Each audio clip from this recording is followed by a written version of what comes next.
I think we should begin. We're already quarter of an hour past when we were supposed to start. Georgian Studies Day runs because in February we start thinking already about a theme, and we try and get things in motion with the embassy before Easter, and then it works. Because if we leave it to the last moment, it doesn't work. And this year, we thought about sport. It just was because we hadn't covered it before, and there was the Olympics in the summer. We didn't know that the football was going to be such a sensation, and we didn't know about what was going to happen in the streets of TBC either. So I'm very, very pleased that we chose sport. We're still going strong, 37 years, and there's provisional programme, but it is in fact the definitive programme that you've got there. And I just wanted to say that there is a new format for this Georgian Studies Day, which we've not had before. One is that we are having it in two halves. In the morning we're having sport, and in the afternoon we're having tourism. We've not done that before. I hope it works. And we've got the most amazing team. Many of them have come from Georgia, especially to be here. And of course, that is, something that we can be very thankful to. And what else? Just welcome. And our first speaker is the person without whom once this diffusion happened. We've got Professor Andrew Yoon, who's the Deputy Vice Chancellor, Research and Knowledge Exchange for the University of Westminster. And I wonder if you'd like to say a few words. Yes, I'm very happy to say a few words to welcome you all to the University of Westminster.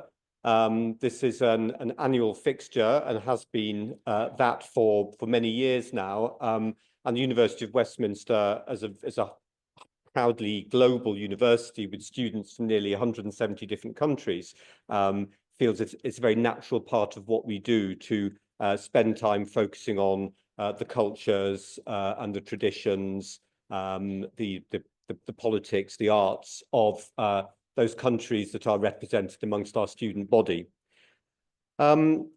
Georgia has a special role amongst the countries with which we're associated, not least because I believe two former ambassadors had their offspring educated at the University of Westminster, as well as one deputy head of mission. So the embassy has found Westminster to be an excellent educational partner, which is something we're very proud of. The university, for those of you who haven't been before and don't know the University of Westminster, has been on this site since the 1830s. The timeline in terms of higher education in the UK is two medieval universities, Oxford and Cambridge, which had the monopoly until 1832, when the University of Durham was founded in the north of England. In 1836, the constituent colleges of the University of London came together to form the University of London. And then in 1838, we started in business as the Regent Street Polytechnic. And we've expanded the range of subjects that we teach and research. And now we have a number of sites across London, which together provide the activities of our three academic colleges. So we have the College of Liberal Arts and Sciences, which is based here in Fitzrovia. There's a splendid brutalist building just by what I still call the Post Office Tower, which is where our life sciences and computer sciences operations do their work. And just opposite Baker Street Tube, there's another similar concrete building, which is a home for our business school and our School of Architecture. And then in the north of the city at Northwick Park, we have another residential campus. So we've expanded across the city and across disciplines. We now have around 22,000 students studying a range of undergraduate and postgraduate degrees. Our commitment to our international relationships means that we're one of the now very few, sadly very few, and I say sadly as a linguist, one of the very few modern universities that still has an extensive modern languages provision. So we offer degrees in French, Spanish, Arabic, and Chinese. And I'm sure those of you who aren't involved in higher education have been reading in the press about the crisis in higher education, the massive funding gap, the probably tens of thousands of jobs that look like they're going to be lost as higher education tries to manage a course. But here at Westminster, we're not planning to lose any jobs. We're not planning to lose any courses. We remain committed to those areas like languages and history and English that other universities are withdrawing from. So I'm very pleased that we can say that.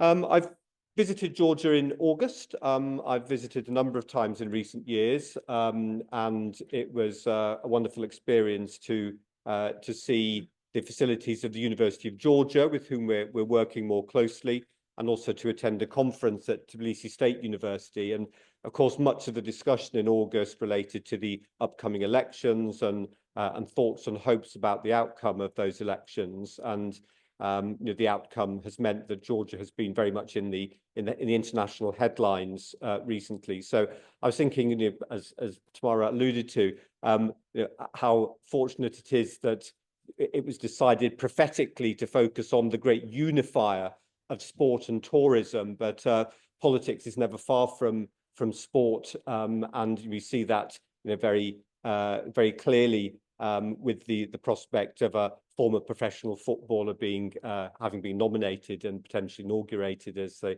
president of Georgia. So it's a complex world we live in, and a complex web we try to manage and understand. So I think I'll withdraw from the political at that point, especially as everybody else in this room knows far more about Georgian politics than I could ever claim to. So I think with that, I wish you a wonderful day. It's quite fun actually having the Georgian Studies Day so close to Christmas. There's this kind of festive feel to it, and some of you have even come in festive garb. So thanks for doing that. It feels like a bit of a party, and I hope it'll continue to have that feel throughout the day. You're all very welcome. Thank you.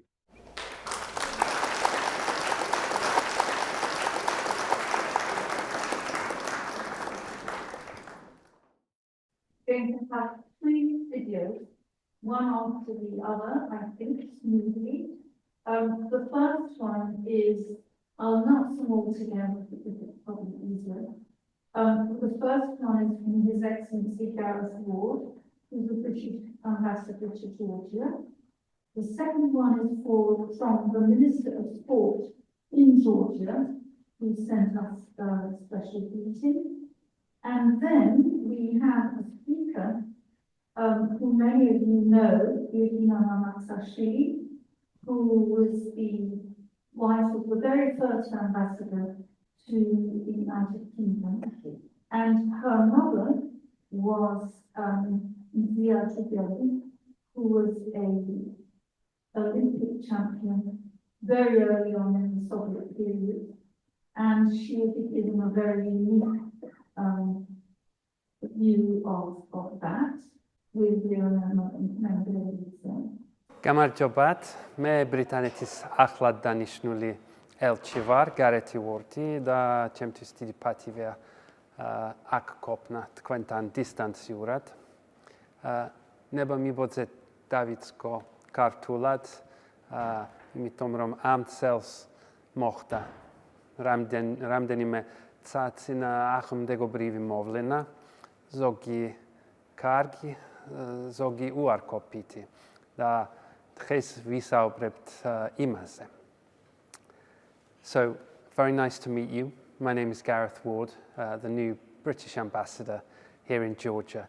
And let me share a few thoughts about things that have happened this year in UK-Georgia relations, some positives and some negatives. First of all, we've got various good bits of news. From next year, there will be direct flights between London and Tbilisi again.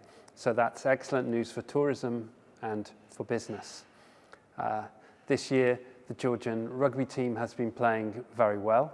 They're now in 12th place in the international list, just one place below my rugby team, Wales. So they're doing excellently. In addition, recently we had a visit of 15 British architects to Georgia, and it was really interesting to see how much interest there is as Georgia develops its infrastructure to bring British architecture here, and it was a really positive visit. Yet again, this year, Georgia has been the UK has been the top origin of foreign direct investment into Georgia, which shows how strongly our economies are linked. And of course, I also hope that some of you got to see the Georgian State Ballet when they were performing Swan Lake in London this summer. On the other hand, we've obviously had some difficult times in Georgia this year, and I can't not comment on them. We were disappointed that the Georgian government has adopted foreign influence law, which will damage civil society. We're disappointed that the Georgian government has adopted a family values law, which discriminates against minority groups. And at the elections in Georgia in October, we saw that there was widespread coercion, and we have asked for an investigation into those elections. And as I sit here today, a few days before your conference, I must also express our strong concerns about the violence which is being directed against protesters, against journalists, and against political opposition figures. This is not the democratic Georgia that we want to see, and therefore we will be restricting some of our programming with Georgia. So let me finish by saying that the UK and Georgia have deep, close historical ties, and I will work to continue those ties and to hope that Georgia can return to the Euro-Atlantic path in the year ahead, and that the links between our peoples through sport and education and culture will help to keep our relationship going even in these difficult times. Gilotsav damdeg shobas da achaltsels. Merry Christmas and a Happy New Year. Didi madloba kurad khibistvis vikot kontaktse.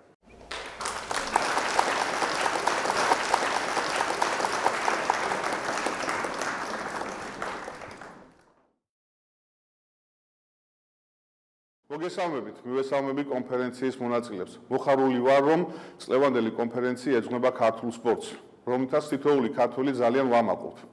ჩემთვის დიდი პატივია სპორტის სამინისტროს სახელით მოგესალმოთ საქართველოს პატარა ქვეყანა უძველესი ისტორიითა და დიდი სპორტული ტრადიციებით.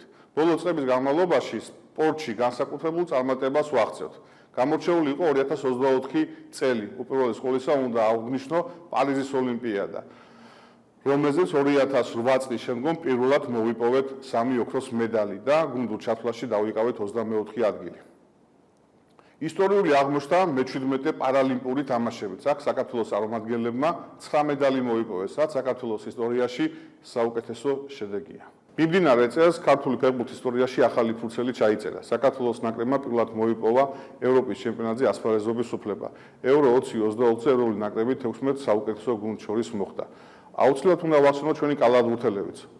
2023 წელს საქართველოს კალათბურთელთა ნაკრებმა პირველად იასპარეზა მსოფლიო ჩემპიონატზე და 32 ქვეყანას შორის მე-16 ადგილი დაიკავა. ქართული სპორტი სწრაფი ტემპით ვითარდება, რასაც სპორტისადმი სახელმწიფოს განსაკუთრებული თანადგომა განაპირობებს. საქართველოს მთავრობის ხელშეწყობითა და სპორტის სამინისტროს მხარდაჭერით 2025 წლის თებერვალში საქართველოს ევროპის ზამთრის ახალგაზრდულ ოლიმპიურ ფესტივალს უმასპინძლებს. საქართველო გამოირჩევა ნიჭიერი სპორტსმენების სიმრავლით. ყავს განსაკუთრებული ახალი თაობა, რომელიც ჯერა რომ ქართულ სპორტს განვითარების ახალ საფეხურზე აიღმას და საქართველოს არაერთ გამარჯვებას მოუტანს. ჩვენ აქტიურად ვმუშაობთ, რათა ხელი შეუწყოთ საქართველოს მაღალი მიღწევებისა და მასობრივი სპორტის განვითარებას, ცხოვრების ჟანსაღი წესის პოპულარიზაციას, სახელმწიფოს ხარდაჭერის წყალობით ვფიქრობთ, რომ უახლოეს პერიოდში საქართველოში სპორტი უფრო სწრაფით განვითარდება. რაც ქვეყანაში თანამედროვე ტიპის სპორტული ინფრასტრუქტურის შექმნითა და ჩვენი სპორტსმენების მიერ სხვადასხვა საერთაშორისო ასპარეზობაზე ნაჩვენების შედეგებით გამოიხატება. მადლობას გიხდით ყურადღებისათვის და კონფერენციის მონაწილეებს ნაყოფიერ სამუშაო დღეს გისურვებთ.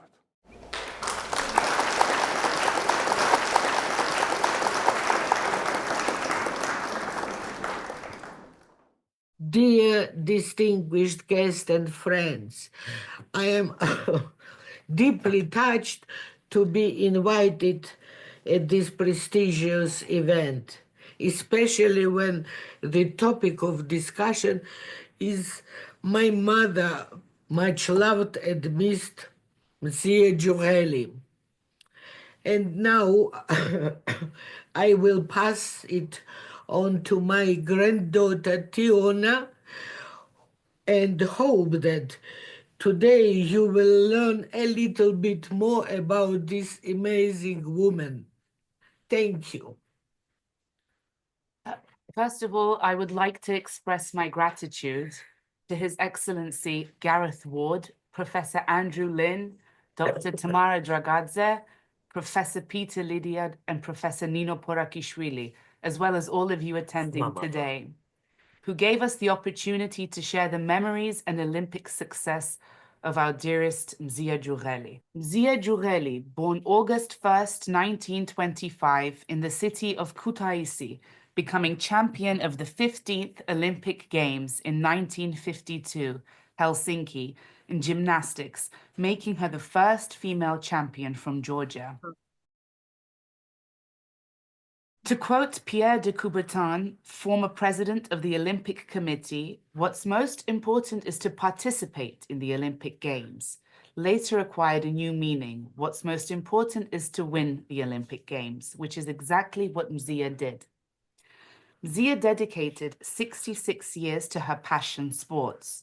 She was a champion of different international and local sports competitions, honored master of sports, head coach of the Georgian gymnastics team, referee and honorary president of the Gymnastics Federation. For the most part of her life, Mzia was actively involved in promoting and developing the sport, raising young athletes and sharing her love for gymnastics. She also taught future generations at the very gym that she built and till this day is named after her. During this time, Mzia would visit over 70 countries, exploring lands that many dreamt of and meeting people most of us have only read about. Her travels, or may I say adventures, included her visits to India at a school of ashram. Mzia often revisited these memories and told us of a nearby crocodile-infested lake where a cut-down coconut tree had been used for crossing over. This was no easy task, and so locals had a prize for the brave who would dare crawl across the coconut tree, pick off a coconut, and safely return. Of course, Mzia was the victor of this challenge as well. There was also the 1963 Ganefo Games hosted in Jakarta, where Georgian gymnasts, both men and women, were awarded gold medals. Mzia at this time was head of the delegation and judge. There were also competitions in Luxembourg, where Soviet Union was victorious. The ambassador to Luxembourg told Mzia that the team had achieved what the diplomatic corps could not in years. Other memorable stories involved meeting Mao Zedong and Zhou Enlai in China, visiting Raj Kapoor and Nargis, as well as Jawaharlal Nehru and Indira Gandhi in India, dancing with Sukarno, leader of the Indonesian independence movement, and being presented with the honorable citizenship of Alicante, Spain, and many, many more. Of Mzia's fascinating tales, my grandmother recalls an interesting encounter when Mzia hosted Prince Alexander de Merode of Belgium, who enjoyed the evening tasting Georgian wine and preparing barbecue in the indoor fireplace of our apartment. With all the truly wonderful and unique experiences Mzia has been a part of, there have been many times of sadness and pain in her life as well. At the age of 8 years old, Mzia, together with her family, relocated to her birth town, from her birth town, from Kutaisi to Gurjani. This was when her active and athletic side came out. If Mzia was not sitting at her desk studying, she was streaming into the yard, performing a cascade of swings on the gymnastics rings hanging from the tree branches. Seeing young Mzia's talent, Coach Shalva Bostashvili took it upon himself to help Mzia train her, and they would be practicing everywhere they could, electric stations and churches, as there were no facilities or gyms nearby. Mzia would later go on to write about all the amazing people who played an instrumental role in her childhood, one of which was Coach Shalva Bostashvili. Mzia's parents, Nikolos and Tamara, known for their generosity and hospitality, were respected medical doctors. Kachetians were tremendously grateful of this family for the support they would show locals, whether they were in need of consultations, treatments, or medication. Sadly, the idyllic family would endure a terrible misfortune. On February 23rd, 1938, the day of the Soviet Army celebration, 3 representatives from Cheka secret police, headed by Gogi Gedevanishvili, appeared at the front door of the family home to take Mzia's father away. Mzia immediately recognized Gogi, as he visited the family frequently and was considered her father's friend. Since then, no one had ever heard from Mzia's father again, and soon after, another tragedy would strike the Jureli household. In the early morning of March 8th, International Women's Day, Mzia's mother too was arrested, and both her parents became victims of communist repression. Left all by herself, Mzia's grandparents took her to Tbilisi and raised her. For years, Mzia has devoted most of her time practicing and training, all of which led her down the path of gymnastics. She successfully competed in different competitions with no equal in vaulting, a gymnastics exercise in which athletes leap over a form. And in 1945, Mzia and her team won the Soviet championship in St. Petersburg. Proud and overjoyed, Chief of the Dynamo Society, General Abrushnikov, rewarded the team and handed out gifts. He also inquired if there were any specific requests from the team members. Mzia stepped forward and asked if she could visit her mother, who, unlike her father, was at an open camp. Without hesitation, the general gave the order, called for accompanying personnel, and sent Mzia on her way to visit her mother, traveling for 1 week. Upon their arrival, the head of camp gave Mzia warm boots and a coat and sent her inside. As you can imagine, the emotions both mother and daughter felt after seeing each other for the first time in years were indescribable, pure joy. Mzia ended up spending 3 whole days with her mother at camp. However, in 1948, Mzia's mother returned from camp and settled in the Tianeti region, as she was not permitted to live in big cities until she was officially rehabilitated. By this time, Mzia had already started a family of her own, with a wonderful husband, Arkady Arkhangelsky, and a 4-month-old little girl, Irina. Mzia met Arkady in Bakuriani, a handsome, blue-eyed young Russian man who was also an honorable figure in Georgian sports. Arkady was head of the national team, raised 2 Olympic champions in rowing, and was a brilliant skier, which is how he first impressed his future wife. Despite being a dedicated mother and loving wife, Mzia continued to successfully compete in various championships with her supportive husband and mother, who was helping to raise daughter Irina. In 1951, Berlin hosted the World Youth Festival, where Mzia triumphed in leaps and rings. And the following year, in 1952, the Olympic Games were hosted in Helsinki, Finland, where USSR competed for the very first time. On the way to the Games, Mzia and the rest of the delegation were escorted by crowds through a live corridor with cheers and ovation. It turned out to be a very good first year for the team, as they came second place, following Sweden in first. Zia was awarded both the gold and silver medals for her team performance. It's quite ironic that there was a time where women were prohibited from participating in the Olympic Games, and also even from watching it. After Helsinki's victory, Zia would travel the world, collecting a total of 13 gold, 9 silver, and 6 bronze medals in major international competitions. When leaving her sports career, Zia's last words were, "If I could start my life over again, I would not change a thing. I would only ask God to keep me from the pain of losing my parents at such a young age." Many years later, in 1998, Zia was called in the Committee of National Security and was told that her father was sentenced to death on the 3rd day for being taken to camp. He has since, however, been rehabilitated.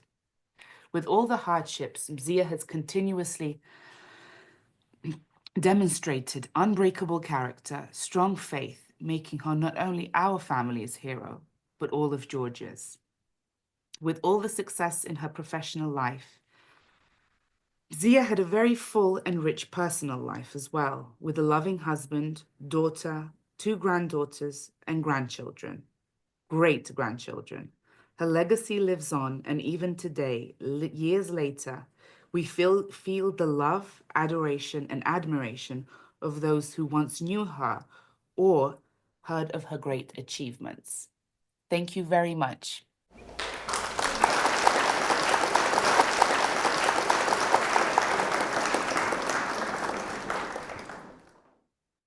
I think that it shows that Georgian sport achievements haven't arrived out of nowhere. They've got a very long, long history in all the sports as well. And so now it was just lovely to see Irina, who many of you knew, and her mother, who passed away quite recently. And now I think because we're doing well with time, but it might be nice to have a bit of time for questions and answers before the coffee break. I'd like to ask at last Batoni Levan to come and tell us about sport and education, because he will be speaking, I think, about the modern days, contemporary sport and contemporary education. And I think that it follows quite nicely from this wonderful historic piece. And thank you so much, Teona, for reading so beautifully.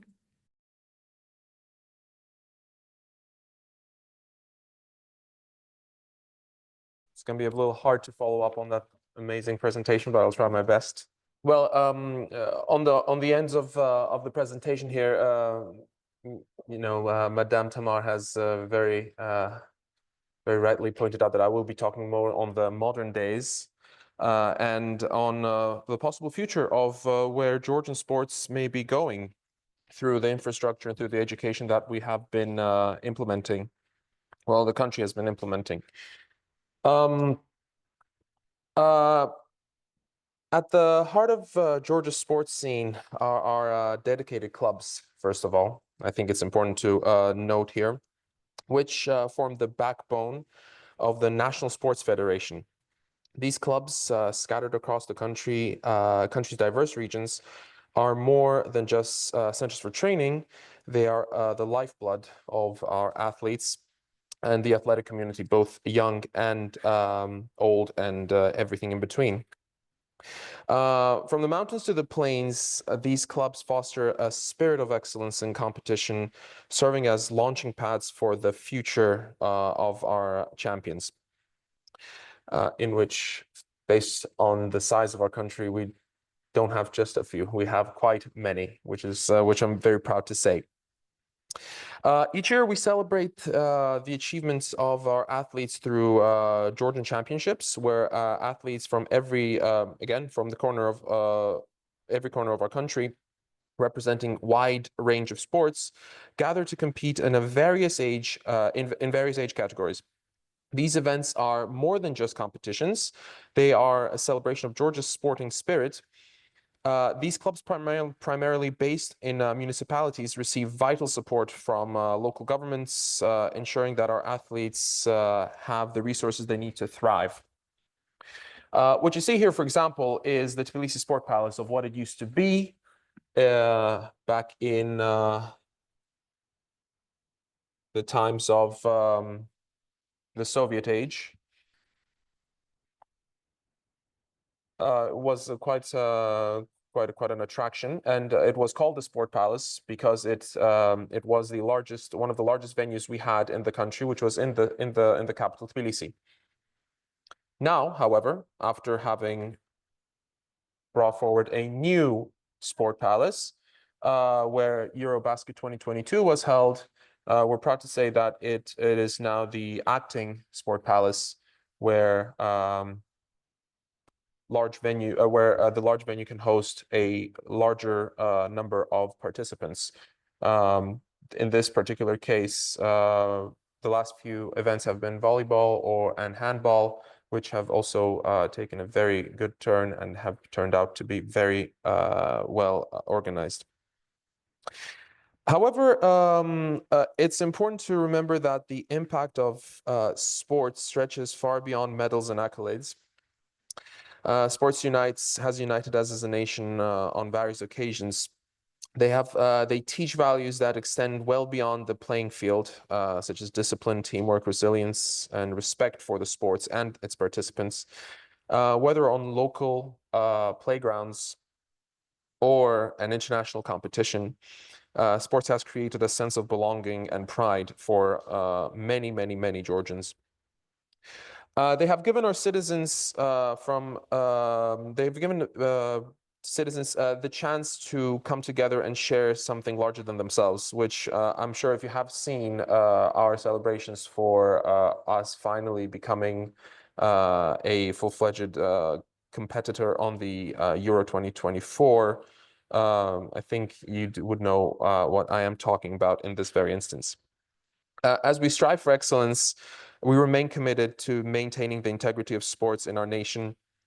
For example, the National Anti-Doping Agency plays a crucial role in ensuring this fairness, which has also worked very well compared to many of our international partners.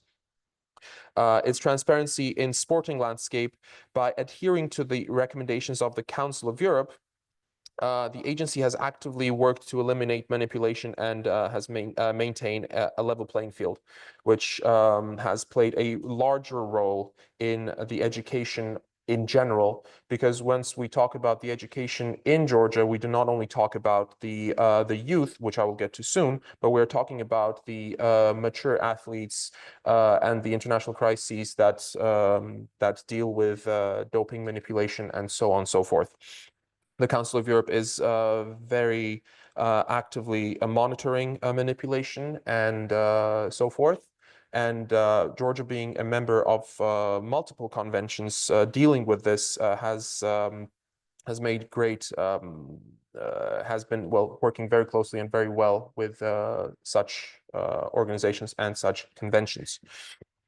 In the spirit of progress, the Ministry of Sports has been unwavering in support for mass sports.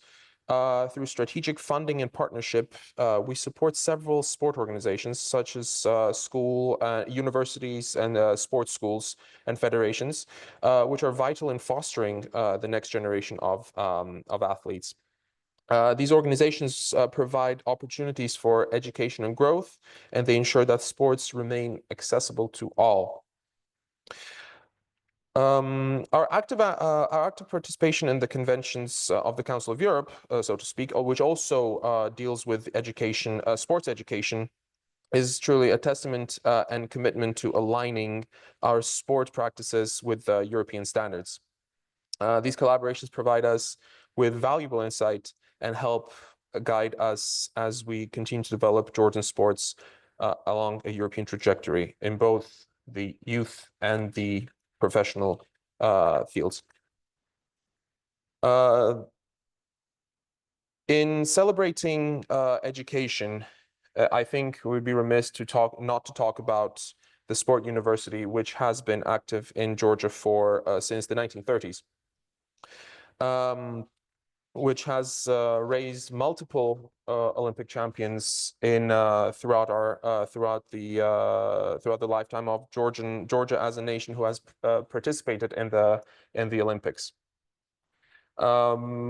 As for the presentation itself, of course, the infrastructure has been vastly upgraded throughout the last well, pretty much decade, which helps us to ensure a far better training system and training facilities for our present and upcoming athletes, which will hopefully and undoubtedly bring more gold medals in the next Olympics to come.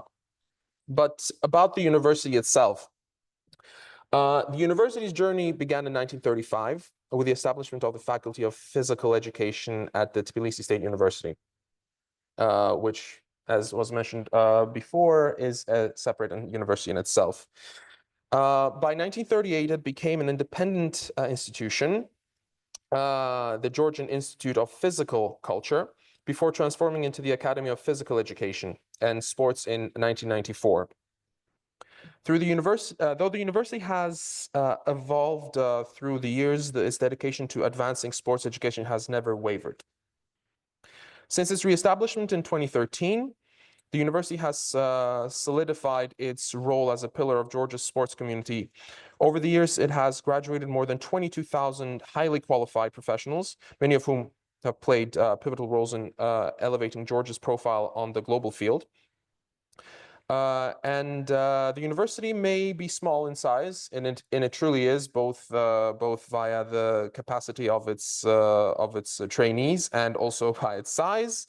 But its influence on Georgian sports in general is undeniable, making it a true hallmark of sporting excellence in Georgia and in the region.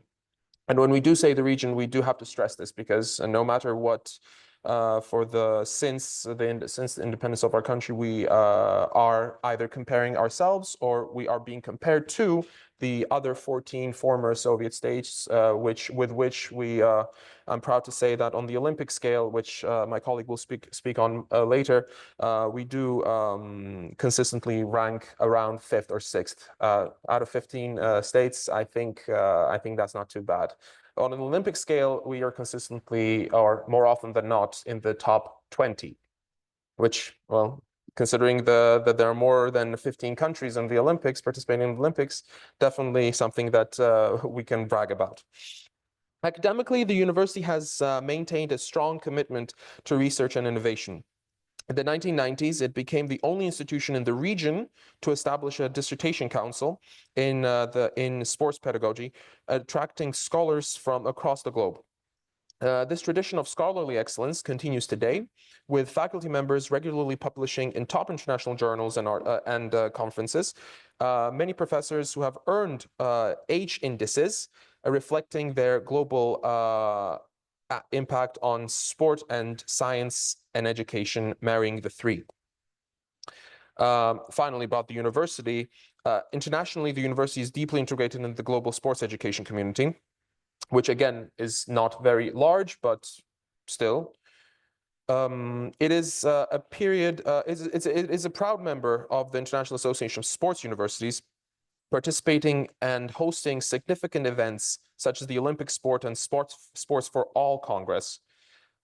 These global collaborations enable the university to remain at a forefront of sports education, facilitating the exchange of knowledge and development of innovative practices, which are later used, again, not only on a more professional and mature field, but also the youth. Now, my personal favorite, education in the youth. Continuing on with the other sports palaces that exist. Pardon me, this is not in Tbilisi, this is in eastern Georgia. The education system, first and foremost, should focus on shaping individuals into well-rounded personalities. Such individuals are characterized by comprehensive development, which inherently includes their physical upbringing. The primary means of achieving this goal is a strictly organized environment, the school. The environment should promote students' physical development and popularization of healthy lifestyle and the cultivation of the highest human values possible, which for many Georgians starts in the bedrock, the family. Physical education and sports are not merely tools for physical development and health improvement or for fostering social activity. They also significantly influence the formation of various intellectual and more characteristic in adolescence. Physical education has played a leading role in harmonious upbringing of the younger generation in Georgia. It has been an integral part of the educational system, but does not operate in isolation from other aspects of personal development. It is considered one of the essential and supportive conditions and process of intellectual, moral, aesthetic, religious, and labor education of the adolescents. In other words, physical education becomes a crucial factor in the comprehensive development of an individual when it ensures the unity of all aspects, physical, moral, and intellectual. Clearly, a person cannot become a fully realized individual through physical strength alone. They require the development of a wide range of intellectual and spiritual values as well. To understand the essence of physical education, it is necessary to consider all these attributes and their interrelation within a unified framework of educational aspects, and under appropriate social conditions, physical education can emerge as one of the primary factors contributing to the all-around development of an individual. However, physical education is a much broader concept, encompassing various psychophysiological characteristics and challenges. Therefore, integration into the education space has played a vital role for the adolescents in Georgia. Beyond the psychophysiological development of understanding the principles of a healthy lifestyle and a healthy school life, individuals and students have learned to derive joy from their own efforts, have established their own identity, and have expressed themselves in both individual and part of a larger team. Based on the above considerations, for the past 5 years, a one-year program for preparing physical education teachers have been operating at the Sports University. The goal of this program is to train educators with the competencies required to serve as senior teachers of physical education, sports, and on elementary, basic, second, and secondary school levels. These educators will have possessed the necessary knowledge and skills for teaching the students. The program's objective has become and outcomes have aligned with the characteristics of educational programs for teachers training and requiring defined professional teaching standards. Well, finally, with the development of our teaching institutions, specifically sporting teaching institutions, we are proud to say that with the recent additions to the infrastructure, we have been able to somehow marry the two of, as I said, the physical and the intellectual aspect, where now, if before we had significant or some problems regarding education in sports, we have been able to tackle this by putting more money into the infrastructure, which automatically attracts students and future athletes. Finally, considering everything that has been said, education in Georgia and sports have always been a hallmark of our identity in itself. As we're all well aware, Georgia has a very strong teams in specific sports. However, considering that the Olympics are not in just those sports such as judo or wrestling or weightlifting and strength sports, we are trying to push the boundaries and push the level of physical duress of our younger athletes, which we hope will bring us more, well, quote unquote, fame and also prestige on the international level. Thank you very much for your time.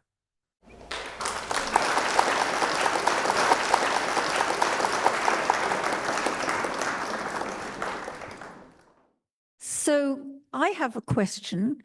In England, in state schools, there's always a huge struggle, especially in primary schools, to get a sports teacher and get the required PE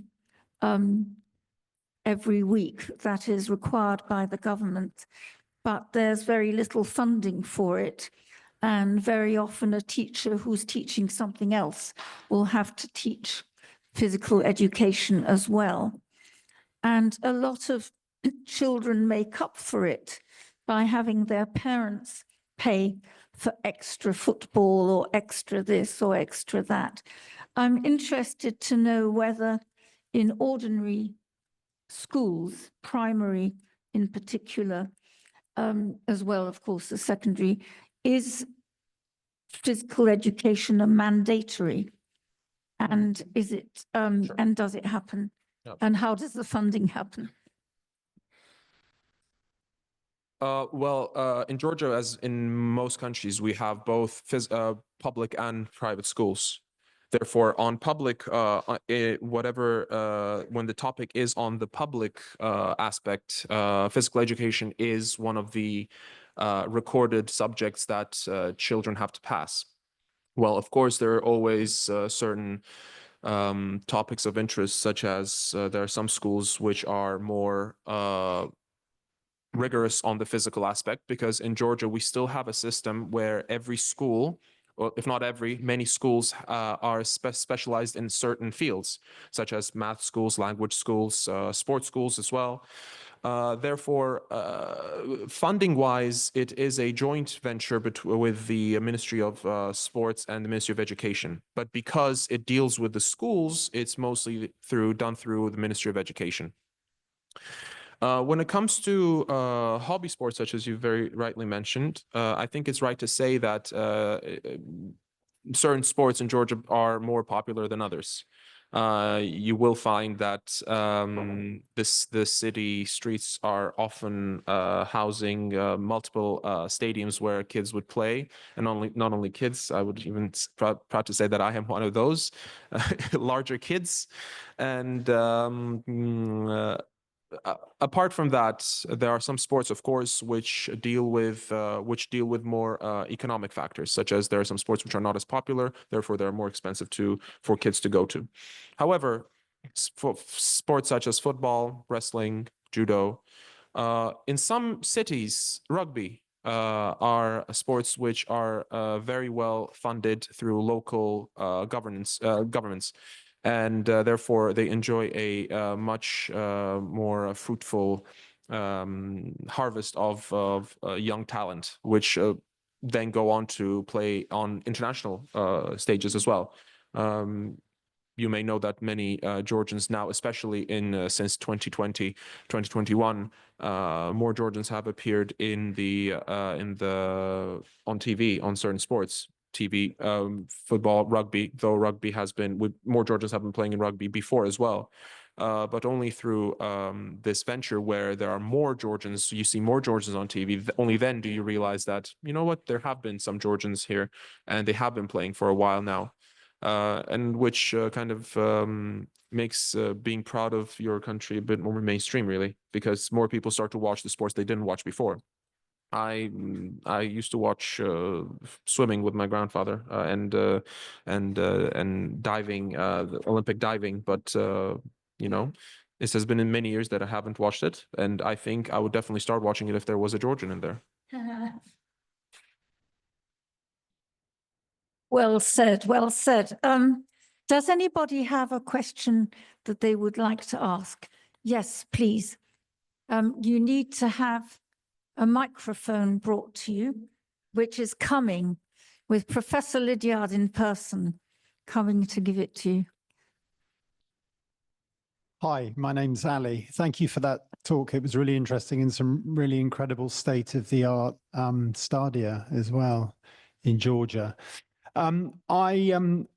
I'm a big rugby fan, and I've noticed in 2010 that Georgia had a program with the RFU promoting rugby officials and trying to promote officiating and rugby, as well as the development of rugby in Georgia, which I think is a really interesting thing.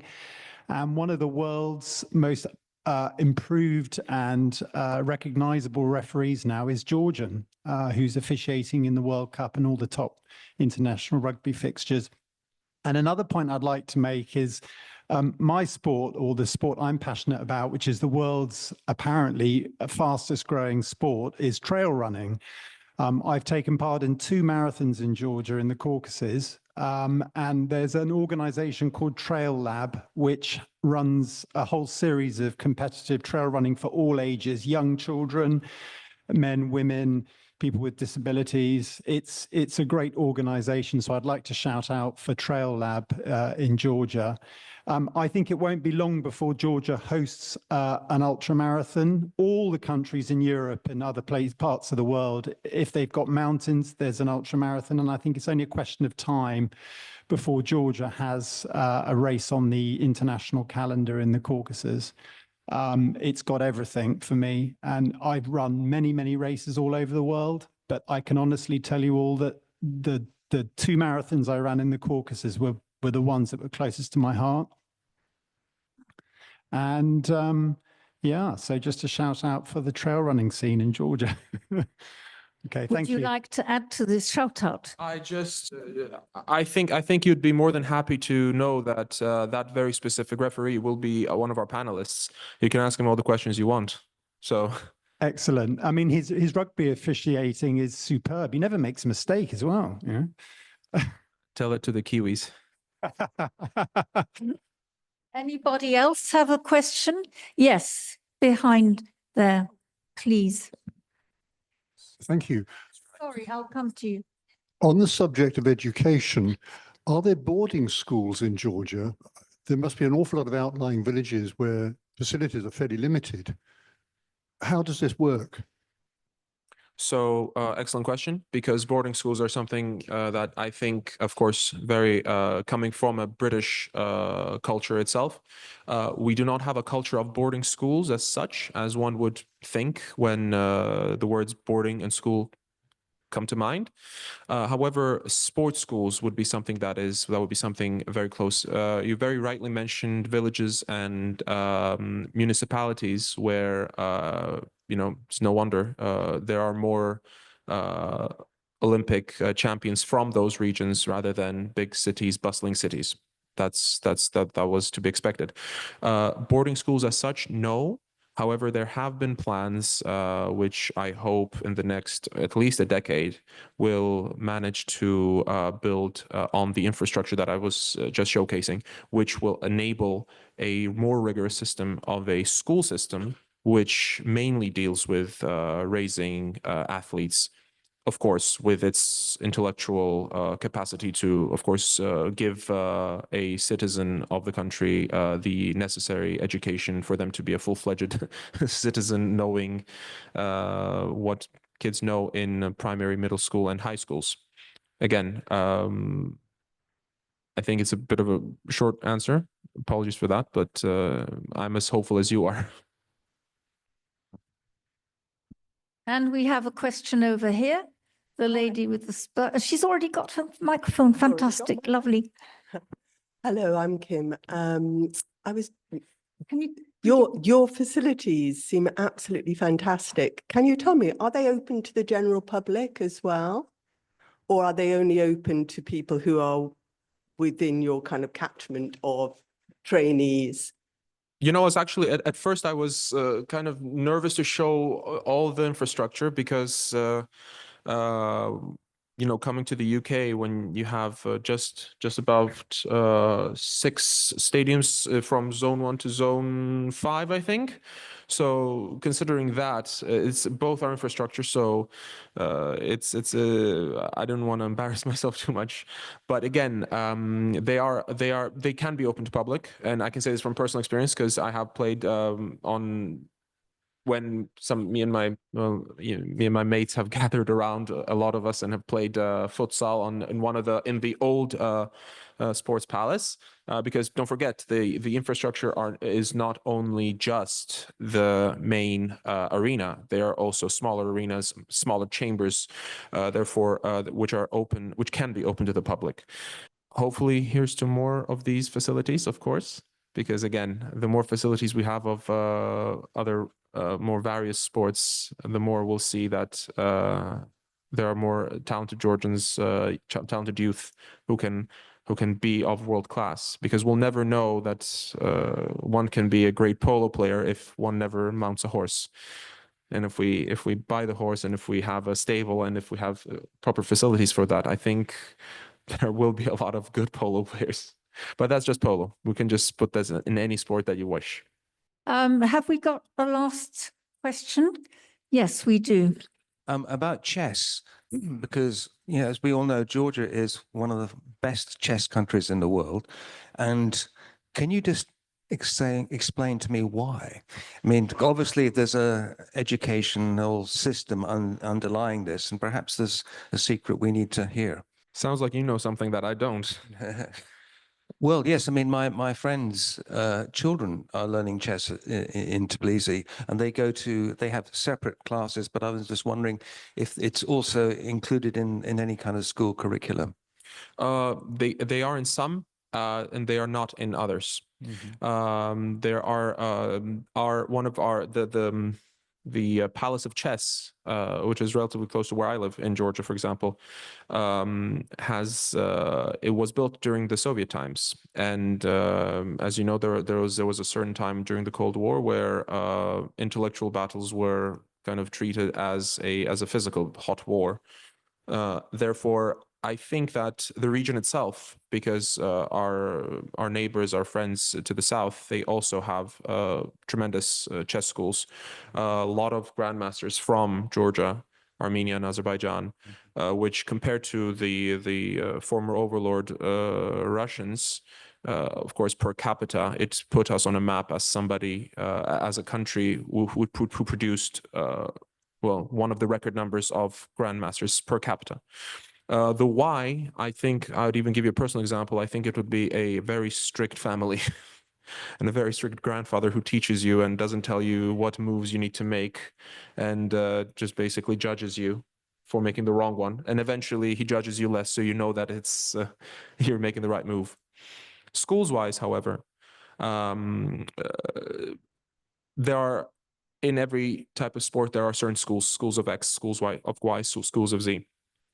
I think in that very aspect, we have been able to produce, by producing that number of grandmasters, international grandmasters, I think it was inevitable for us to have, for the kids and for everyone to have, be inspired to become something of a chess athlete, because now chess is a sport in itself. Since the last 5 years, since chess has regained that former flame, which hasn't been seen since the Cold War, really, it's just refreshing to see that kids on the bus are playing chess against one another. And I think when repetition breeds just perfection in many ways, and being one of those countries, a smaller one at that, again. Sound like a broken record, but still, I think that it's still we still have much to go and more grandmasters to raise. I'll remind you that the very first woman champion in the world was a Georgian. Any of you who've watched the series, The Queen's Gambit, it's a wonderful series. I think it's on Netflix, I'm not sure. But yes, Benona Gaprindashvili, despite it being a totally male-dominated sport at the time, she still became the world champion, and she was Georgian. We've got one more question. I was just wondering, the EU has given quite a lot of funding to Georgian sports, and I think even the Erasmus program has some sports dimension. Will that now continue into the future? I hope is all I can say, really, because again, as Ms. Tamara has very rightly pointed out, it can be political, but it's a very honest question and very honest answer. I hope. Thank you very much. Yes, we all live in hope at the moment when it comes to Georgia. I was just going to say, I was once at Tbilisi airport, and there was this sea of parents and these little children sort of going up. And it turned out it was the under-12 rugby team, and the Georgian under-12 rugby team won the European Championship. And I actually saw them going to fight. It was just wonderful. Thanks. 10 minutes, please, and come back.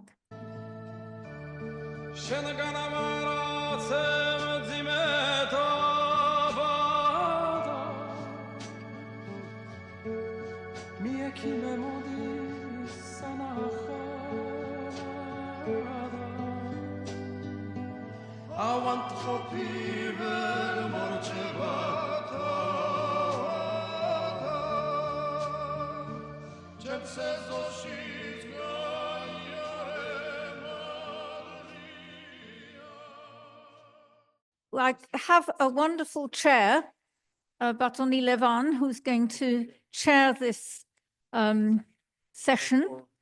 He's here behind us. And he's going to take my seat now. I've given him the pink clock so he can do what he needs to do. So thank you. We will start with the first panel with our esteemed guests. We have Gogit Arkania, who is a two-time world karate champion. And in order to put that into perspective of what that actually means is that there have only been around about 15 people who have won it more than once. So, I mean, that does speak volumes. Mr. Georgi Kereselidze, who is not a sportsman himself, but he is the head of the sports department in the Ministry of Sports, who will speak more on the Olympic success that we have had in 2024. And then we have Ms. Mariam Bolkvadze, who is the pride of Georgian tennis, both, I would say, in Georgia and in the UK. And of course, one of our guests, Mr. Nick Amashukeli, as well, one of the pride of Georgian rugby. And Ali, how was it? One of the greatest referees you have seen? Yes, and please, after the speeches, feel free to ask any questions. And the panel, I'll be asking some questions to the panelists as well to kind of give more context. And please, feel free to ask any questions. Mr. Georgi, if you will, please start with your speech. Hello, ladies and gentlemen. My name is Georgi. I'm sport manager in the Ministry of Sport in Sport Department. Nice to be here with you, and sorry for my English. I want to talk to you about Georgian sports. High achieving sport is very popular in Georgia. For such a little country like Georgia, we have 140 Olympic medalists, including 44 gold medalists. We have numerous world and European champions and medalists too. The most successful individual sports in Georgia are judo, wrestling, and weightlifting, and the most popular team sports are football, basketball, and rugby. We are the champions of the last 6 rugby European championship in a row. We regularly take part in World Cups, but we need to play with strong teams to prepare for World Cup. But we cannot. We want to play in the 6 nations. And for us, it's important that in last 2 years, we beat strong teams like Italy in Cardiff Wolves and strong team like Japan national team. Team sports, we have big progress in the team sports. Last year, Georgia national team first time ever played in the basketball world championship. This year, Georgian handball and football teams, national teams, played in the European Championship first time ever. For Georgians, number 1 sport is football, and it was a big celebrate for us to take part in Euro 2024. In group stage, we won the Portugal national team 2-0, and we played in the 1-8 final. 1-8 final. This also we have 2 sportsmen who became UFC champions, and we are proud of them, Ilya Topuria and Merab Dualishvili. to this year, it was Olympic Games. The Olympic Games was very successful for Georgians. We won the seven medals, 3 golds, 3 silver, and 1 bronze.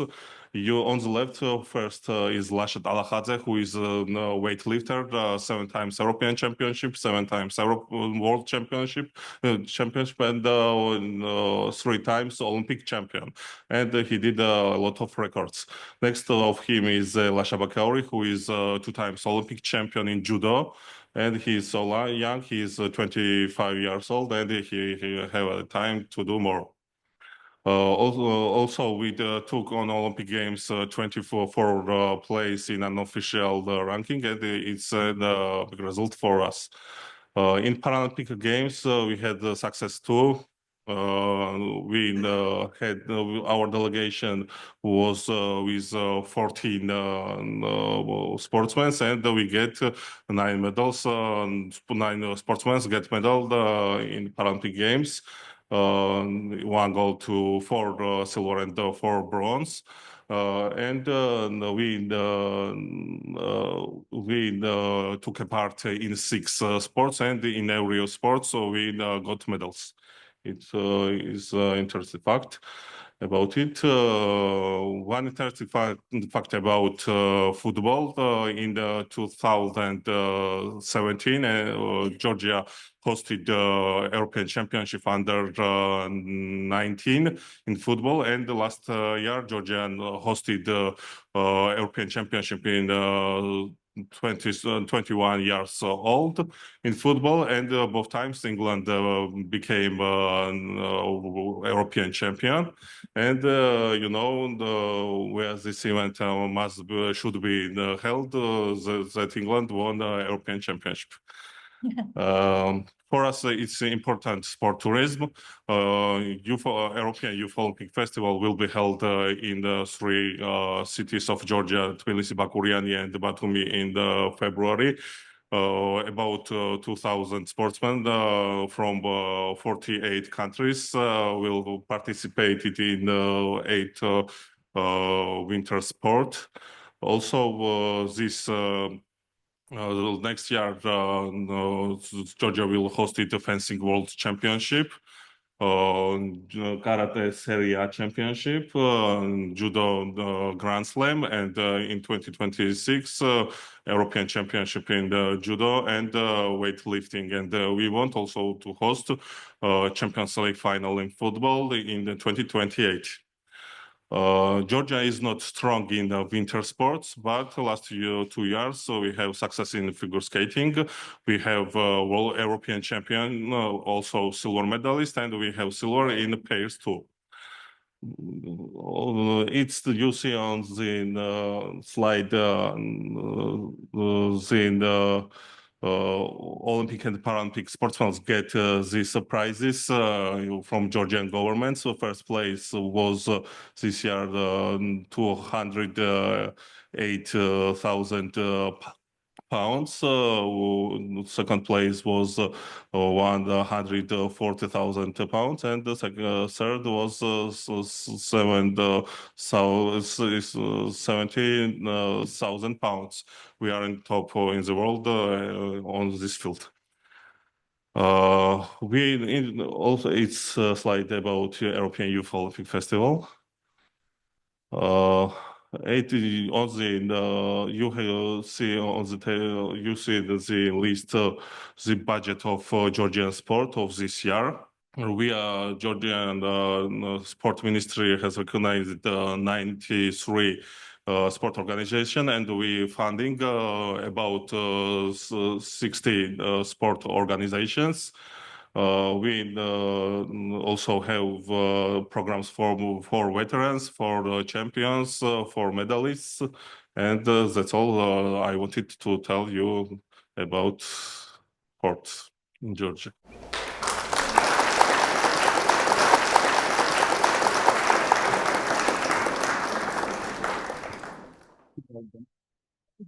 Now, I think speaking of certain sports that have that the Georgia is famous, or hopefully will be famous for in the future, I would like to start with our lovely panelists. Actually, I think I think it'd be very interesting to hear how our tennis player has found success in not just Georgia, but in the UK, considering that she is living here currently and she is playing here. I think it would be interesting to hear her side of the story as to how she has come to this point and where does she see herself in the sport in both the UK and Georgia, and maybe, just maybe, how this sport in her eyes can develop in Georgia. Hello, everybody. Yeah, so my story is actually interesting because when I was about 10, 11 years old, my godmother has been living here for many years, and she helped me to come here and start practicing here. It was only happening for like 2-3 months at a time, but the more time has passed, the more and more I started to come here and practice more frequently. I wouldn't say I live here. I practice here and I play tournaments all over the world. I still live in Georgia, but because the tennis schedule is so hectic that in between the tournaments, I come to practice here. So therefore, I don't spend that much time back in Georgia anymore. But yeah, it's been really interesting comparing training in the UK when I was little compared to Georgia, because the difference was huge, especially like 10 years ago. But when I go back to Georgia now, it's actually so much better and it's much closer to what it's like here now.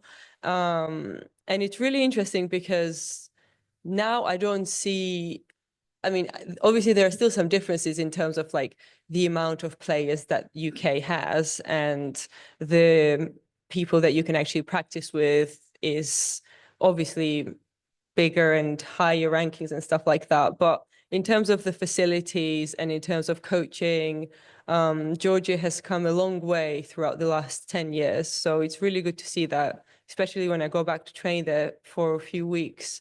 Yeah, it's nice to see, and it's nice and enjoyable to do that in Georgia as well, and to have that option as well as not just to be here. So yeah.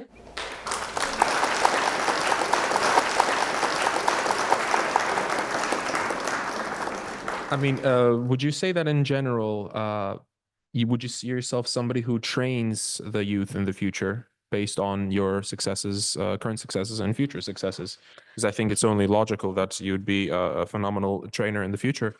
I wouldn't say no, but I wouldn't say it's my top priority right now. I mean, I would like to play for as long as I can, obviously, but then if I get to end of my career and I see that there are some people who want my help, I would certainly be willing to do that. But I think I would most likely want to be working in the tennis field in terms of like organization, and maybe work for like the actual WTA or an ITF and help organize tournaments and events rather than coach other people. But I'm not saying no. I know, I mean, you don't know what's going to happen. So I'm certainly open to that as well. Mm-hmm. Well, I think it's a very interesting mix of both experience and education, really, which leads us to the next panelist, Mr. Nika Mashukeli, who again is and has been and will be a star in Georgian rugby history. Nika, you can hear us well, yes? Yes, can you hear me? Nika, it's actually I think we'd all be interested to hearing how did you, as one of the first Georgians to reach this height of rugby excellence, how do you actually even why'd you even consider coaching? Refereeing? I'm sure rugby was at least up to a certain extent a passion of play rather than of refereeing. No. Yeah, greetings everyone. First of all, apologies for physically not being there. I've got some civil activities to conduct back, so I could not come in, which I'm disappointed. It's always good to be in London. You might see me in the Six Nations as well in London, Allianz Stadium in the next few months. So you're all very, very welcome to that. Just to go back to the point, yeah, I got, well, we do say poisoned by rugby. That means that you got attracted by rugby. So I was poisoned by the rugby after 2007 Rugby World Cup when I saw a game, Georgia-Ireland, and I straight away said, that is a sport I want to be in. So obviously I started as a player. But if you ask the most of the referees how you got into refereeing, they will go, oh, I got injured. So my story is no different. So as I was playing, my injuries were mounting up. So one day I decided just to take a law book in my hands and to know more about game. And then I was attracted by the law book. And I was interested how that's going to come at the pitch. And I started refereeing when I was 20 years old. And I disappointed a whole load of people around me because refereeing wasn't a popular profession. Because the tolerance was so low and people were just having a Soviet mentality around refereeing, which meant that the referees were bribers, dishonest people.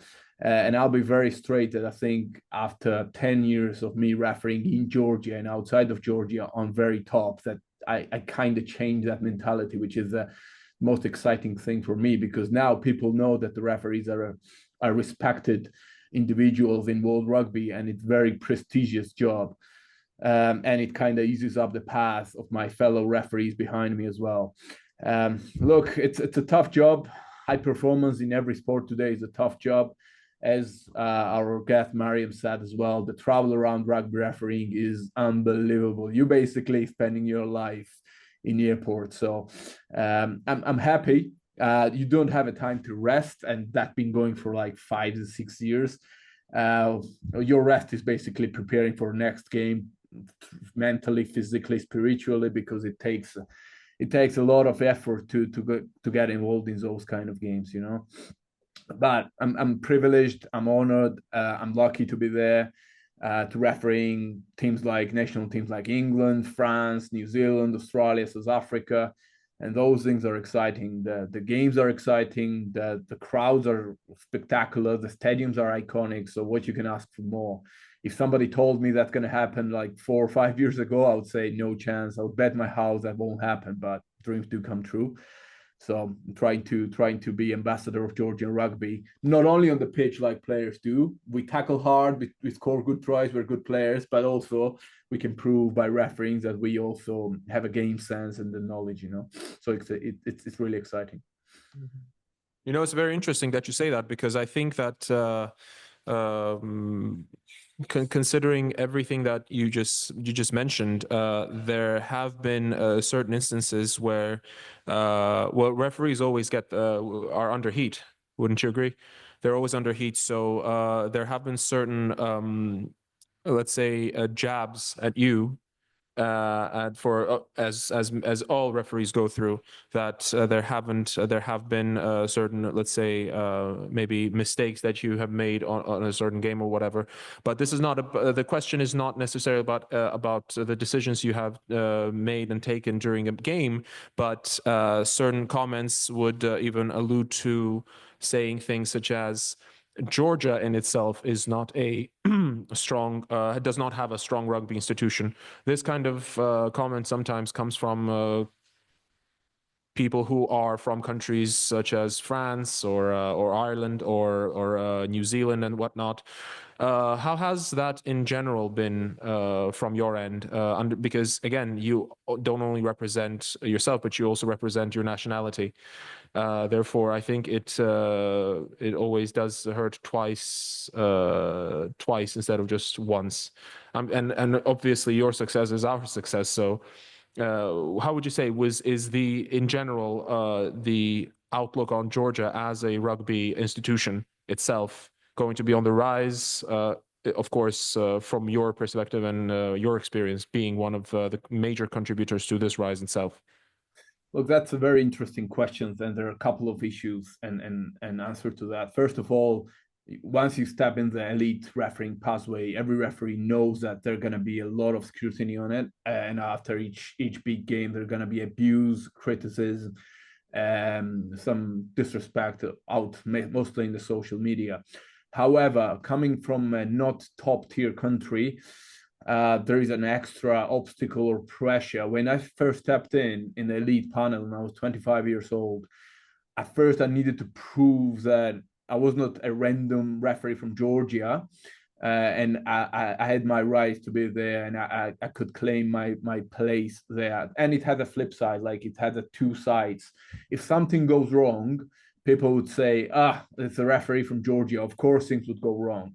But if something goes really well, and most of my career, I hope I don't jinx it, but most of my career has gone really well, people would say that the referee from Georgia can do it really well. So it has it's a coin. It has the two sides, but mostly it's been very positive. And I think the rugby at the moment is forming. It's establishing himself still a lot. So there's a massive gap between the tier 1 countries and tier 2 countries.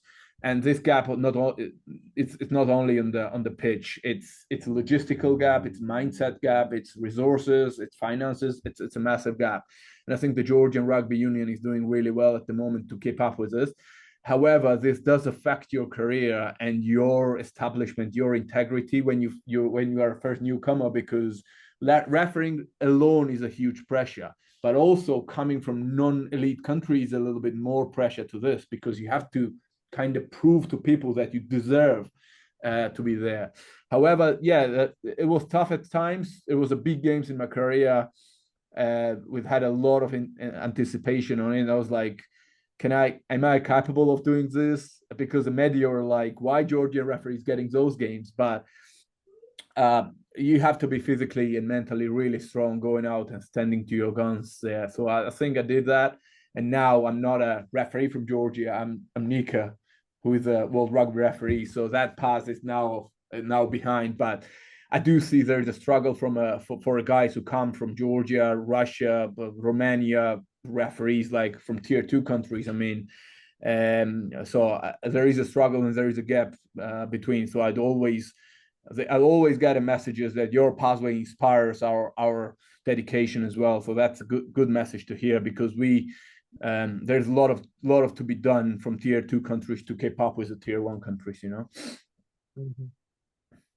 Oh, thank you so much for that comprehensive answer. Really, 2 medals indeed, 2 sides of the same coin indeed.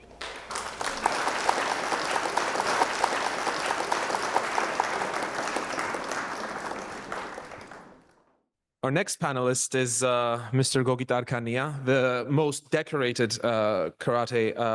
karateka in our country and of our history. No? Yes, he agrees. Therefore, it's true. I'll do the translation if you want. Yes, I'll provide translation services as well. My first question to Gogita is: Gogita comes from a long lineage of a long life of karate.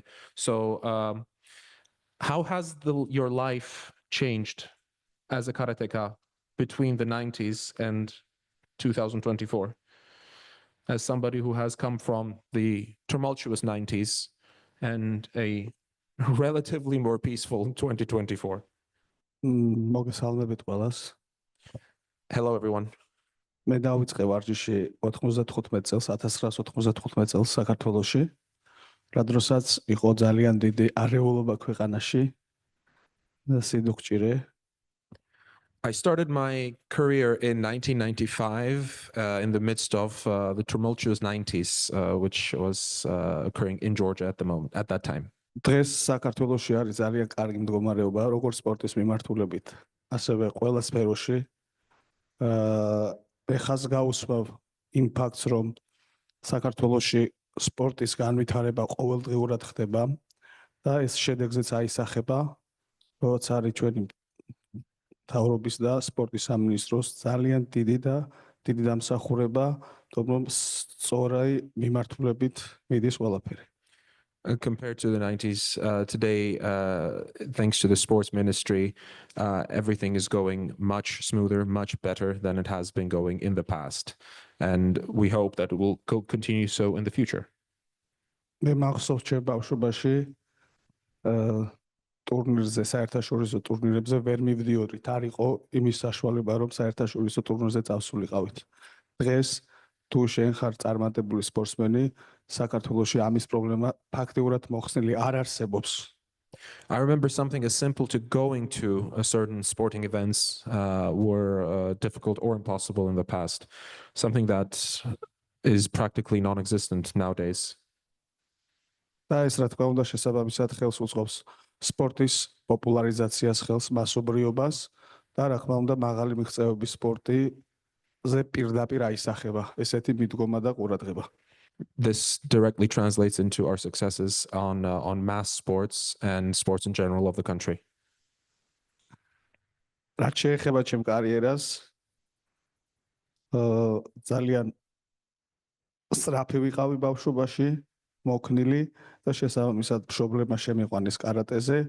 როგორც კი პირველივე შეჯიბრზე გავედი და ვნახე, რომ შემიძლია შედეგის დადება, მთელი ცხოვრება მიუძღვენი კარატეს და შეიძლება ითქვას, რომ გავამართლე ამ მიმართულებით. I was very fast as a kid. Well, him, not me, but I was very fast as a kid and very flexible. Therefore, my parents took me to karate and since my first achievements, I've been poisoned, as Nika said, poisoned, and therefore have achieved other much more success in my karate career. ყველა სპორტში ჭირდება პირველი შრომის მოყვარეობა, რაც არის ძალიან მნიშვნელოვანი და დისციპლინა, როგორც სპორტში, ასევე პირადი დისციპლინა, ცხოვრების დისციპლინა. ეს არის ძალიან მნიშვნელოვანი. თუ გინდა რომ მქონდეს დიდი შედეგები, მაღალი მიღწევები სპორტში, შენ ეს ყველა კომპონენტ, ეს ორი, რაც არის ძალიან მნიშვნელოვანი, დიდი შრომა, სწორი შრომა და პირადი დისციპლინა. ეს არის ძალიან მნიშვნელოვანი. A strong work ethic, a combination of a very strong work ethic and discipline is required to make it into any field, and that has helped me to reach the heights that I have reached.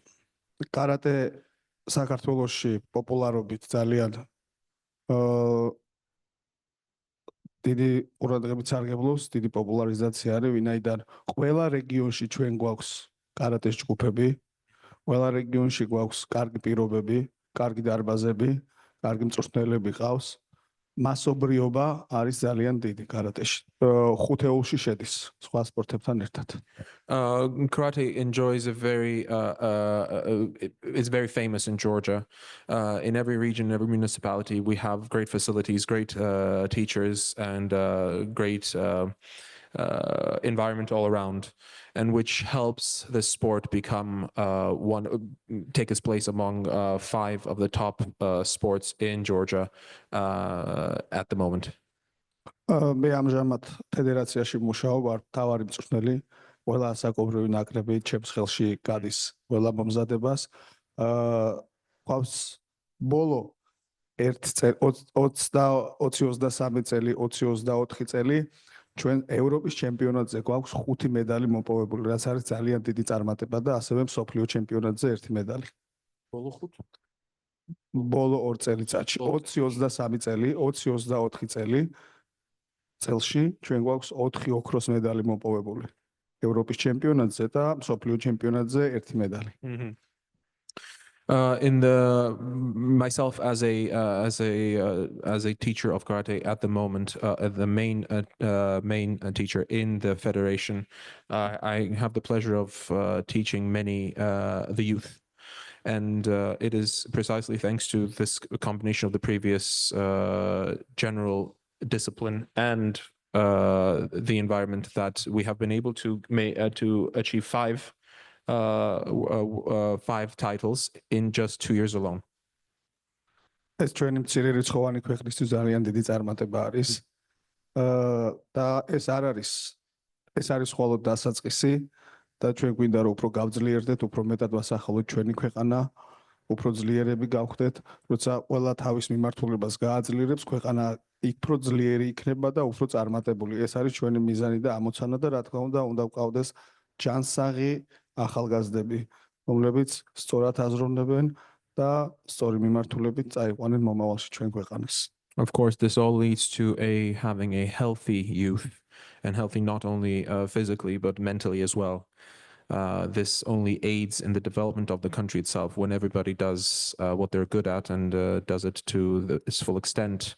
It's only natural that the country advances as well. Something that I think Mr. Gogita has had a large, definitely a large chunk of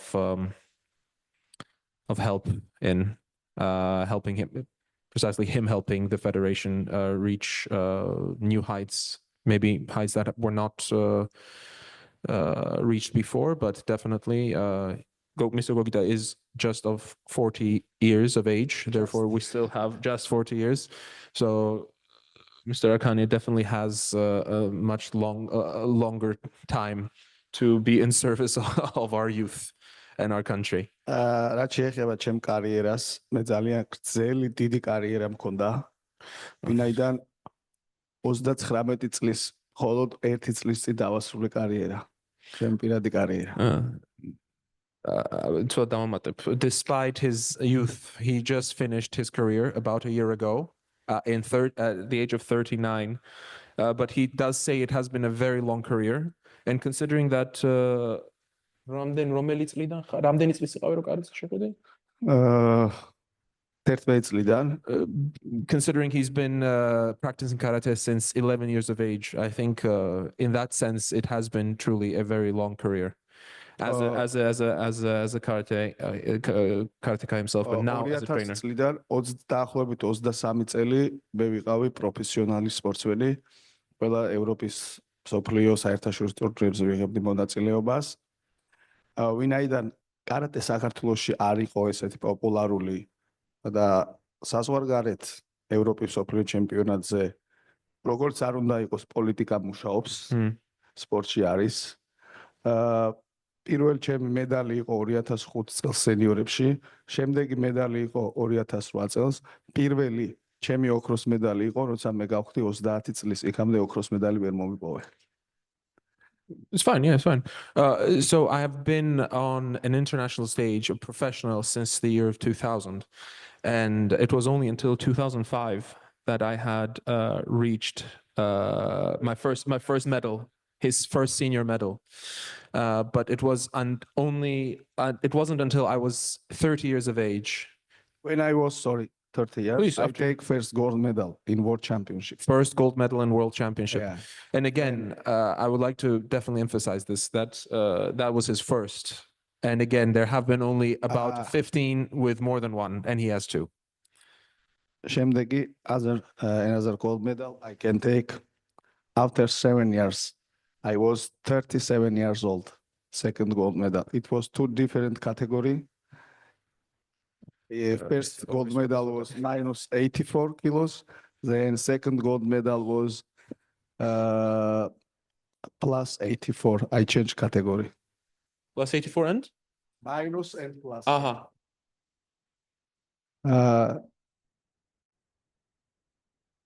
ჩემი მიზანი იყო რომ მოვხვიდრიყავი ოლიმპიურ თამაშებზე, ტოკიოს ოლიმპიურ თამაშობის მონაწილე ვარ, სამწუხაროდ медали ვერ ავიღე, მე-5 ადგილზე გავედი.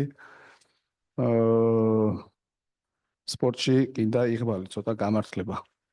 ცოტა კი არა, საკმაოდ უნდა კონდეს გამართლება, რომ რაღაც დიდ წარმატებას მიაღწიო. სამწუხაროდ ტოკიოს თამაშებზე ეს ჩემ მხარეს არ იყო. პირველივე შეხვედრაში შევხვდი იაპონელს და აი ფსიქოლოგიურმა მომენტმა გადაწყვიტა ჩემი მედლის ბედი. Like everything in life, everything requires some degree of luck.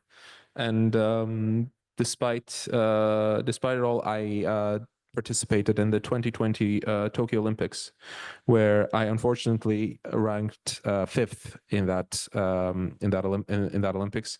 It was a Japanese opponent. Yes. with which I think all psychological matters considered, it was a tough psychological situation, which unfortunately got the better of me. Which იმ ოლიმპიურ თამაშებამდე ჩვენ მქონდა სამი შეხვედრა, სამივე მოგებული მქონდა. before that, before the 2020 Olympic Games, I had met the same Japanese karateka 3 times, and I had beaten him 3 times, but lost to him in the Olympics. Olympics, I lost by 1 point.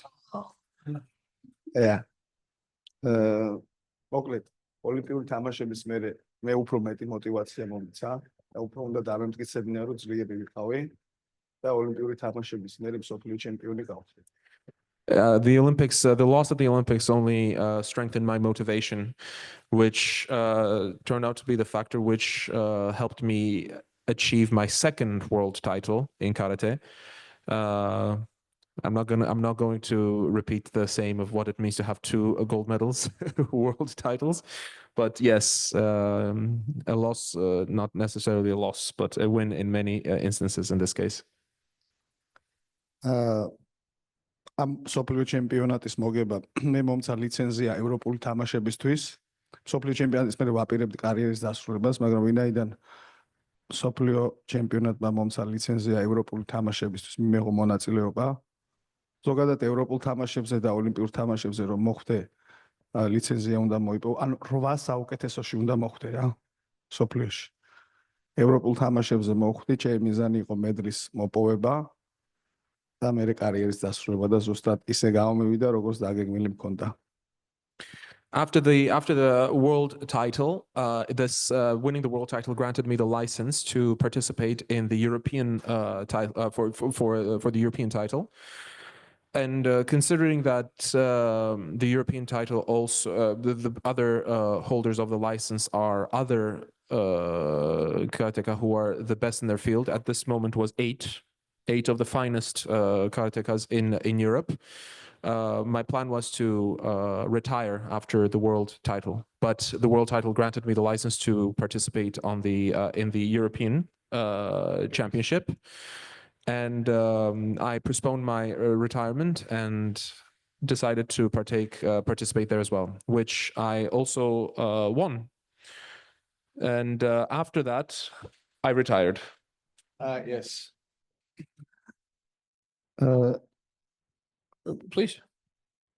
I have a question.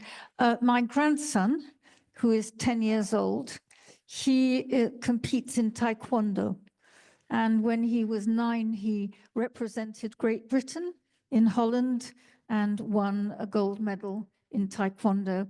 He's still doing Taekwondo. But what I have noticed is that in this country, you have to have parents who can afford to pay. It's not just the tuition, but in the United Kingdom, most national competitions take part in living in the north.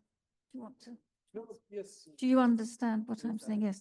So my son has to go to stay in Sheffield or Barnsley, wherever these places are, where the national competitions take place. And you have to pay for the hotel, and you've got to stay, you've got to leave. And so parents have quite a lot to pay for.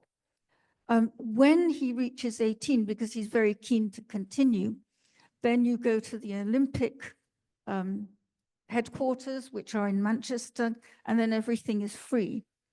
But until then, you have to have parents who can support you.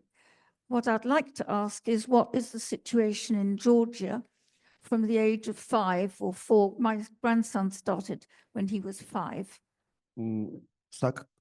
საქართველოში შედარებით სისტემა დაალაგებული არის. თუ სპორტსმენი არის საუკეთესო და ხვდება ნაკრებში, არა მარტო უფასოდ აქვს, ყველაფერი სტიპენდიაც აქვს და ყველაფრით უზრუნველყოფილია. რა თქმა უნდა, 5 წლის ბავშვს რომ მიიყვან, მშობლებმა უნდა გადაიხადონ, ეს ყველგან ესეა, მე მგონი მთელ მსოფლიოში.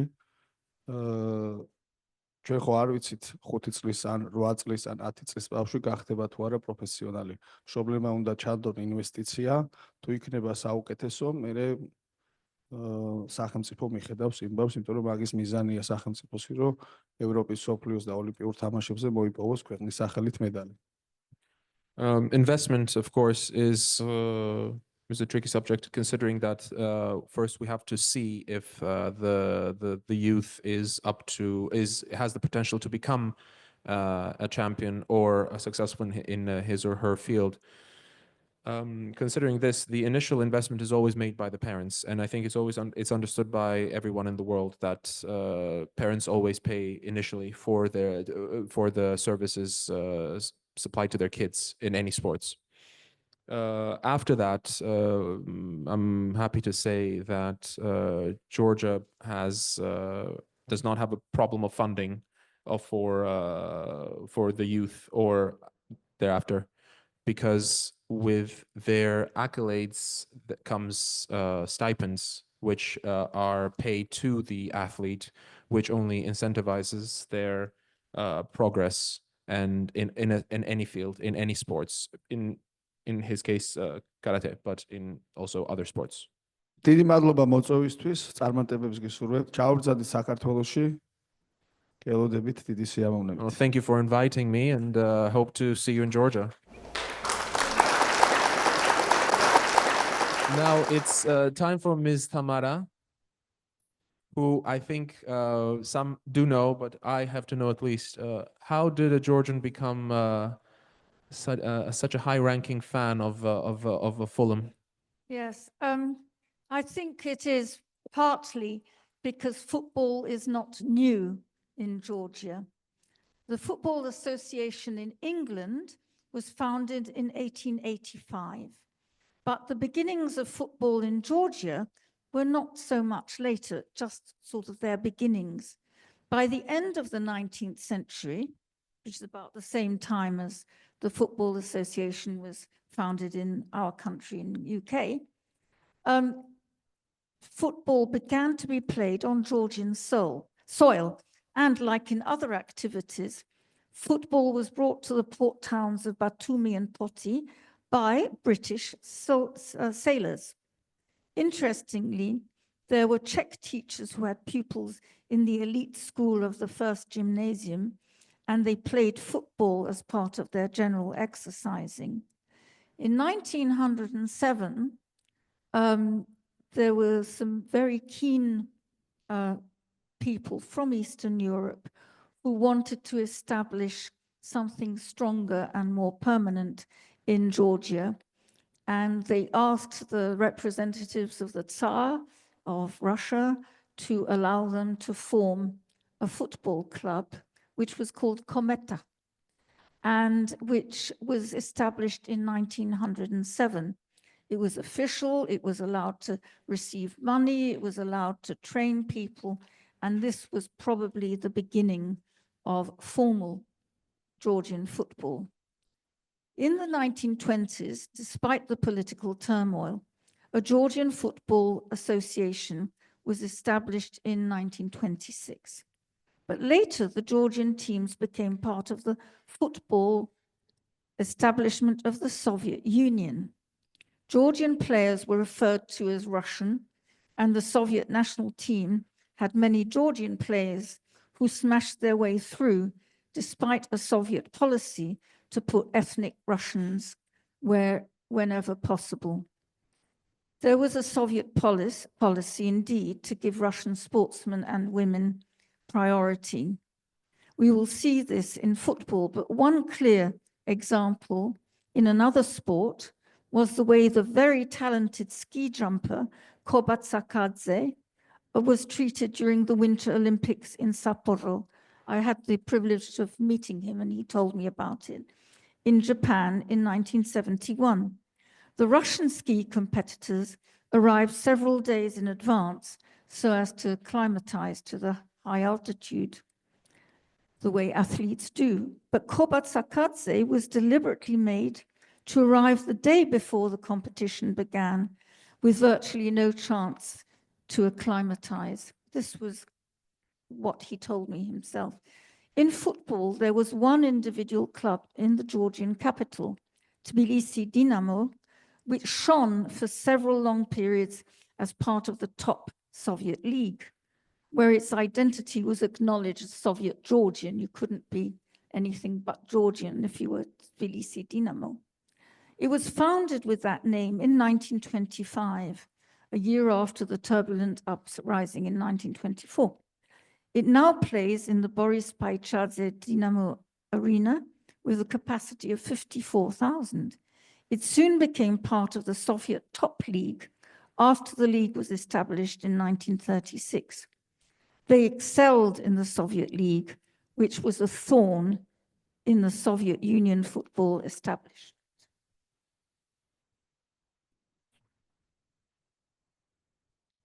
In 1979, Tbilisi won 3-0 against Liverpool, and Liverpool was in its prime then, so it was a great sensation, and they defeated West Ham United 4-1 in London. In 1981, Dinamo Tbilisi fought its way into the European Cup Winners' Cup competition. One game it had to play was against Tottenham Hotspurs in London. When they arrived in London, however, they found that the Russian officials had had their kit taken off the plane. However, good Spurs, and I'm not a Spurs fan, I'm Fulham, but they stepped in and at their own expense in one day managed to get the whole kit ready. Every boot, shin pad, shirt with their names and numbers on them.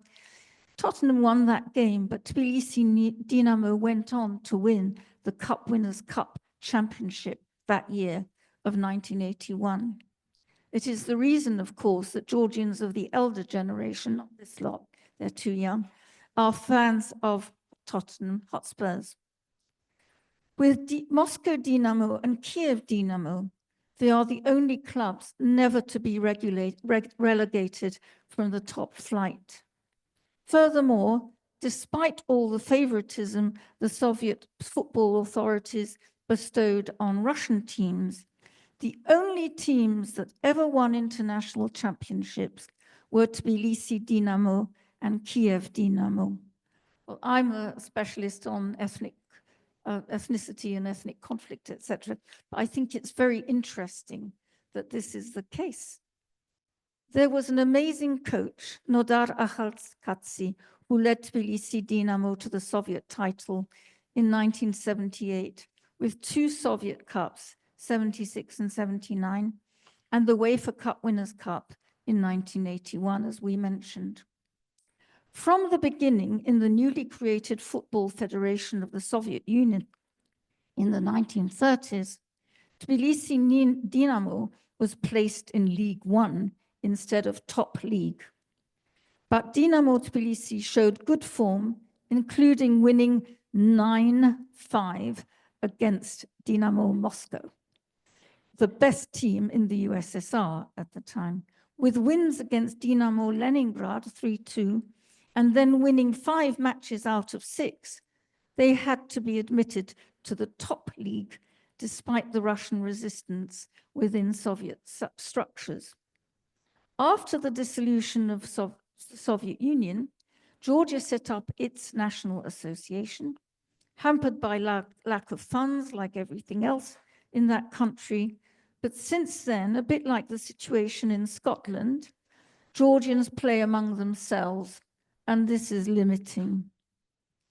But for a tiny country like Georgia, there are an impressive number of football clubs all over the country. In the Erovnuli Liga, the National League is composed of 4 leagues. League One is equivalent to our Premier League, plus the under-21s Premier League and under-17s. There are 10 clubs in League One. The present champion of League One is Iberia, who won for a second time. Obviously, the most championships have been won by Tbilisi Dinamo and Torpedo Kutaisi. And Torpedo Kutaisi has a Norwegian goalkeeper, Bjorn Myers Jens Johnsen, who plays in the Norwegian national team. And there are here and then footballers from other countries who play in Georgia local League One clubs. Kolkheti, founded in 1913, was promoted back to League One last year.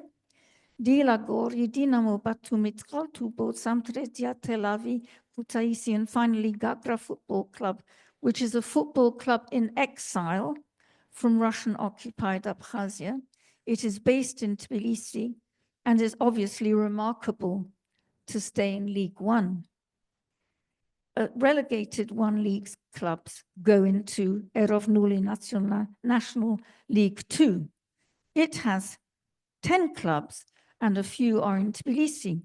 Dinamo Tbilisi 2, Arabvi Dusheti, Kerji, Lokomotiv Tbilisi, Rustavi, Spari Tbilisi, Kolkheti Kopi, Shturmi, Dion Bonisi, and WIT Georgia Tbilisi.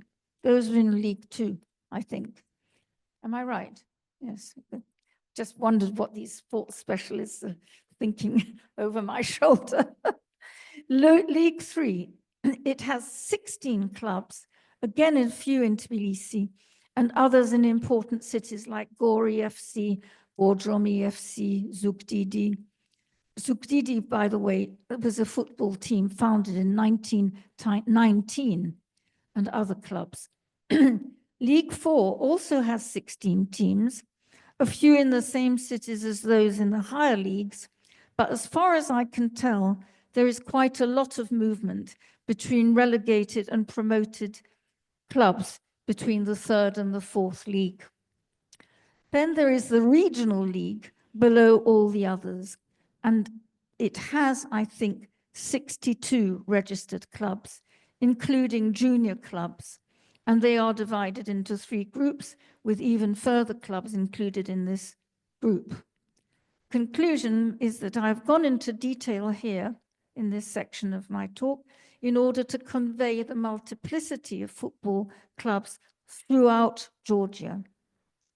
The Women's National League is a work in progress.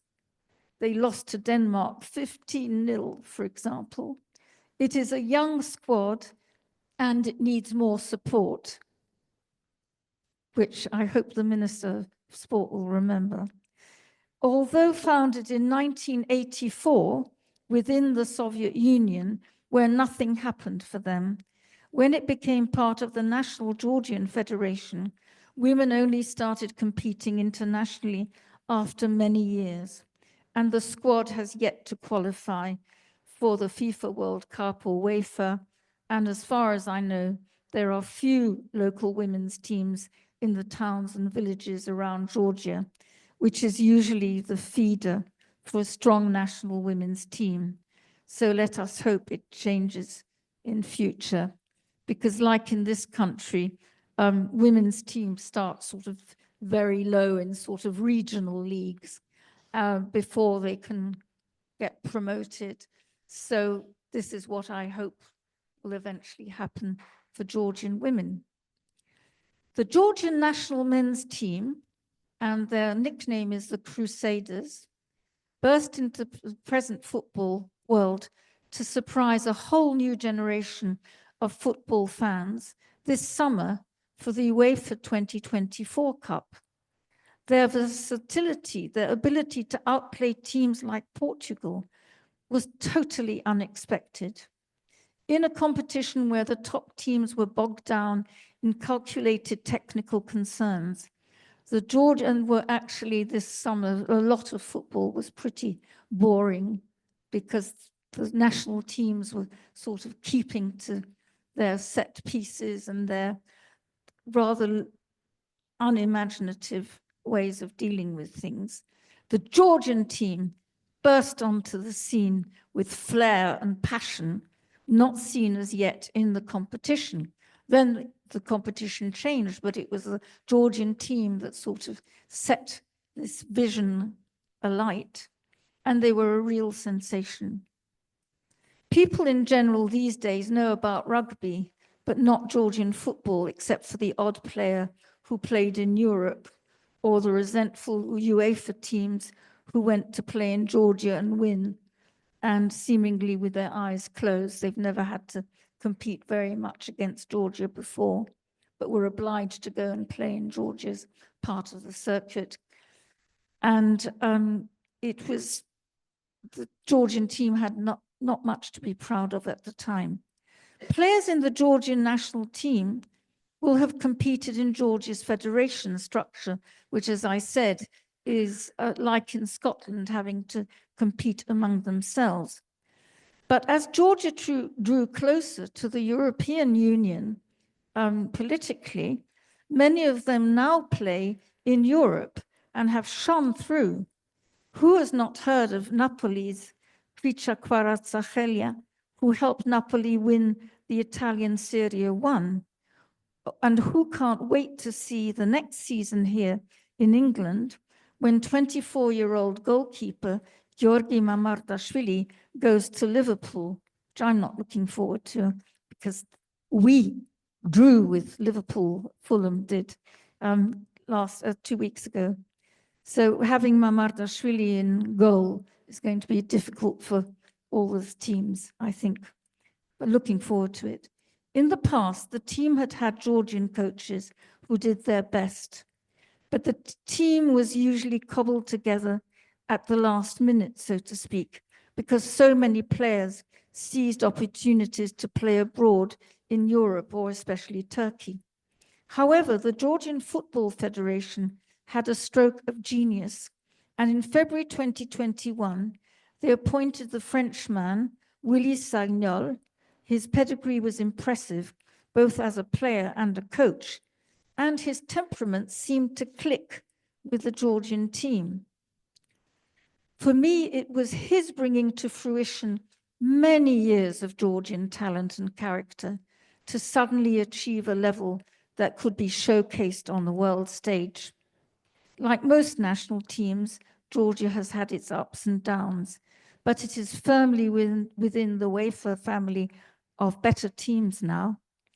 Who would have thought when Ronaldo visited Georgia in 2013 that some of the kids that met him, Prica Kvaratskhelia included, would later meet him on the field and defeat Portugal, for whom he was playing.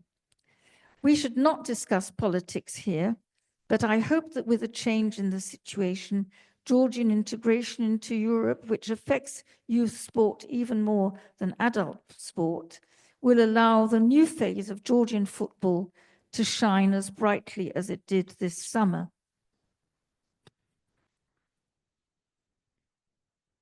I think, as our chair said, we must hope, we must hope. Just as a kind of ironic end of what I had to say, it is true that the former footballer Mikhail Kavelashvili has been appointed to be president of Georgia. Whether it happens or not is yet to be seen. But he wasn't able to be president of the Football Federation because he was unable to fulfill the criteria which include higher education, but at least he can be president of the country if that ever happens, which presumably it will. What I did want to say, though, is that I would love to see a friendly between Tbilisi Dinamo against Fulham in my stadium in Craven Cottage. Dream on tomorrow, dream on.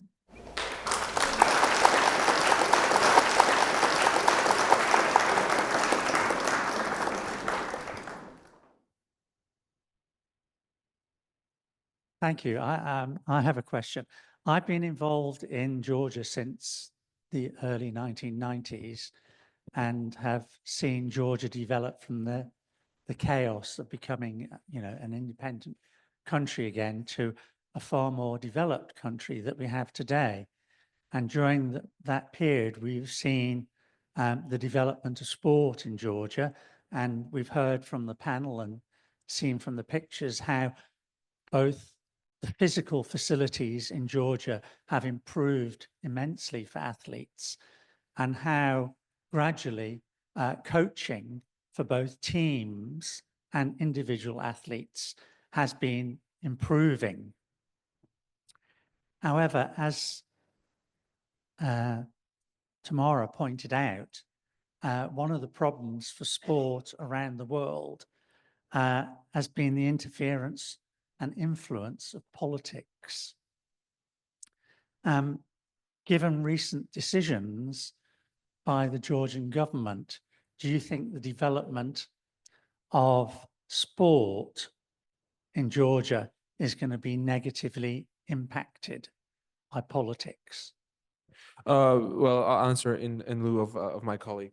Well, I think in general, when it comes to sports and government, I think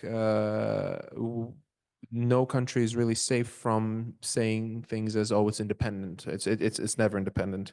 It just is. It just is, and it varies in degree, whether you see it or whether you don't see it.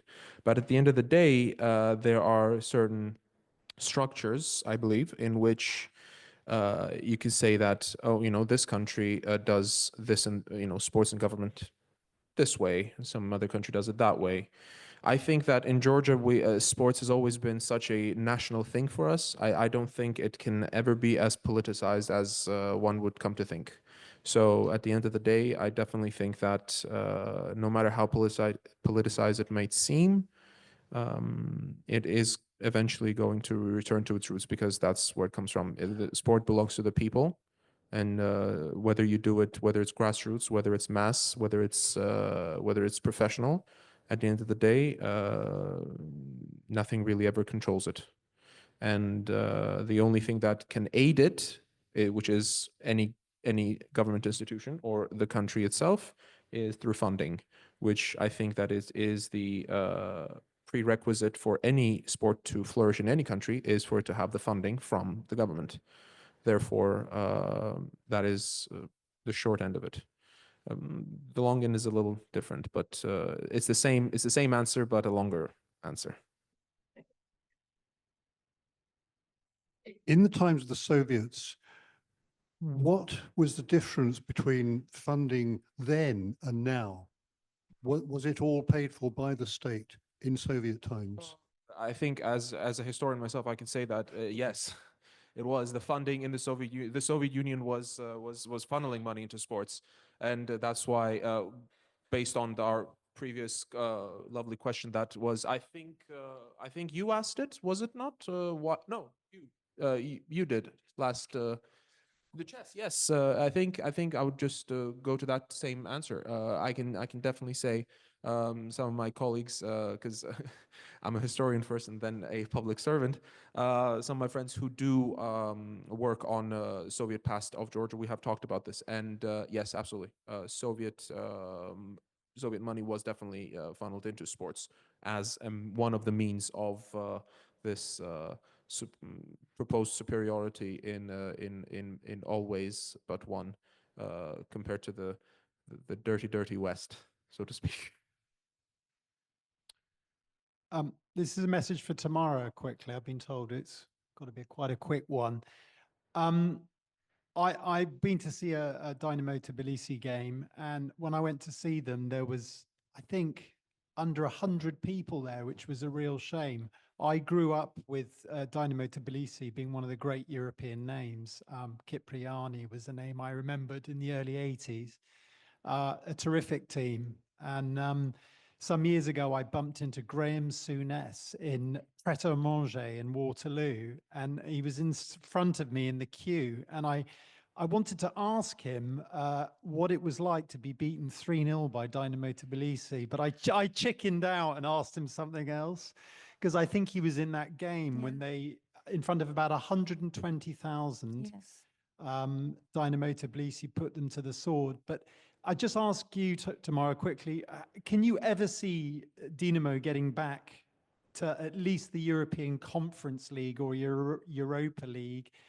Or do you think their days have really gone? And would there be an answer to see a great team like that claw its way back? Yeah.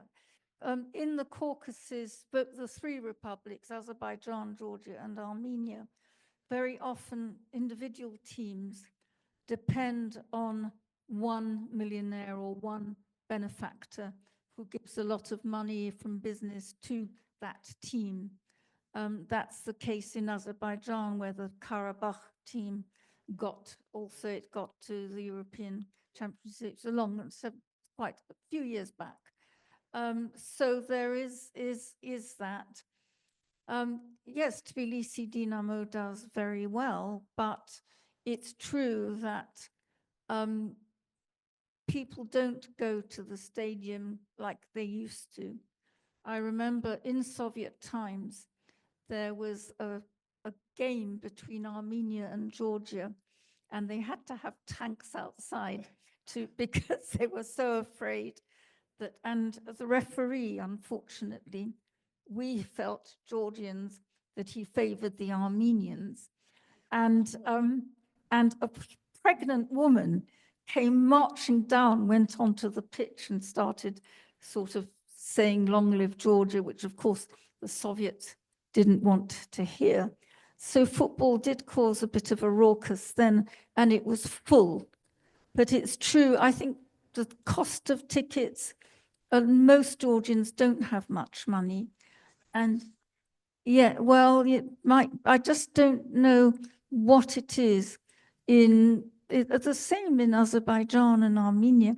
There are games where there are very few people in the stadium. But yes, they played in Chelsea, in fact, I think. Yes, it can happen.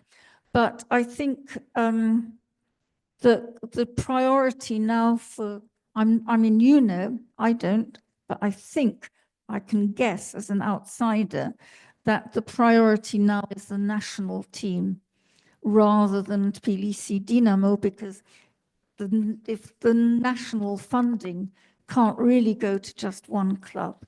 So I think that's the main answer. Am I right?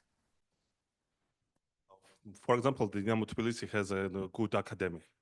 In national team, most of players are from Dinamo Tbilisi, but they don't try to build a team. They sell all young players and make monies and not build the team. And because we have not a strong team, it's like Arsenal. I think that answers completely. Thank you, and congratulations to all the Georgian athletes. Terrific. And it would be lovely to see you at Wimbledon and win. Okay, if I could just say something as well. I'd like to thank Levan particularly because he made a big effort to get all of these people together. And I think he's done a very good job. So thanks again, Levan. Thank you to you. Yes, I mean, we've not had this before. I mean, we've not had sport, but I mean, to get this panel and what we had there is a huge achievement. And thank you very much.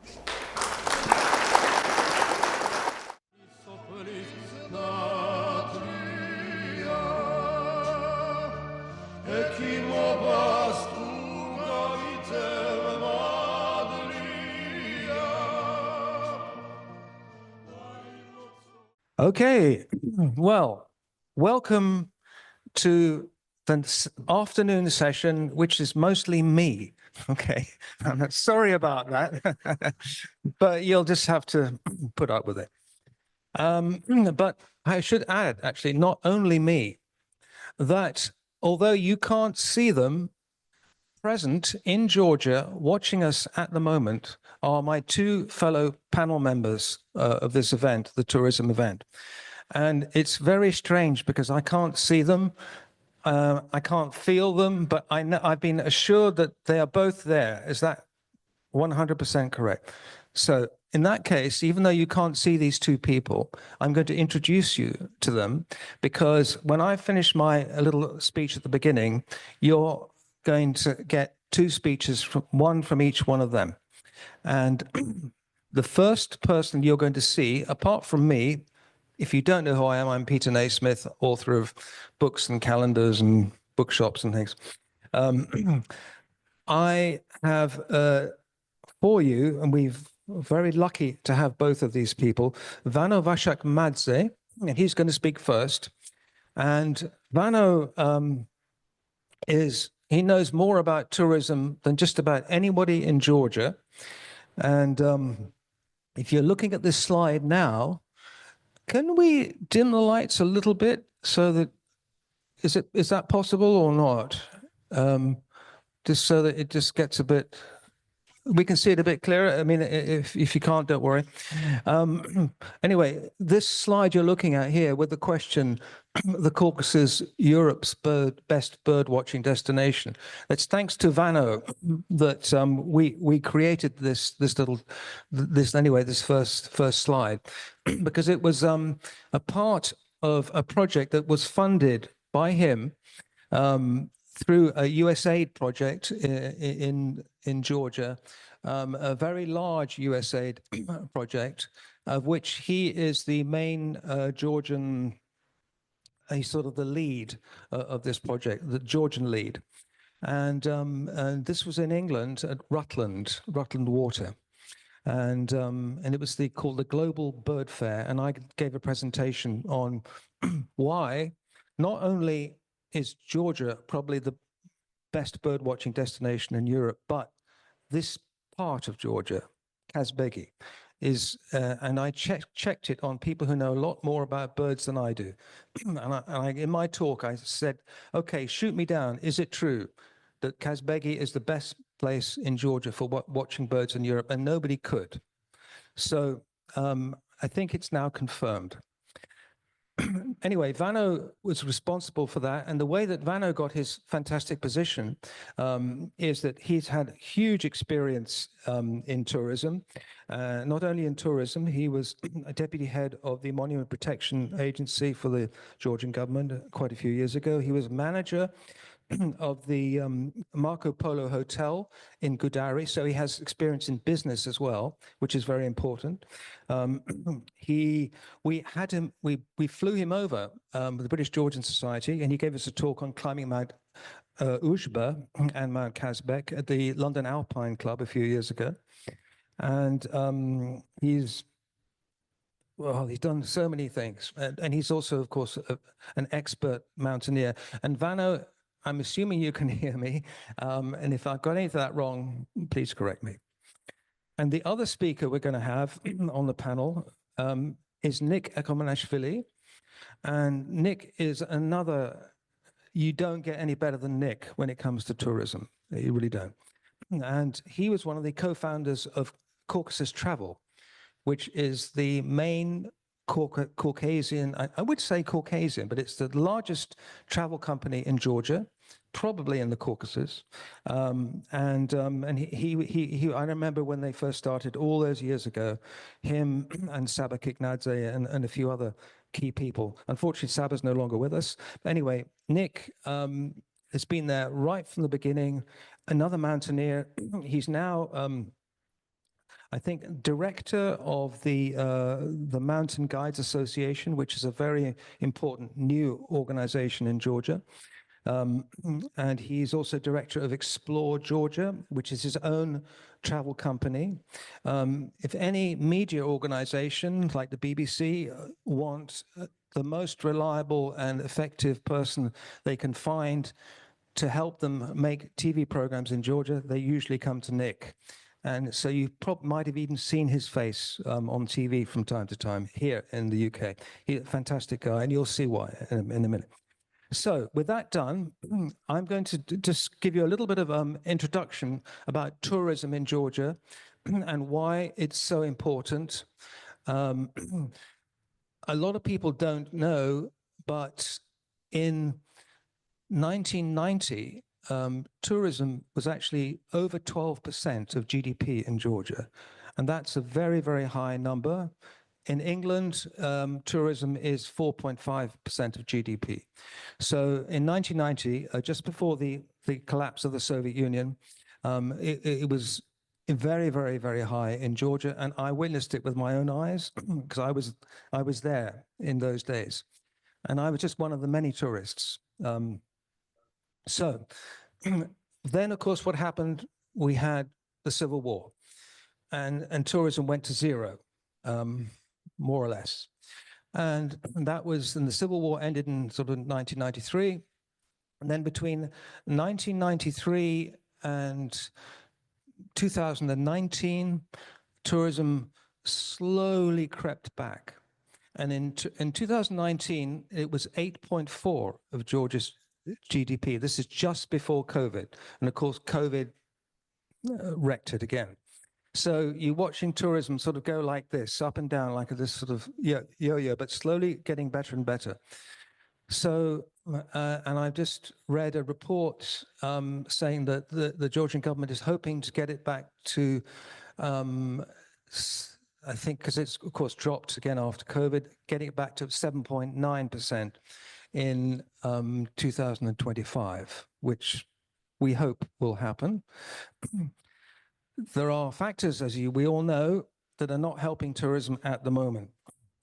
But having said that, I'm going to very quickly run through some of the points that I made at the Global Bird Fair, as to, and it was these points were very well received because when I first went to the bird fair back in 2008, nobody knew where Georgia was. They thought it was in America.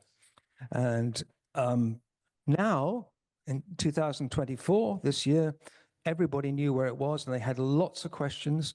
And the little stand that we set up there, here in England, I should think we must have had about 50 people coming up to us saying, can we go to Georgia? Is it safe? This is always the question. I've been asked this question for years and years, and I always say, of course it's safe. In fact, it's safer than Camden Town.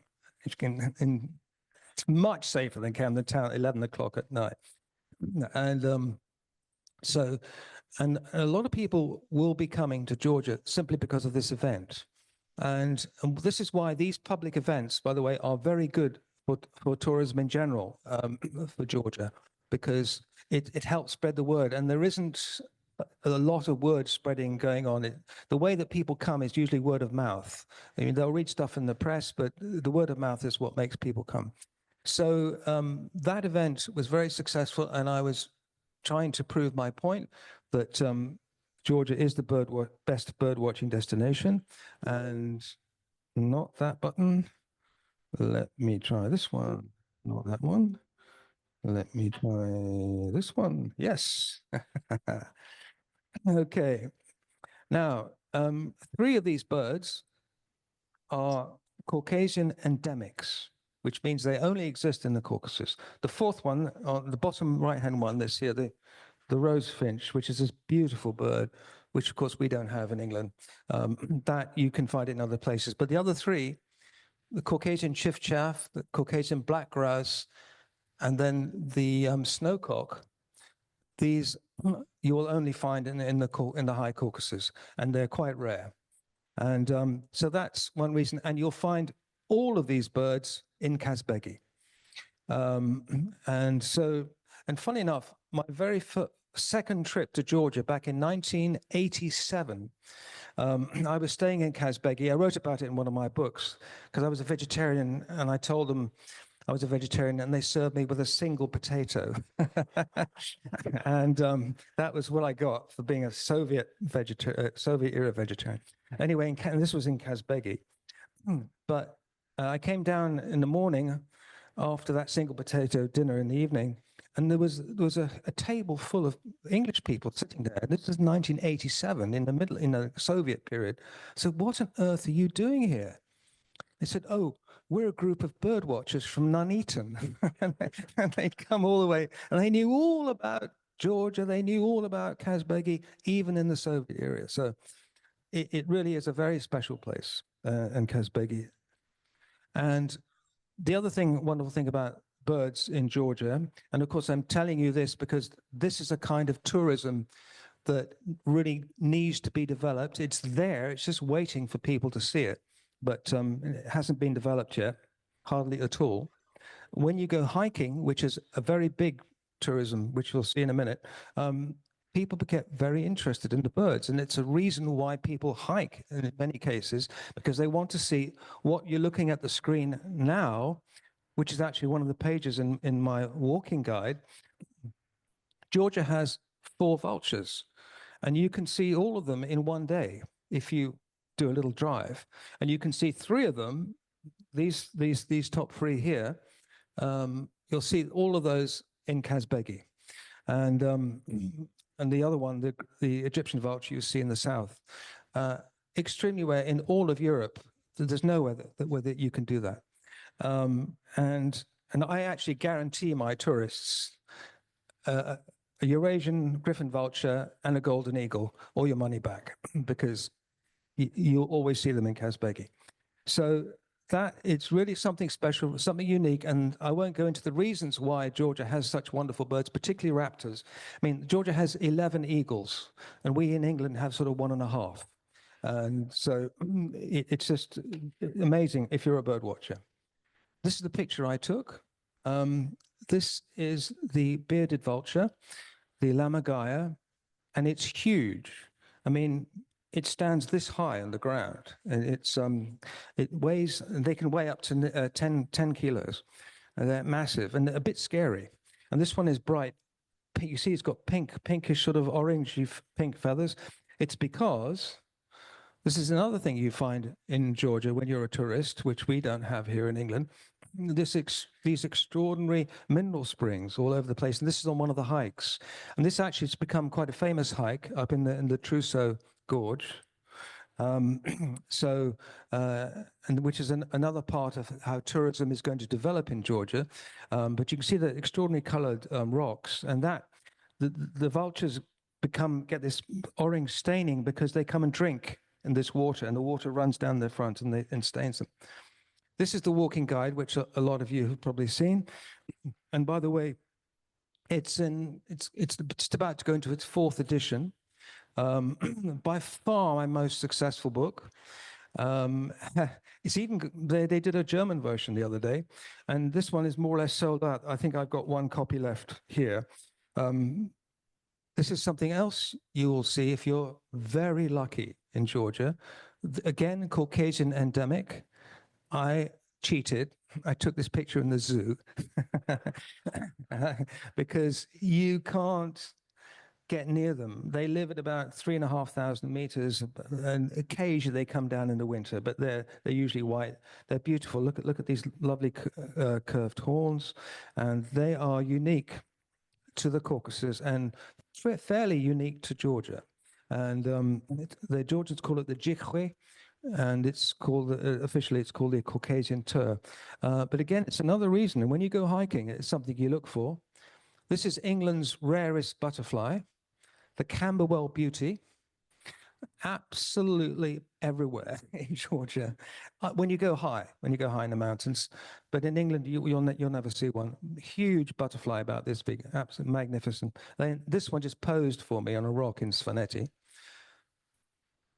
Georgia has, now I'm going to get the figures slightly wrong, but there are roughly 25 species of Galanthus, which is snowdrop, in the world, and Georgia has more of them than anywhere else.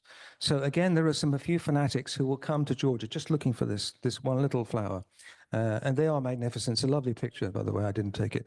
Then, of course, here we are in Svaneti with Mount Ujba in the background, and the Caucasian rhododendron, which ponticum, which fills whole valleys full of scent. It's just heavenly. If you go up to Svaneti in June, you'll see it. Now, as for the development of tourism, of course, I'm going way too slow as usual, so I'm going to rush this a little bit.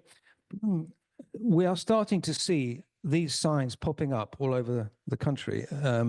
This is the brand new one actually in the Khada Valley, which I'm going to talk about later. But very useful and very encouraging for hikers. This, if you can't get a guide, you can't get hold of my book. You don't need either of them anymore in a lot of places, because these signs are very good and very helpful, and mostly they're accurate as well. So they're starting to appear, not entirely accurate, I will say, but mostly they are. Yeah.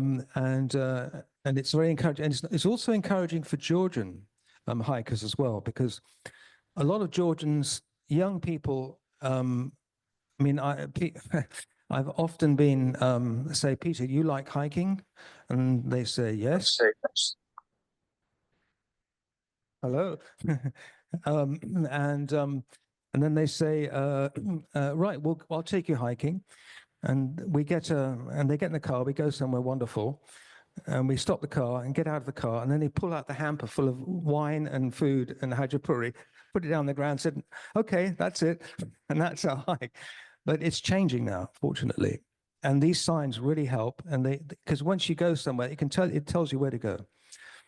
And the other thing that's really great, of course, is hiking into Tbilisi now, which finally is coming to life. And this is a friend of mine, Lisa Zvania. Some of you might actually know her. She was here in London for a while. Anyway, we were hiking up in the hills above Tbilisi, and they've put signposts like that one, and they've made these trails, and now they've even put seats where you can sit, and you can. It's wonderful. This is another great thing about Tbilisi. And it's a great thing for tourism in general. And believe me, a lot of tourists, they come to Tbilisi and they don't know where to go. So, and if they ask me, I just say, just go up.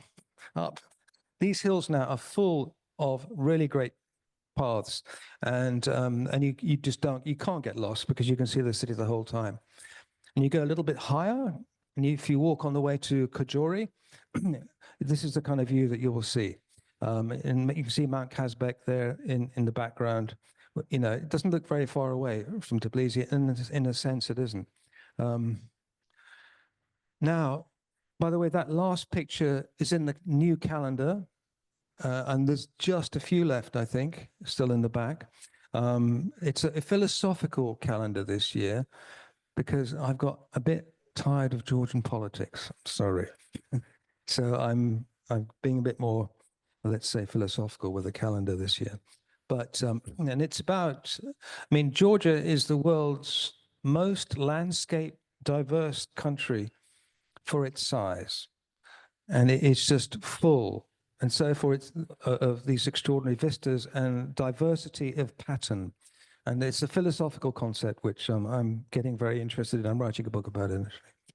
Now, we're going to zoom up. I'm already over time, but we're going to zoom up very quickly to Ratcha. Some of you know it's a wonderful part of Georgia, and it hasn't properly been developed for tourism. It's still, and this is the first stage of it, the new road up to Ratcha. And I'm talking also about heritage tourism. And when you get up there, you walk up into the middle of nowhere and you'll find a place like this. I mean, quite extraordinary. Art Nouveau hotel built around 1905 or 6 or 7, something like that. And just lying there, sitting there, waiting for visitors. Now, this hotel, or whatever it is, or was, is in a very difficult place for a lot of people because it's in a place called Shovi, where they had that big disaster a few years ago. And by the way, this is the same building taken a couple of years ago. That last picture I took just a few weeks ago. Now, Shovi had a disaster, a huge, and this is another Art Nouveau dacha / hotel there. And they had, and this huge mudslide came down and wiped out. It was a resort, a lot of resort, and killed about 30 people. And the reason I'm putting this in this talk, because people are saying it's a bit macabre to do that, but the thing is, Georgia is a very dramatic country, and of course it loves drama. Georgian people love drama, and I think it's because the Georgian landscape is so dramatic. The character of the Georgian, and I've got a book actually on Georgian character over there as well. The character of the people is absorbed from the landscape. So you get huge catastrophes, really, I suppose is the only word you can think, like this one, where a massive mudslide will come down from these very high mountains and do a lot of damage. And then to counteract it, you have an absolutely wonderful vista waited for you. Now, the last picture showed a signpost. And the reason I put that in the slideshow is because with these disasters, and then you have something like this to counteract it. So you have the drama, the painful side, and then the beautiful side. You get two sides of this same story. If you have the opportunity, and which we do now, you can fix the disaster. And I put that slide in because the signpost, by miracle, was missed by the avalanche just by 2 meters. It's still there. And with that signpost, that means this walk is now available. It's one of the finest walks you can do in the Caucasus. It has heritage tourism at the beginning, which you've seen. Then it used to have this resort, which is now gone. It's just an area of debris. But then you walk on and you come to this hiking trail, and you can still do it because the sign is still there, and you come up to here, you can see Buba Glacier up there. And then if you do a bit more heritage tourism, the whole point is we've got to go back and restore it and come and stay in places like this, which is a heritage tourism little guest house in Khanchkara, which is also in Racha. And this is starting to develop in Georgia, and I strongly recommend that people go. This house is a reconstructed old barn. The guy bought an old collapsing barn in Racha for I think $2,000, very, very cheap, and he brought it home and reconstructed it, made it into a very nice heritage-style holiday resort. This is inside the room with his heritage references, and then he's got a little winery there as well. And anyway, I'm going to end now by saying that the National Trust of Georgia, which I haven't mentioned until now, it's in the calendar, of course. We just won the Europa Nostra Prize, which is sort of the Oscars for heritage in Europe. And for our tower reconstruction, you can see on the left-hand side of this slide here, the right-hand side of the slide is the top of it. We had scaffolding up on the side of it. So we're quite proud of ourselves and what we've achieved this year. And that's me for now. You're going to get some more of me a little bit later. But now for the big moment. Can we get Vano Vashakmadze live from Georgia? Vano, are you ready? Yes, yes, I'm with you. Do you hear me? Great. So, my pleasure to be with you and with the audience. I was listening to your very inspiring talk, and that is my privilege to have friends like you and all the colleagues. This is my privilege to speak on that very important days. Peter, if you are with us, and you can help me to show very little presentation about yearly exploration of the Caucasus. Can you show it, or that is planned or not? Please let me know. Otherwise, I will continue my talk. This is a different one or the same one? Do you know which slide? Which slide Actually, is on? It is a one presentation. It's a first. Let me say there was a two links. Is it one that says Kazbegi Short? Is it that one? Yes, please. it is, isn't it? Yes. Yeah, that And was we'll the one. have If you two go back to videos that one, later on. Yeah. that's great. Thank you. You can go to the second slide because first you already showed to the public. And I will tell you a story why I decided to show that. Many years ago, when I was very deep in mountaineering stories, I discovered for myself amazing story of the early European explorers of the mountains, climbers, and British people stand on the top of that list. If you move to this first slide, you already shown, but it's not only remarkable for me because of birding, but because I have plot of land and small house, which is my dream house, connects me to the mountain.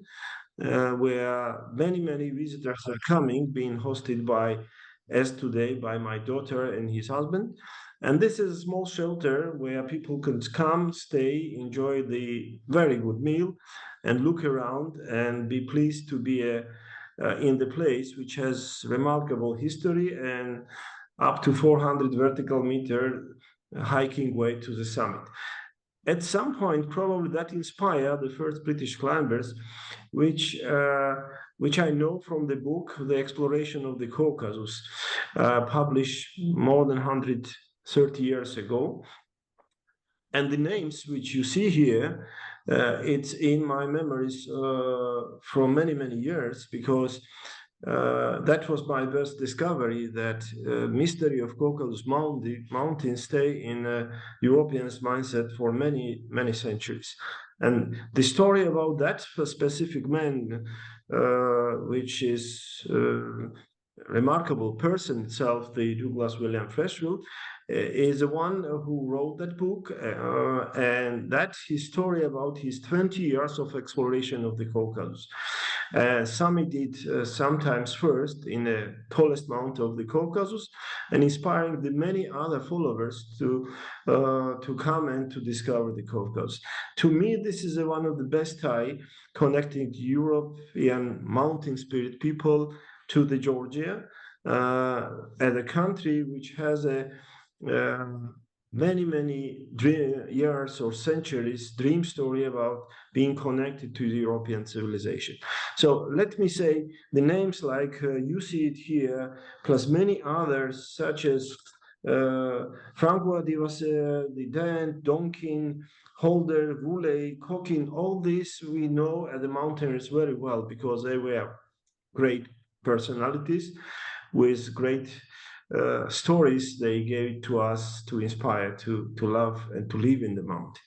So that, this is a kind of the, you remember, Peter, we had some dream project to set up the Freshfield stone on the pathway, which he describes there as a climbing route from village Stepan Tminda, Kazbegi to the very summit. And maybe one day we can do that. But let me go further by presenting the Georgia tourism in different aspects. So here the map is about that route, which is connect the village we see to the very summit, like a classical route, which is to my best surprise, it's very explicitly described by the climbers at first attempt to be on the summit many years ago. Actually, it's 1868 years. Okay, let's move to the modern stories and new developments.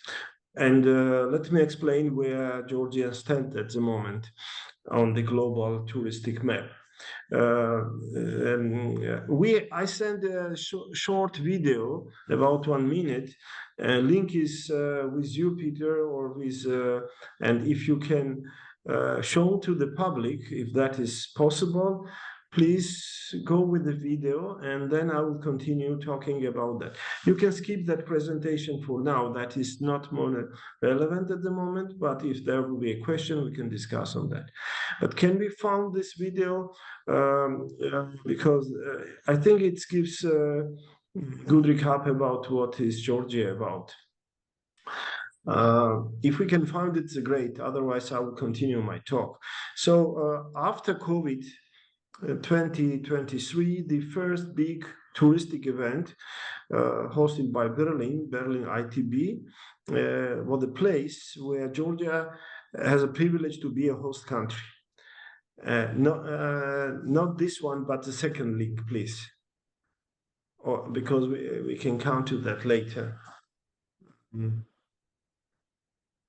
Or maybe we can go through that. Yeah. Okay. Let's go with this movie first of all. So this is about modern life, about yes, please. Yeah, that's the only video I've got in the Vano folder. Okay, so we only have one video, I'm afraid. Oh wait, Okay, then go with that. What you have, no problem. No, we haven't got it. I'm afraid that's somehow only one we've got. So Actually, the Peter has all the links and the order, but nevertheless, okay. Perhaps we can just play that. And Yeah, sure. Go on. Yeah. And I'll speak meanwhile. So at the ITB, which was very prestigious event, Georgia being invited as a host country that gives exclusive opportunity to show what his country offers to the global travel market.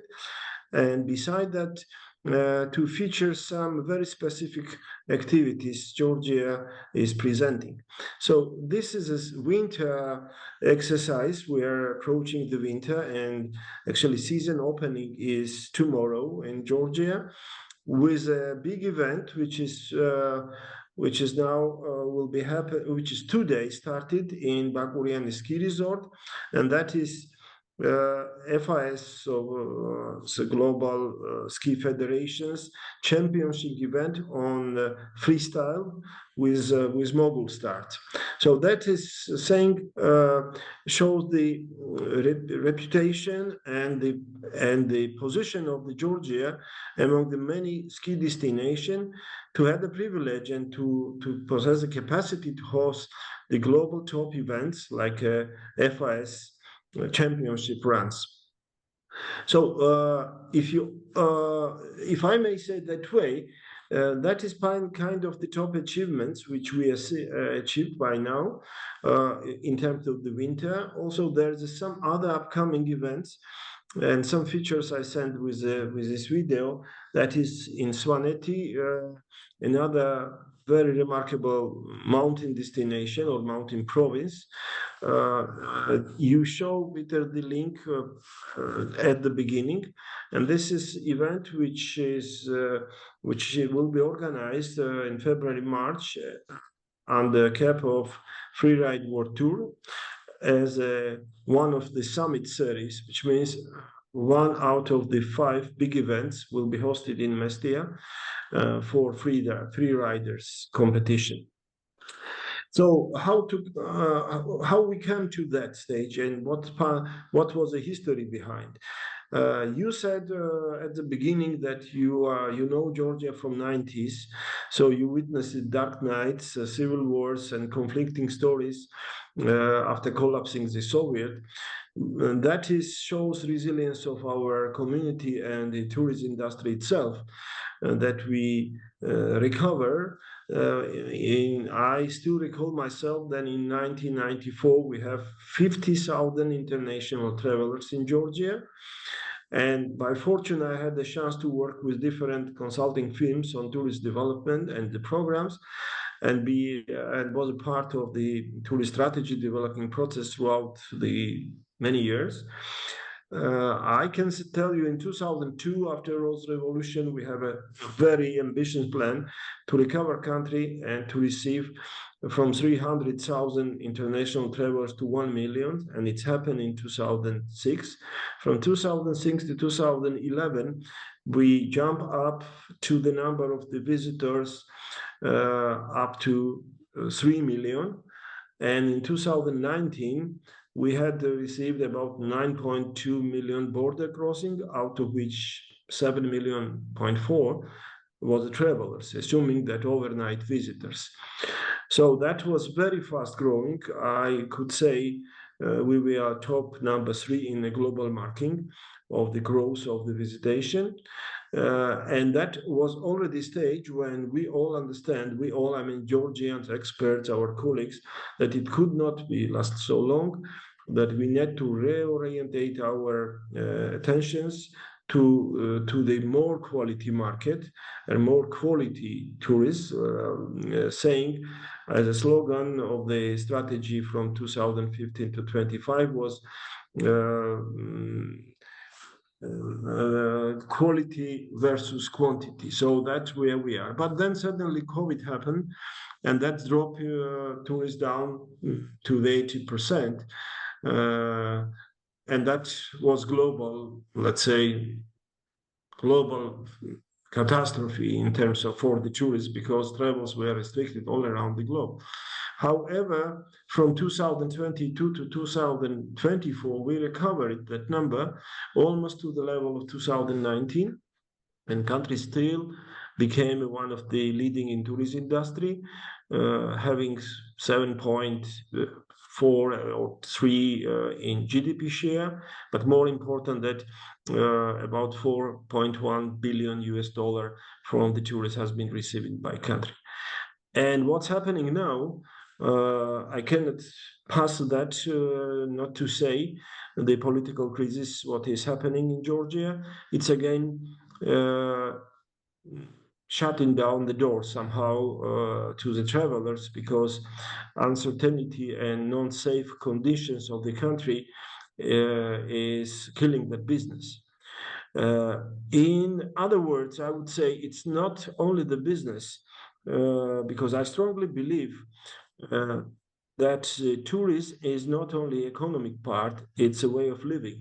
And if the host is not appreciating the values what to offer to the guest, that is never works properly. In our wording, the hospitality, we are naming Stumar Maspin Zloba, which composition of the two words. Stumar is a guest and Maspinzel is a host. Without having these two integrated component and genius synergy, there's no success. So that's why when we are talking about the growth of the tourist sector in Georgia, we are talking about sharing the values between travelers from developed countries, from Europe, from US, not only from Far Asia, but we are talking about the people who value the values what we have. They are dear to the nature, to the heritage, to the hospitality, to the good food, and joy in a way that makes people happy to live. This is all about that phenomenon. The fact that country in terms of economy was successful in that direction probably shows the spirit of Georgian people being resilient against the turnovers, historical turnovers, and we are on one of that stage. I strongly believe that we will recover out of that sooner or later, but probably very soon. And we will be again proud to say that we are hosting our countries and guests are welcome to come. That is basically my say. If we have a chance to show the video, please do. Otherwise, I'm happy to answer the question or to pass my word to Nick, and then we will discuss about more. Thank you. Thank you, Vano.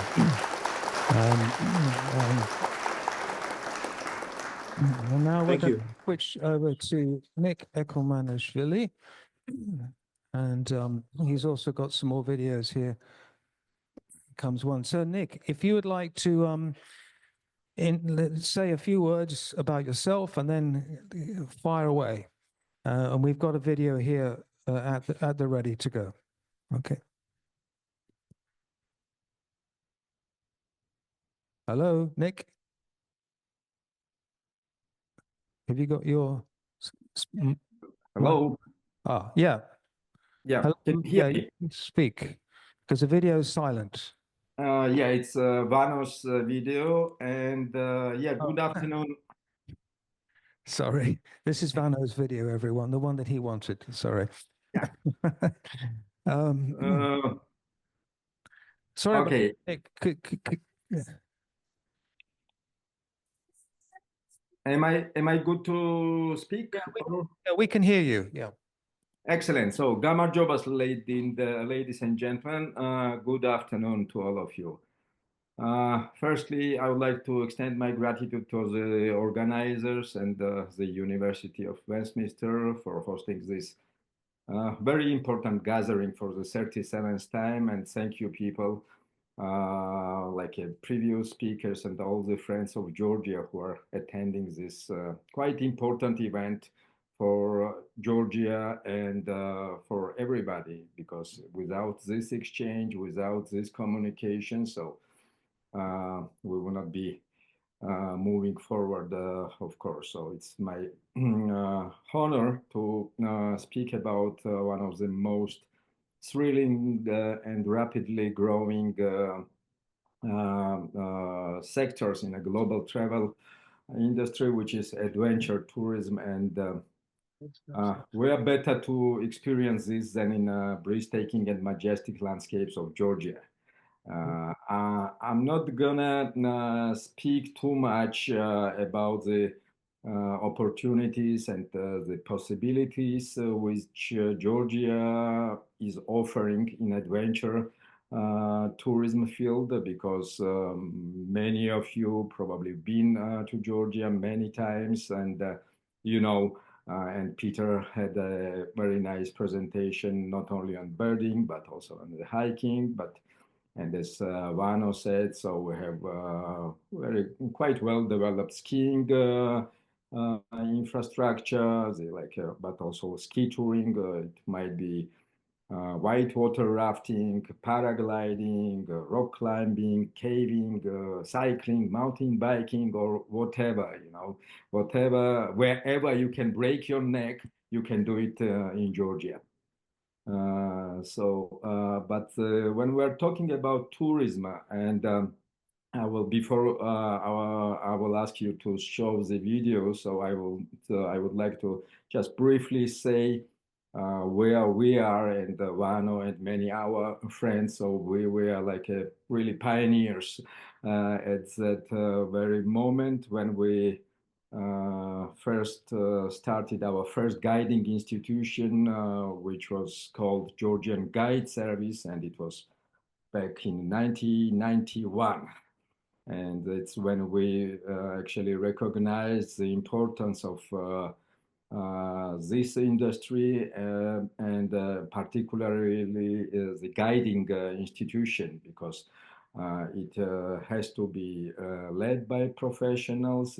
This morning we were talking about the sports, and so we all are coming from the mountaineering background. So we used to be a sportsman, but then back in 91 we decided to convert this, not the hobby, we were professional climbers at that time, to convert it to the profession. And since then, it's over 3 decades. So we had quite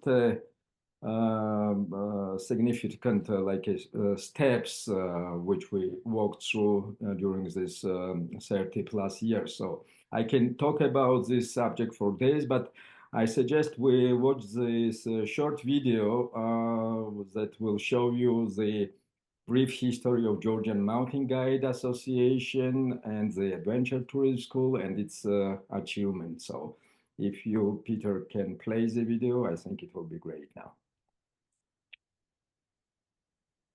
The Georgian Mountain Guide Association has been integral to advancing adventure tourism, guiding education and institutions in Georgia for over 3 decades. In 2016, the association enhanced this commitment by founding the Adventure Tourism School in Gudari, in collaboration with the Ministries of Education and Economy, and generous financial support from the Millennium Challenge Corporation, providing formal professional education to adventure guides. Building on this foundation, GMGA proudly joined the International Federation of Mountain Guides Association in 2021, cementing its position in the global community. Throughout the years, the vision of transforming Georgia into a premier destination for adventure tourism has been bolstered by the continuous support from the public, private institutions, and international donors. Agencies such as the German Agency for International Cooperation, alongside contributions from various European countries, have been instrumental in this journey. Advocating for its members, the association upholds international standards and principles of guiding in various adventure activities. Its commitment is reflected in the continuous effort to establish nationwide one-stop shop vocational educational institutions for adventure tourism occupations. On top of its flagship mountain, alpine, ski, and trekking guide programs, ATS now offers certificate courses for canyoning, cycling, caving, rafting, equestrian, rock climbing guides, 3 levels of ski instructor, and alpine rescuer programs. Together with USAID, the Ministry of Education and Science of Georgia, and Resorts Development Agency, the Adventure Tourism School is set to expand its operation nationwide by establishing a branch in Svaneti, Mestia, dedicated to replicating existing adventure tourism programs in the western part of Georgia and marking a significant step in regional development. The West Point project, backed by USAID and Skills Agency, is transforming adventure tourism education in Georgia. Presently, it's rolling out 18 new programs and conducting 48 courses, with the objective of upskilling 70 trainers and educating 700 students across 12 locations. The initiative also focuses on training 200 school students, nurturing future talent. Complementing this effort is the Future Guide School, which serves as an incubator for nurturing interest in adventure tourism professions among high school students. Through summer and winter programs, the school introduces these young participants to various adventure disciplines.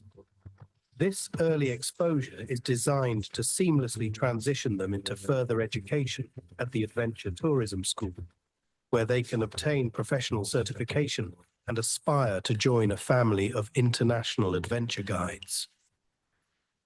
Another milestone of the West Point project is pioneering blended courses for the adventure tourism sector in close partnership with the Skills Agency. This initiative marks a significant step toward a more inclusive and far-reaching educational framework, one that promises to shape the future of adventure, tourism, education in Georgia. The Adventure Tourism School is steadfastly working towards standardizing certification and elevating it to an international level. Looking ahead, school is on the cusp of joining the Union of International Mountain Leader Associations and the International Ski Instructors Association, further embedding its credentials within the global framework of adventure tourism professionalism. These affiliations are a testament to the school's dedication to nurturing a workforce that is proficient, competitive, and highly regarded on an international stage.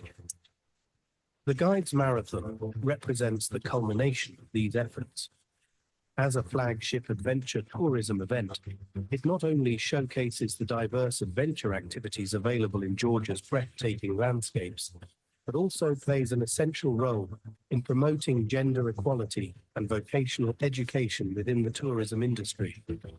The marathon celebrates the proficiency of local guides and best practices in guiding, helping to elevate Georgia's status as a leading adventure tourism destination. Guides Marathon 2024, alongside the subsequent edition in 2023, are pivotal events underpinned by the generous support of the American people, represented by the US Embassy in Georgia.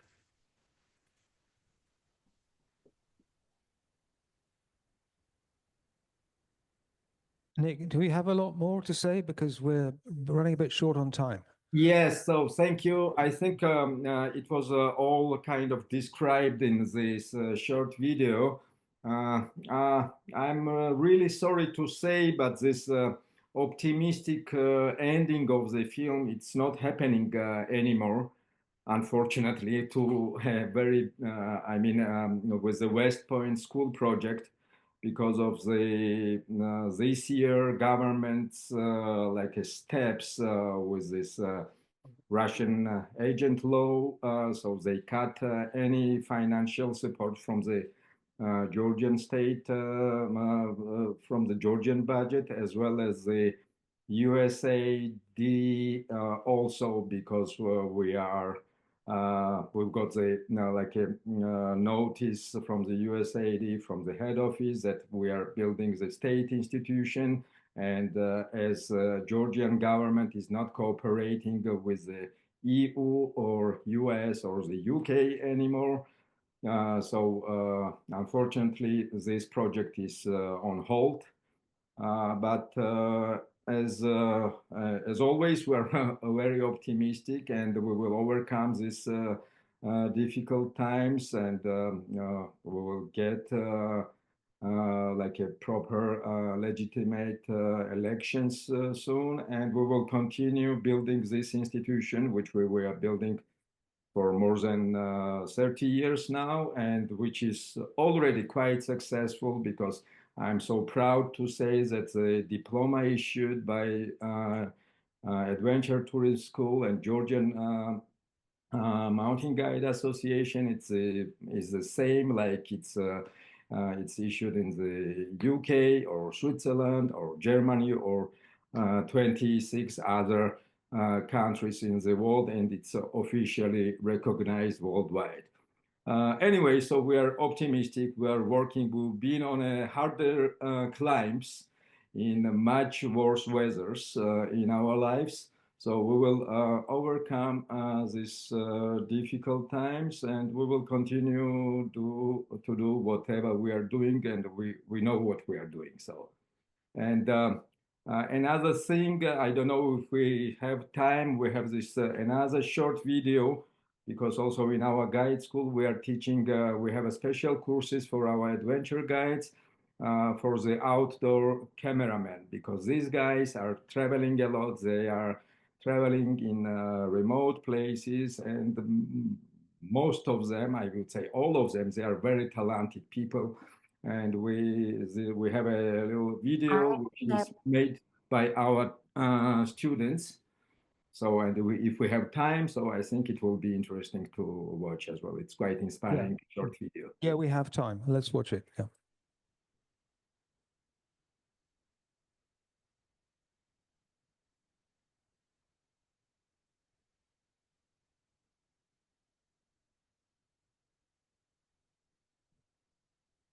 Do we have by chance opportunity to make a voice?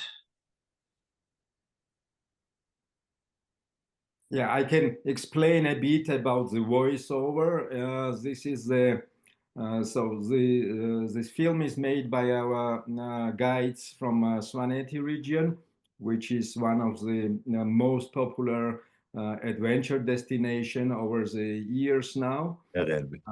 And the voiceover, it's a prayer in Swanetian language. It's a prayer to guests, it's a prayer to guides, and it's a prayer to God, that to all the travelers, and praying to God, that asking God safe travels to everybody.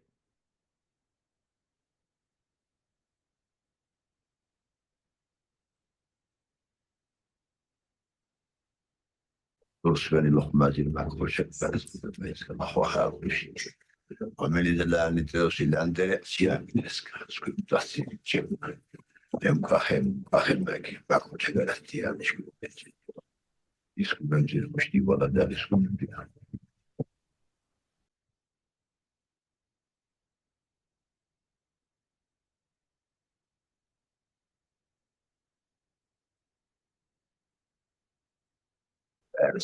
It's a particular match for the Henschke, Mushkun Marush, and Rusven Behatsco Dusted. Shania needed the Amber, Swim Dusted, or James Sudaris Kalman, never.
Great. Thank you very much, Nick. And that was a great video.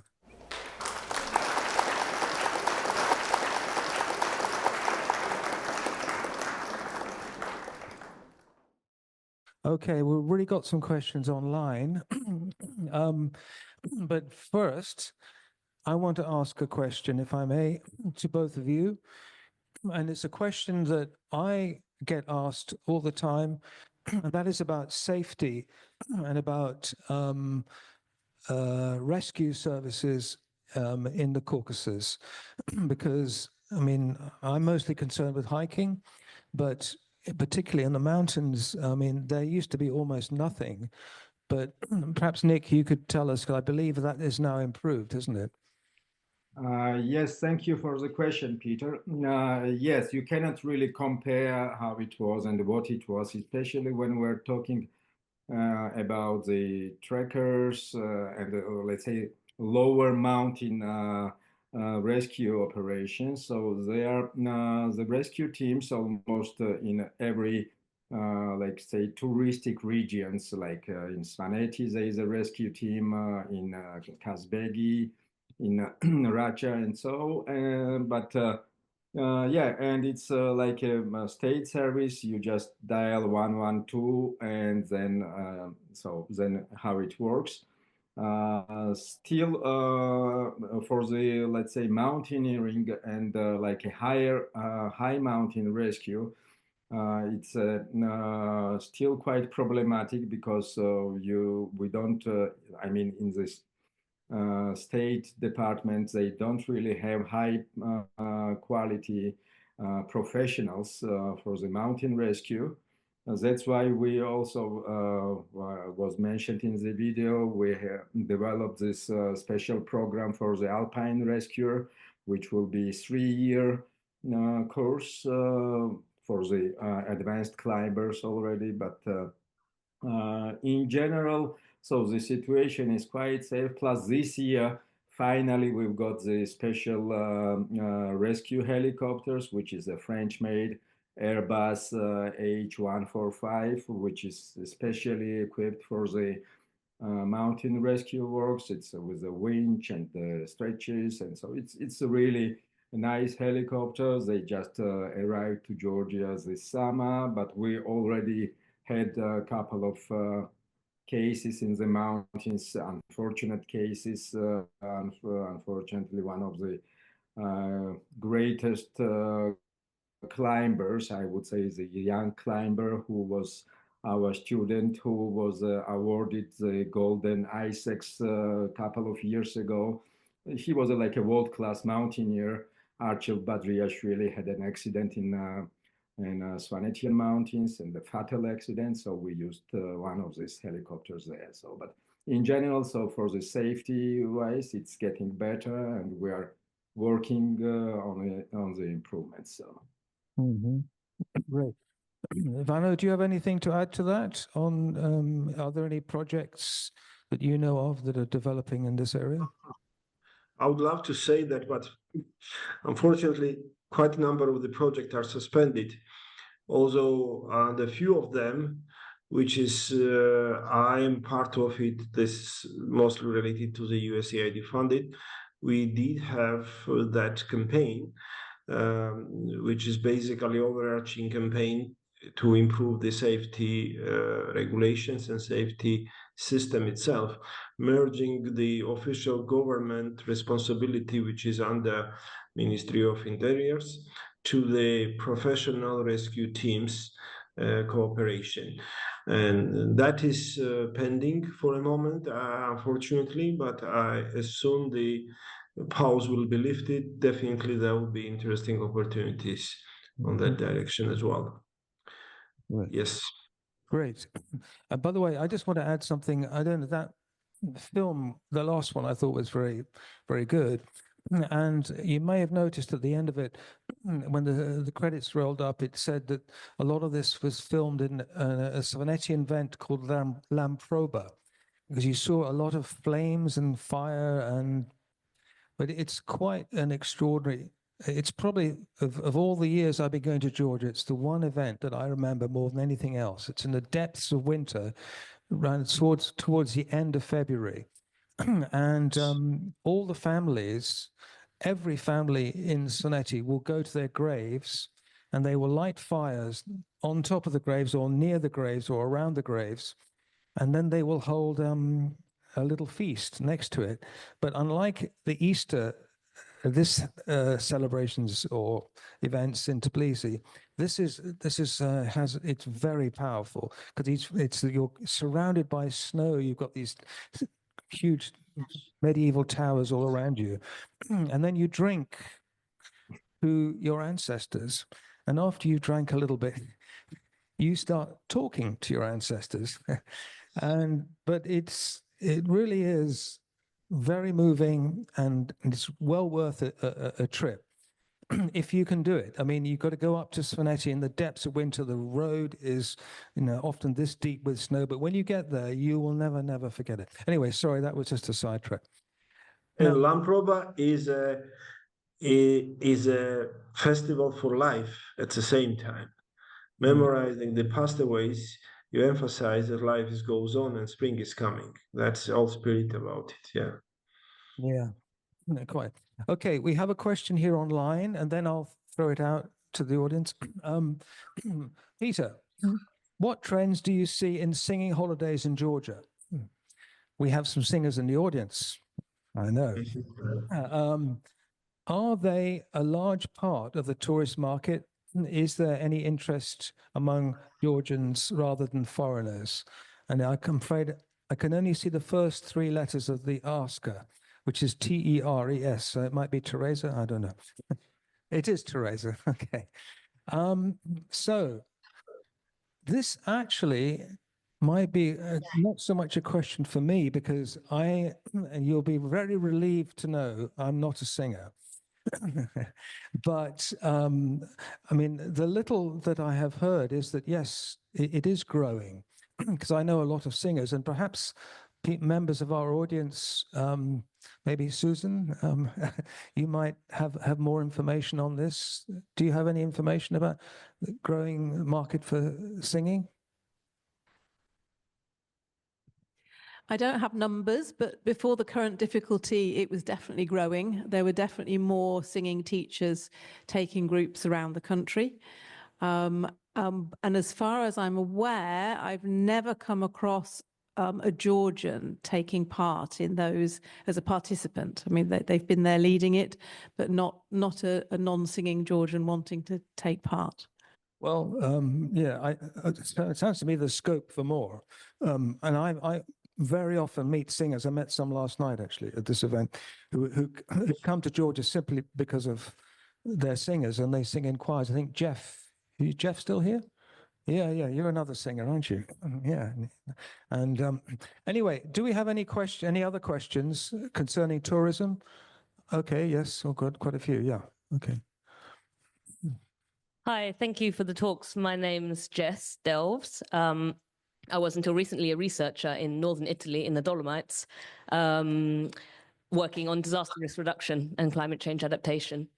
And I wanted to ask if there is a broader tourism development strategy in Georgia, perhaps at a national level or also subnational level, because where I live, the topic of over-tourism has become really prominent, with protests against over-tourism and against the fact that it provides, yes, employment, but a lot of that employment is unstable, it's seasonal, low paid, and yeah.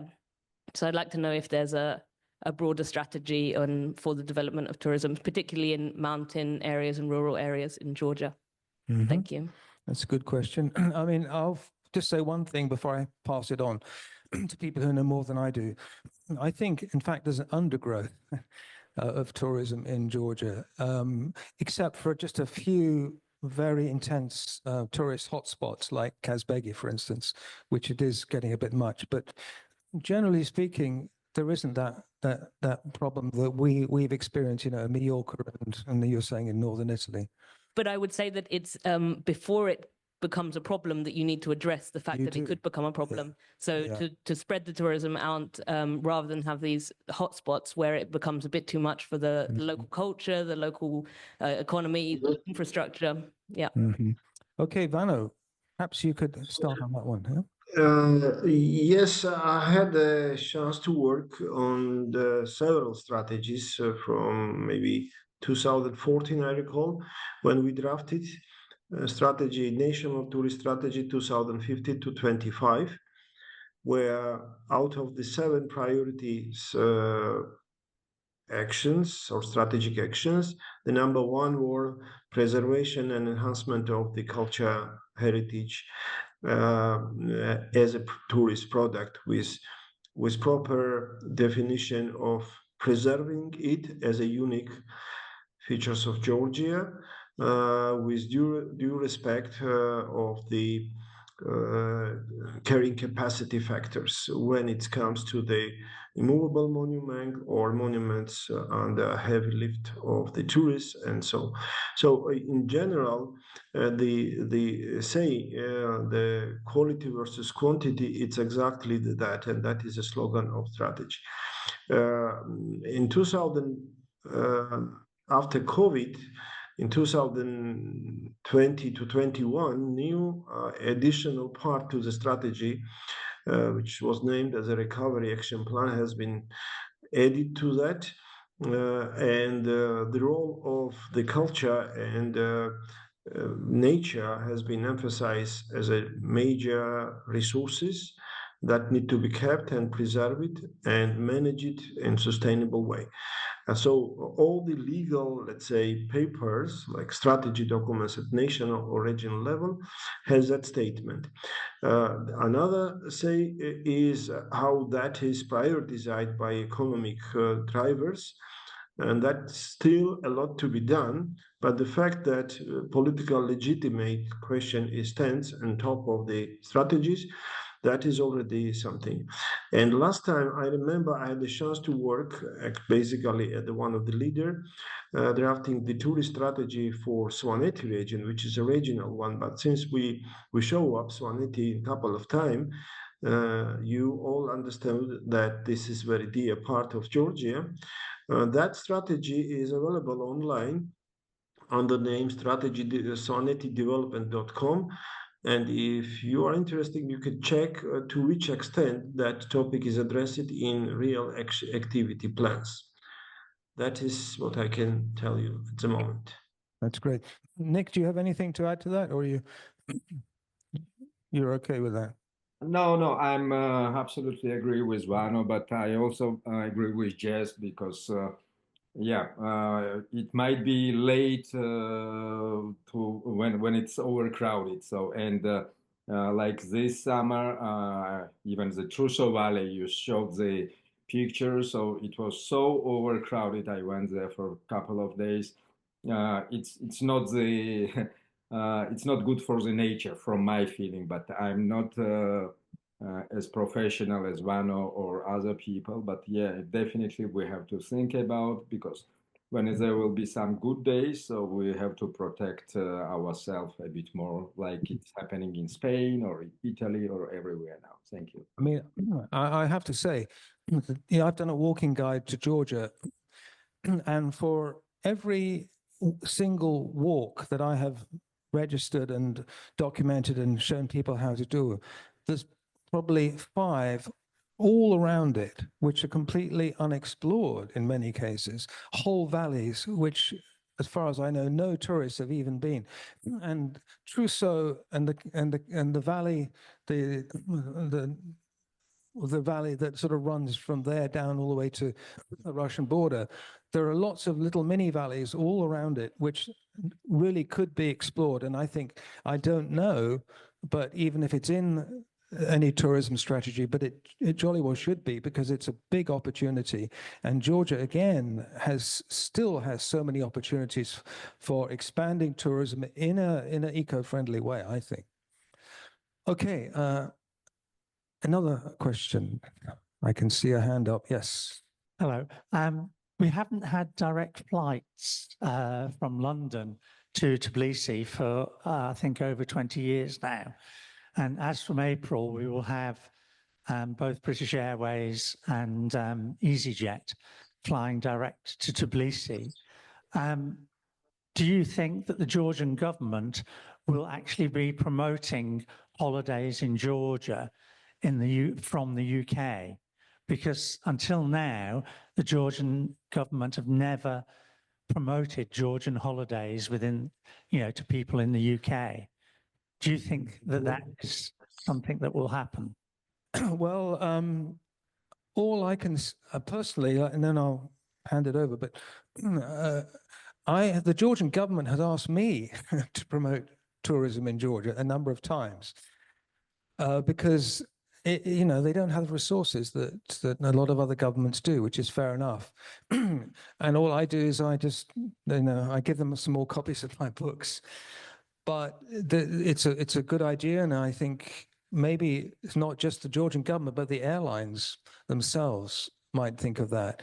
And I know, for instance, that British Airways did. You might remember they used to do articles and sponsor when British Airways flew direct. British Mediterranean, wasn't it, all those years ago? Yeah, but they were British Mediterranean were an agent of British Airways. Yeah, they're long gone. But so the airlines, it might be nice for the airlines to talk to the government or to the GNTA, the tourism department, and see what could happen. I know that Vano suggested that we organize some press trips to Georgia, and again, in advance of the spring might be a good thing to do. Vano, I think that's not on the cards anymore, is it? The press trips. It's to answer the question. I'm not a specialist on navigation, but as a man who is aligned with a tourist, a couple of times I hear from the officials that British Airways is going to re-establish the direct flight, and that was in the agenda. Also mentioned it during the WTM and so and so. As for now, after the crisis in the government and the opposition stands on the street, and I don't know who is opposition now. Maybe it's people and government. What government is about? Maybe it's not really about. So that messed up everything. So at the moment, the conflict stood at the very high temperature level and probably does not allow us really to think about the business interest and re-establishing of the company's presence here. But I strongly believe that the conflicts will be resolved to the good end, which in my personal belief is new election. But otherwise, people may go tired and okay, we could turn back to the routine life, which I don't know whether maybe we already passed that breaking point. But anyway, what my call is that there is no single man or woman in Georgia who assuming that we can give up our European pass. And if it's so, and if that is the case, then definitely sooner or later, the direct flights at the major gateways given for the tourist development vis-a-vis the country will be subject of re-establishment. Nick probably knows a little bit more from business perspective. I would ask him to add on that something. Yes, actually, to be honest, yeah, so now it's everything on hold and no one is can say anything. But in general, the strategy of GNTA, Georgian National Tourism Administration, which is under the Ministry of Economy, so was for this past quite few years, even before COVID, let's say, since 2018 or so, they're not targeting European markets as they have to do. For example, Azerbaijan, and I was working there for the BBC about a month ago, we made another documentary. Azerbaijan is paying BBC some amounts to film like a 20 minutes travel documentaries and to put it on BBC News and BBC iPlayer. While quite few years ago, Georgian government spent about $1 million US dollars on the promotional campaign in Russia. It was before the war in the Ukraine. So what I'm trying to say is that this is not happening just now. So the strategy of saying no to European way was, how to say, so was planned quite far before November 28th. So that's, yeah, so we have to think about it later when we will have a legitimate government. Yes, Tamara, yes. I know that we can't discuss much that is going on at the moment. And also here we don't have a government representative, but there has recently been this case in Gudauri of, I think it's 8 builders who lost their lives. And I think they came from India. And the owner is Indian, as far as I've understood, from India. And I wonder whether, perhaps not now, but a future government will be passing a law about the use of workers in Georgia, because I do not want Georgia to be Qatar, that had all these guest workers who died and have been treated dreadfully. Georgia is not Qatar. Georgia is a civilized humanitarian country, and that will always want to have equal rights for workers wherever they come from. And looking at you, I feel that if you have any influence, that's going to happen. And then I can be really proud of Georgia doing the right thing. I mean, that's a good point, Tamara. And most of those people who died were on the hang gliders, weren't they? That's what I'm thinking of. And they did stop it, finally. There's no more hang gliding. No, Peter. No, sorry. What Tamara is saying, it's just recent, like 2 days ago. Actually, 12 people were killed in Gudauri, but it was because of the CO2 generator something. So 11 citizens, 11 of them are citizens of India. But it was just an accident. But of course, so we have these guest arbiters all over the country, but not as badly as in Qatar, of course. But it's not the hang gliding or anything. So it was just an accident. Okay. One more, and then I'm afraid we've got to move on. But yes, over here we have a question here. Yeah, regarding the unfortunate incident in Gudauri, there was actually a very short report in the Metro newspaper, which I saw just a couple of days ago. And it certainly didn't mention hang gliding. And no, I got that wrong. That was last year. All right. So I didn't actually know about this. So this was a case of carbon monoxide poisoning, Yeah. apparently. I mean, it didn't give details. I mean, it was just a tiny little item like this in a roundup of foreign news. But it made it into the British press, which is significant. Yeah. Okay. May I say a very warm thank you to both of you, my good old friends sitting there in Tbilisi. And thank you so much for being a part of this event. And, Thank you. Thank you very much. Thank you. Thank you, everybody. Thank you for listening. And can I recommend Nick's travel company, Explore Georgia? A bit of promotion here. If you are coming to Georgia, because you might even see Nick, because it's small and it's friendly, and I send most of my friends there. Thank you, Vano. Thank you. See you, Nick. Our and- pleasure. Thank you, and you have a nice evening there. Hello. May I also thank you, Peter, for getting Vano and Nick together. They were great. Thank you both. It's been a great panel, and we look forward to coming to Georgia. Maybe try and cook. Thank you. Yes. Always welcome. Always welcome. Happy Christmas. Now you get more of me. You're so lucky. Now I'm going to give you an update, and it'll be quite a quick one. Okay, everyone, this is what I usually do every year at Georgian Studies Day, as I give a sort of an update. This year, I'm going to do a bit of a more specialized update, particularly on a National Trust of Georgia project, which has not succeeded.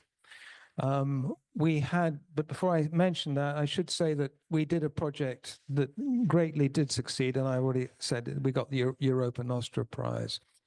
But this is the project. We were trying to protect the heritage in the Khada Valley, and what you're looking at now is a medieval tower in the Khada Valley, which is about an hour and a half's drive north of Tbilisi.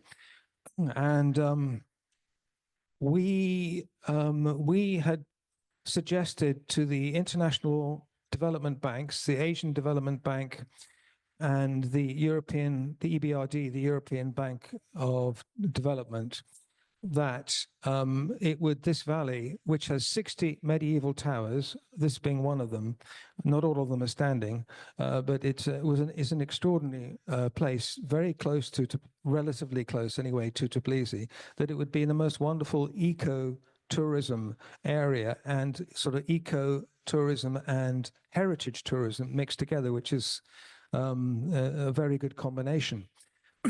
But they didn't agree, and they went ahead with their project, which is to build a major freeway up this valley. It's 9 kilometers long, and then build the longest tunnel in the Caucasus Mountains, an 8.5 kilometer long tunnel. And this is to bypass the switchback at Gudari. And anyway, we have kept at them on this project, even though now it's a year and a half into its construction. And here you can see in the bottom of the picture here, one of the road bridges that's being built. We keep at them for a very good reason, is that one of the pieces of machinery that was bought to build this tunnel is still in the Caucasus, and it's still up there. And we are very frightened that this great big tunnel boring machine is going to be used again. And it's going to be used in other parts of the Georgia's mountain tourism. And we're also concerned that it might go up to Tusheti, which I've talked about before over the years. And Tusheti is the most extraordinary eco-tourist resort, one of the most extraordinary in Europe. I'm not going to talk about it now, but just to say, generally speaking, that it's off-grid, it's an amazing place for hiking, and it's only open 4 months of the year. And it's an example, really, of how ecotourism really can work internationally. And we're frightened that this new boring machine is going to bore a tunnel into Tusheti and make it available for 12 months of the year. And what could happen there is what's almost certainly going to happen here in the Khada Valley, which is it's not going to be an ecotourism resort, it's going to be a new ski resort. And it's going to be a sort of a road sort of, it'll have hotels and ski huts and gas stations, and it's just going to be basically it's going to be urbanized. A lot of our favorite walking destinations in Georgia, because it was so close to Tbilisi. So that's why I'm telling you about it, and I want I'm trying to encourage the banks not to do any more of these kind of investments because they are really damaging the future of Georgia. And the banks do lots of good things, but this is one terrible mistake that they've made. And there are all kinds of reasons why, but I'm not going to go into that. So here we are. This picture was taken about 3 weeks ago, and the road is now being built. This is the Khada Valley before the road. As you can see why it's an absolutely fabulous place. And still, by the way, even with the road, you can probably hike on the left-hand side where I took this picture because you'll be away from the road. But the road is going around, bang up through the middle of it. There were 3 different corridors suggested for the road. But the one corridor that wasn't suggested, that should have been suggested, and this is our criticism of the banks, is a road. It's the next valley over, which is here, called the Lachevi, which, by the way, is the cover of my calendar, our National Trust calendar. They never even considered it. So, they made a mistake. This is Khada again. This is a 10th century church in the middle of it. And you can see some of the 60 towers in the background. And this is what it used to be. This is the village of Skhere. And just on the left of the village, right here, right there, is where the tunnel comes out and is now, the next picture is the road. This was taken just 3 months ago. So you can see the path of the road now is laid out. And this is Khare village, and this was taken at the same time. The tunnel has just been built. And of course, the international banks are also breaking their own guidelines by building this road because after the invasion of the Crimea by Russia, they were instructed not to give any assistance to any project that would aid Russia. And this is the road going straight to Russia. So they have broken their own guidelines as well by building this road. So they're villains on many different levels as far as we heritage people are concerned. And anyway, and you can see the boring tool here that is poking its head out of the tunnel, and that tunnel is 8.5 kilometers long. And one has to say, it's going through an extinct volcano as well. And there were some asphyxiation problems when they were building the tunnel. A couple of workers died. It's being built by the Chinese. You can see the Chinese lettering there. So we're even concerned about the viability of this project. So, and you can see a bit more here. This is now, I took this 3 months ago. You can see the road is being built up the valley. This is what it will look like. But the truck that you see in the foreground, you need to multiply it by about 4 because it looks like a dinky toy here, but in fact, they're much larger. And just to finish off, just here, this little village here, it's called Rostiani. And we know the villagers, the village, well, it's a hamlet. It's named after the families that live there. The family is called Rostiani. They lived there for years and years. They were asked to move out, family, but they refused. And I took this picture just the other day, and there's just the 2 people living in this village now, and they're both in their 80s, and they are never going to leave. And they don't mind that they're living right next to the road, because this is their home and this is where they've always been. So this is something that is unfortunate that's happened in Georgia, and we are trying to make the best of it that we can. But most important, the reason I brought this up now is to tell these international banks that that they need to do proper research before they fund projects like this, because it's harmful for the future of Georgia, definitely, and not only Georgia, by the way. So what's happening here? Nothing. Now, this is the update I should have mentioned is mostly to do with heritage, because the National Trust for Georgia is a heritage organization. And this, some of you may know this building. It's right in the center of Tbilisi. It's the old art museum. And for about 50 years, it was the largest building in the Caucasus. It was built back in the early 19th century. And it was very grand and very wonderful, and has had many uses over the years, and is now there's a big discussion as to whether it should be demolished, which will be tragic because it's right next to Freedom Square, and it's a wonderful historic building. They say that there is some kind of seepage into the foundations, but it doesn't look that way. It looks fairly solid.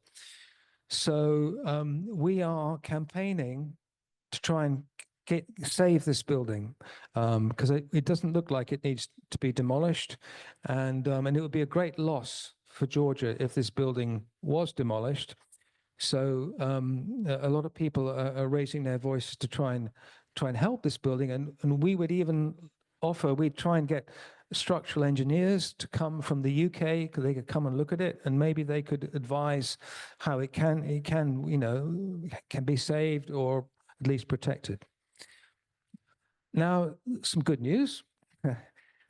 This is the blue baths you probably know in Tbilisi, and they've just been renovated, and they've been renovated very, very well. And you can see they've kept all the original style. They've restored the tile work. So it's always good news and bad news when it comes to heritage. And I thought I'd try and mix the two together. And you can see the blue baths here. It's this one here. Let me just get my pointer. Those are the famous blue baths, and that's just been it's completely redone all the way through, and it looks great. But right behind it is not so great, this new construction here. And that's on a street called Mirza Shapi Street, which is the oldest street, they say, in Tbilisi. And there is this rather ugly development that is being built there, overlooking the bath area, and it's a shame, but anyway, it's going ahead. Now, I'm going to end with a bit of heritage news that completely surprised me, and I couldn't believe my eyes, and nor could any of the people who I was walking with that day. Because obviously, I do a lot of hiking. And this is actually in the book. One of the hikes up behind is on the hill overlooking Meskheta. And in the foreground, you've got the Makvari River. And then you've got Javari Church there. And we were on a hike going up to the church. There's a lovely church just a chapel on top of the hill there behind us. And we came around a corner and found this parked in the middle of a field. and absolutely in the middle of nowhere, a Rolls-Royce Silver Shadow. Okay, and I think it's 1973 or 74 or something like this. And not only is it parked in the middle of the field, it's in perfect condition. And it's a gold one, okay, and it's got an insignia on the bonnet, and those are very rare, and people steal them all over the place, and they can't put them on the cars in England anymore. And there it was.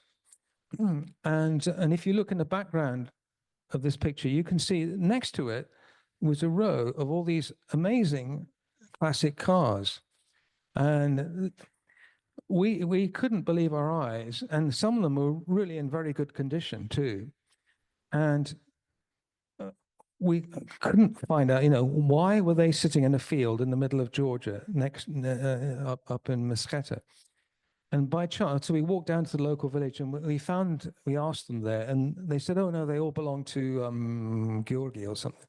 And we met him, and he's a historic car collector. and this is for me, it's always very encouraging when you meet people who love heritage, and then not just buildings, but any kind of heritage. And that he chose a Rolls Royce of all cars to collect, and a golden one. And he told me he drove it there. It was in perfect working condition. So there is a sense of history and a sense of value in Georgia. And this is another one of his cars. I think this is a Moskvich, isn't it? I mean, people will know better than I do. It is a Moskvich, isn't it? Fantastic. It reminds me of my grandfather's car in England, and in, you know, beautiful condition, again, sitting in the same field. And I've already run out of time, so I'm just going to end with a very good place to come and park your car, okay? Preferably a nice historic one in Tbilisi. And this is our National Trust of Georgia headquarters. And we would love you to come and visit us. We have a really beautiful interior. We have some pictures of it, of the interior in the calendar. And you will be very welcome. And it's an example of how we hope other people will restore their own heritage, not only in Tbilisi, but across Georgia. And I think, by the way, we have another project coming up, which is going to be the heritage competition. So if any Georgians in the audience know anyone who has a historic house and is going to do some restoration work on it, if they can do it in a very heritage-friendly way, they can enter our competition. And I think we're going to announce it in the next 3 weeks. And then if it's up to a certain standard, they might even get a prize. And they will certainly get a plaque on the wall. So with that, you have now ended me, okay? I am over. We shall have someone else to take the podium. But it's been a great pleasure seeing you all again. Thank you, Tamara, for being such a stalwart.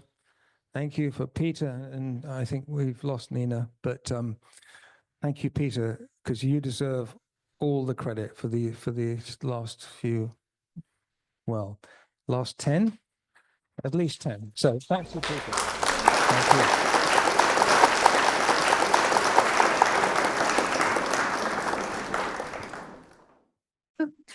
For those of you who have never been to a Georgian Studies Day, and this includes our honoured guests, Mkurnali is a charity in Georgia that was founded in 2010. And Gesmis, Nino, Hom Gesmis Rasvambob, Ara? მე მეუბნებით? ხო. ხო, აი ახლა უწიე ყურის აპარატს და მესმის. აჰა. Gesmis ახლა? Yeah. So it was started in 2010 with a grant from the British Embassy, and then it grew. At the time, there were a lot of children sleeping in the streets, and so they took the street children in. And then as Georgia became more and more integrated into the European Union standards, children were taken off the streets. Then children who were under or over 15 were taken off the streets. And now children up to the age of 18, at least officially, are taken off the streets.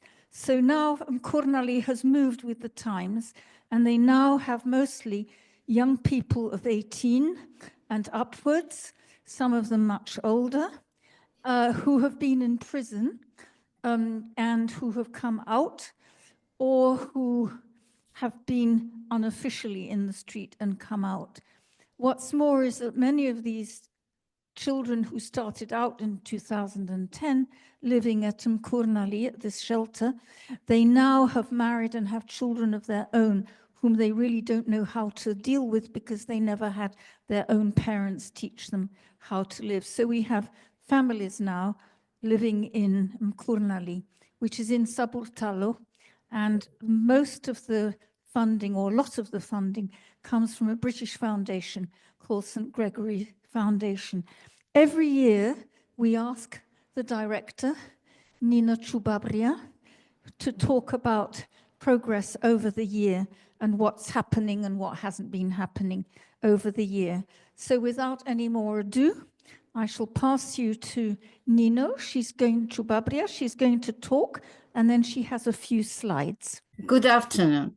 I'm happy to be with you from Tbilisi. At Kurnali, we have built a new floor above the building. It has 3 rooms, and it has a bathroom and kitchen and balcony. In Kurnali, we have several families with the children who goes to school. I have to help these children with their school work. Their parents are orphans and did not have the experience of help from their own parents. One of our residents, Kristina Plehanovi, 10 years old. She won the World Cup for gymnastic in trampoline in the competition in Portugal. We fundraised 4,000 lari to pay for the journey. Also, we paid for her to go to Baku, where she also won a gold medal. She has also won a Champions Cup of the Years in Poland. One other family have left us to live in a village. We helped them. We found raised to build a bathroom with a toilet.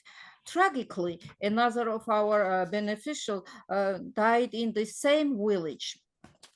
We helped to pay for her funeral and are waiting to find out what will become of her 5 children. We received funding from the British charity St. Gregory's Foundation. They help us to buy an old garage near our building. We plan to have beneficiaries lend the manned bicycles and scooters. Father Georgi Chachava, who is the president of Kurnali, is responsible for this project. Thank you very much. If you want to contribute,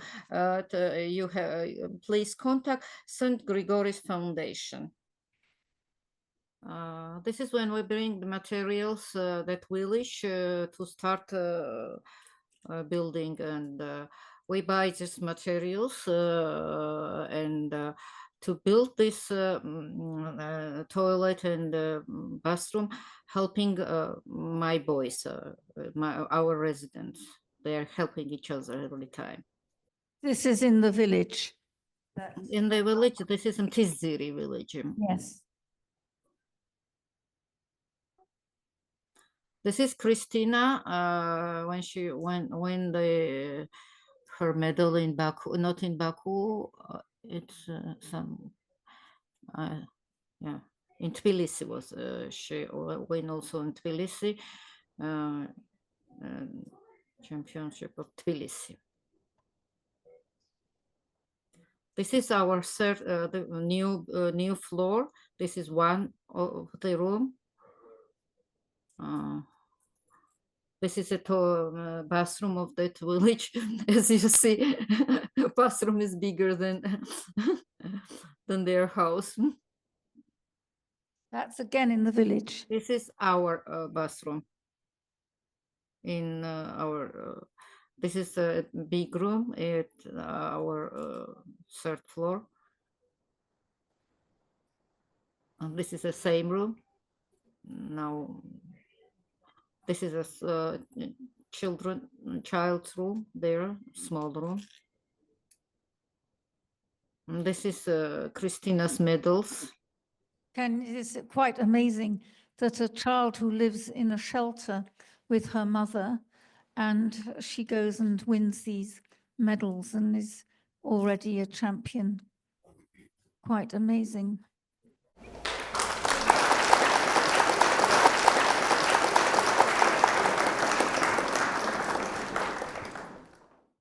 We've got several twins. We've got Newport Kutaisi and Bristol Tbilisi and Newcastle Akhaltsikhe. Good evening, dear guests. It's an honor for us to present here today on behalf of the Newport Kutaisi Twinning Association. Let me introduce myself. My name is Nino Tortladze, and I'm studying at University of South Wales on the course of MA Education, Innovation in Learning and Teaching. First of all, I want to say a few words about the Newport Kutaisi Association. This is the remarkable organization that has played the pivotal role in fostering connections and partnerships between two cities for over 30 years. And as the newest members, Saba and I would like to talk about the significant milestones of this year and also the impact of the cultural exchange. As I have mentioned, this association has done incredible and wonderful things during the years. It was established in 1999. It was established in 1989, and since then it has brought together lots of professionals, educators, and also civic leaders, enhancing the partnerships that benefited both cities in countless ways.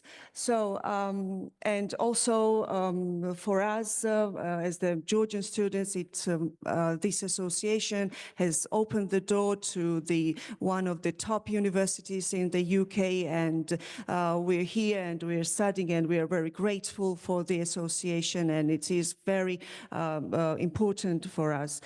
I would like to say that one of the most important highlights of the 2023 in May. This was the cooperation between the universities, and the memorandum was reestablished, and University of South Wales and also the University State University in Kutaisi signed the memorandum and reestablished the memorandum, and so this partnership reflects how important is such kind of connections that for the future collaborative projects for students. This year in 2024, the memorandum of understanding was renewed, and the mayor the rector of University and also the professor Maya Alavidze visited Newport, and they met the vice chancellor at University of South Wales, and also they strengthened and deepened the connections and the ties between two universities. And we would like to say that we are currently, as I have mentioned, pursuing our studies at University of South Wales, and we are getting I can confidently say that we are getting the education which is very world-class and very also important. So during the visit, the mayor and the professor Maya Alavidze participated in the symbolic Kutaisi walk through Newport city center, and such kind of events also shows the friendships and the strong ties between two cities.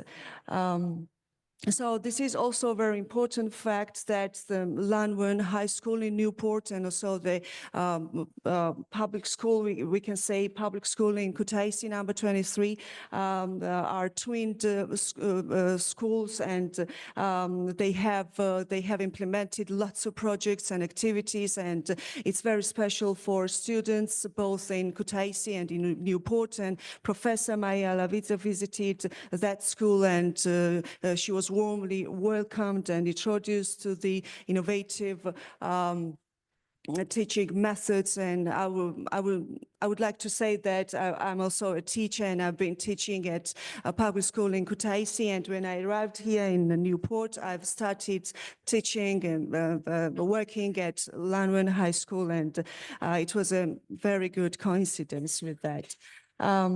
So then this is me. As I have mentioned, I'm studying at university, but I arrived in January and into this year, and I joined two other students that they had arrived in last year, 2023, and we welcomed the rector at University of South Wales, and it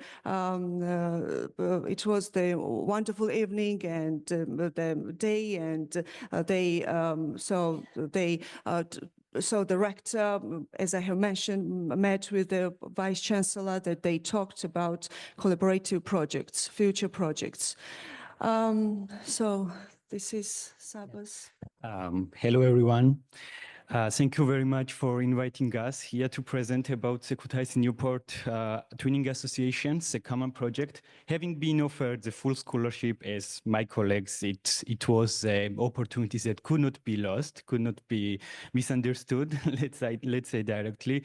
I, without any hesitation, decided to come to UAC to study international security. When I came here, I was welcomed by the mayor of Newport. We visited Newport Civic Center. Here you see the pictures, and we saw the incredible and very unique wall paintings. That is one of the most unique wall paintings in the whole country, in the United Kingdom. We also in September had some fun. We wished all our best wishes to the previous Georgian ambassador to the United Kingdom, Madame Sofiko, as she departed already following the termination of her mandate. Nino, Christine, and we cooked Georgian traditional food. It was a great cultural interaction, let's say like that. Here you see some pictures of the food that we made. Here is also Her Excellency Madam Butler, who was a previous spokesperson of the Welsh Parliament. It was a great pleasure for us to meet her and to share our perspectives. Here you see the people who we are the participants of the same event.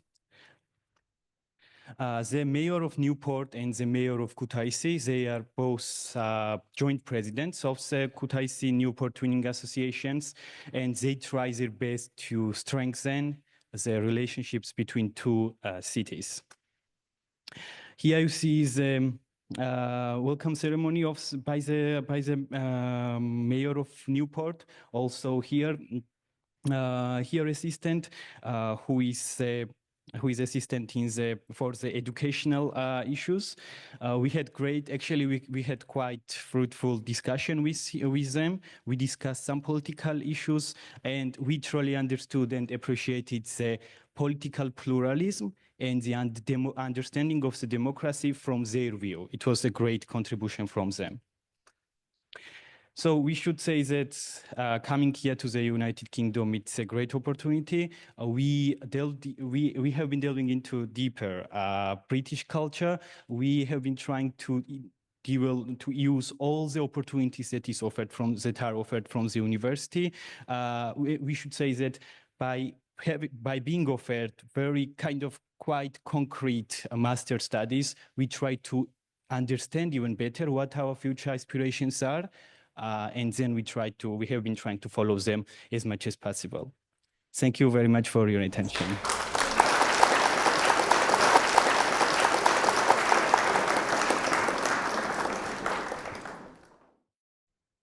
Thank you. I found that really inspirational, and I'm so glad that it's you who gave the talk, because it really brings things to light. However, now we have one of the big shots in Georgian British relations in Derek Pickup, because he was here right from the start, representing Bristol, first time when the association was formed back in the day. And so I'm very, very grateful that he's come. Some of you must know him already. He used to come in full Svanuri costume. He's Father Christmas now. He's come as Father Christmas. And he's got a hat there. He might not wear it, but he's got it. We feel very, very honored that you've come yourself to tell us about Georgian and British relations through the eyes of Bristol. Thank you, Tamara. I'm just going to give a very quick review of the last year. Bristol has been twinned with Tbilisi since 1988. A group of Bristol councillors were very fortunate to go to a seminar in Wales in 1988. And in the bar that evening, they met a group from a delegation from Tbilisi. And by breakfast time, it seems that Bristol and Tbilisi were twin cities, which is obviously the way twinning should start, because twinning is all about building friendship between people around the world. And Bristol was one of the first cities after the Second World War that developed twinning relationships, for example, with Germany, and we're twinned with Hanover. Twinning is about building relationships. We have an annual program of events, both in terms of talks, cultural activities. We try and develop economic links, education links, health links, etc.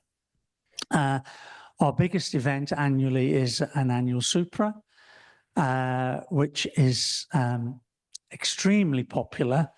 And as Georgian wine has become more readily available, we've been able to provide Georgian wine. And this year we had 36 different varieties of Georgian wine on offer. We were very fortunate that everybody was able to walk away at the end of the evening. It's always surprised me when I've been in Georgia that at the end of the Supra, all the Georgians have managed to get up and leave the room. We were only once in a Supra in Batumi, where the regional governor held a banquet. And the regional governor then was about 6'7", and I would say weighed about 25 stone. And by the end of the banquet, he drunk, I don't know how many bottles of wine, but he drunk 2 bottles of Georgian brandy. And we were 3 stories up in a restaurant, and it had no lift. All of us left, and the governor was still there. I have no idea how he got home. I do know he must have got home somehow, because a couple of years later, I met him in Tbilisi. Anyway, our relationship has been going from strength to strength. We do have some issues, however, putting our program together for the coming year. Unfortunately, the actions of the Georgian government mean that people who would normally expect to be willing to come forward to give talks are not so willing to give online talks in case there are repercussions. And we were hoping to organise a trip to Tbilisi in the next year with our members, but unfortunately we're putting that on hold until the situation's a bit clearer, although my wife and I will be going again in April. I just finished by saying that my wife and I in the last 2 years have managed to go to most of the mountain regions in Georgia. And if any of you have not been to Svaneti, Ratcha, Hefsareti, and Tusheti, you should definitely go. And I think, as Peter said, Tusheti is absolutely unbelievable, absolutely incredible. And they definitely should not do anything that spoils the ecology there. And the fact that it's very difficult to get to probably is a good thing at the moment rather than a bad thing.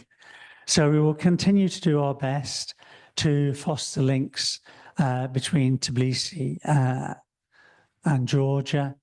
I think that's it. Thank you.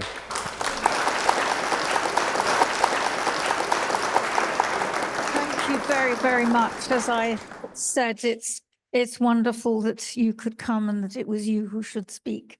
Now, when we started Georgian Studies Day, and when we had the two twins, we didn't have our third twin, which is Newcastle, and Achaltsikhe was the Georgian word. But in fact, their association is one that takes in all the Newcastles of the world, whether it's is it Japanese or in whatever language it is. If it's called Newcastle, it's part of the gang, it seems. So I leave you now to explain more. And this is David Gigauri, who's an old friend of Georgian Studies Day, and we love to welcome you. Thank you. Yeah, so just 2 words about Newcastle and Achaltsikhe is, Tamara mentioned, it's actually a wider network of Newcastles. So if like Achaltsikhe, Newcastle, it sort of forms that name in whatever language, then you're potentially open to joining the network. So Achaltsikhe actually joined in 2009, and you can see on the map, it's sort of growing quite rapidly from kind of the English-speaking Newcastles, but also Japan, Czech Republic, you know, Germany, Switzerland. So it's growing wider. So it's actually a very useful kind of wide network, which aims to overlap on quite a number of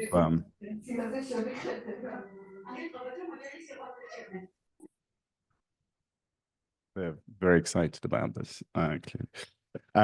Yeah, and the aim is to cover a lot of topics. So Shinshiro was actually one of the first ones, which is the Japanese Newcastle, and they so we celebrated the Newcastles of the World Day, which was streamed from Japan this year.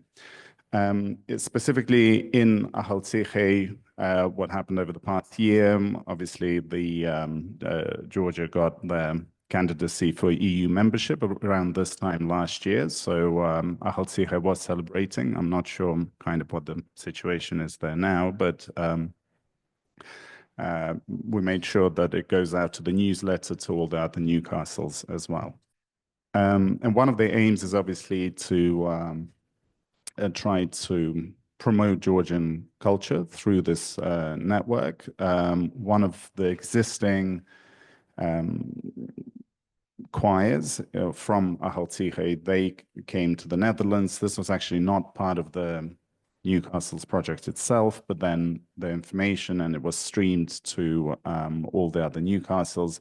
And the aim is within the World Heritage Day and within the network of Newcastle to hold events. So the next, we're hoping maybe for next year to have the group come and perform at one of the Newcastles. And obviously it would be wonderful if they came here to Newcastle upon Tyne. In a similar way, the puppet theatre in Achaltsikhe was refurbished, so it's functioning again. So that's another thing that we want to promote within Newcastle's network. We again included it in the newsletter that goes to all the Newcastles, and it actually had a very interesting feedback. So that's another project that we'll be working on within the framework.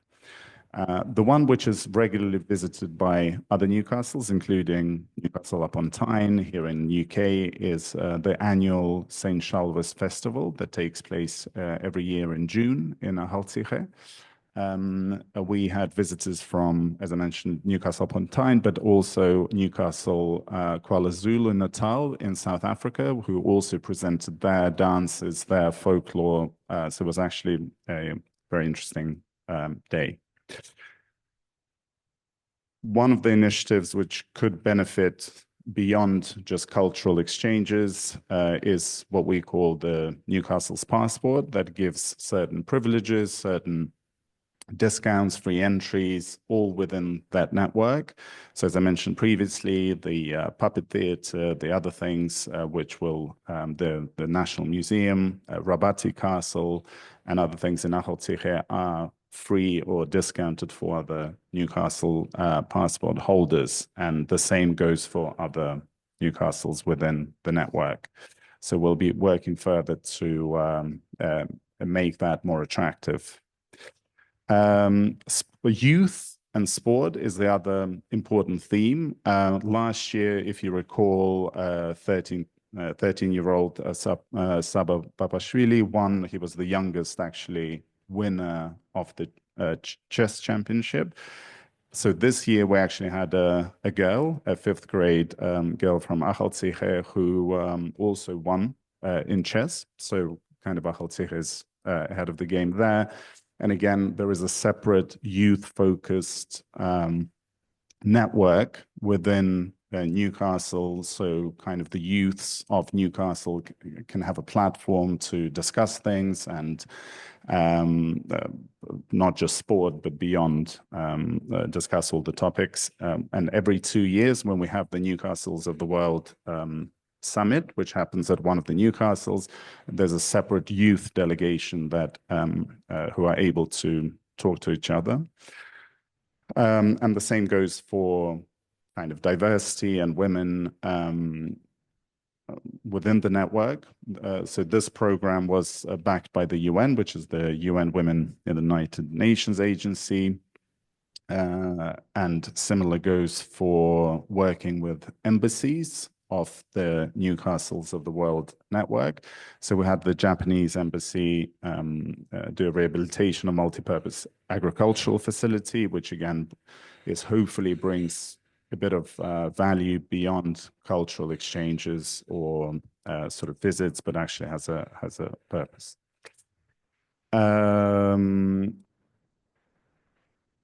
So we have, we sort of continued the support for kind of Ukraine within this initiative, and which has been going out across the newsletters.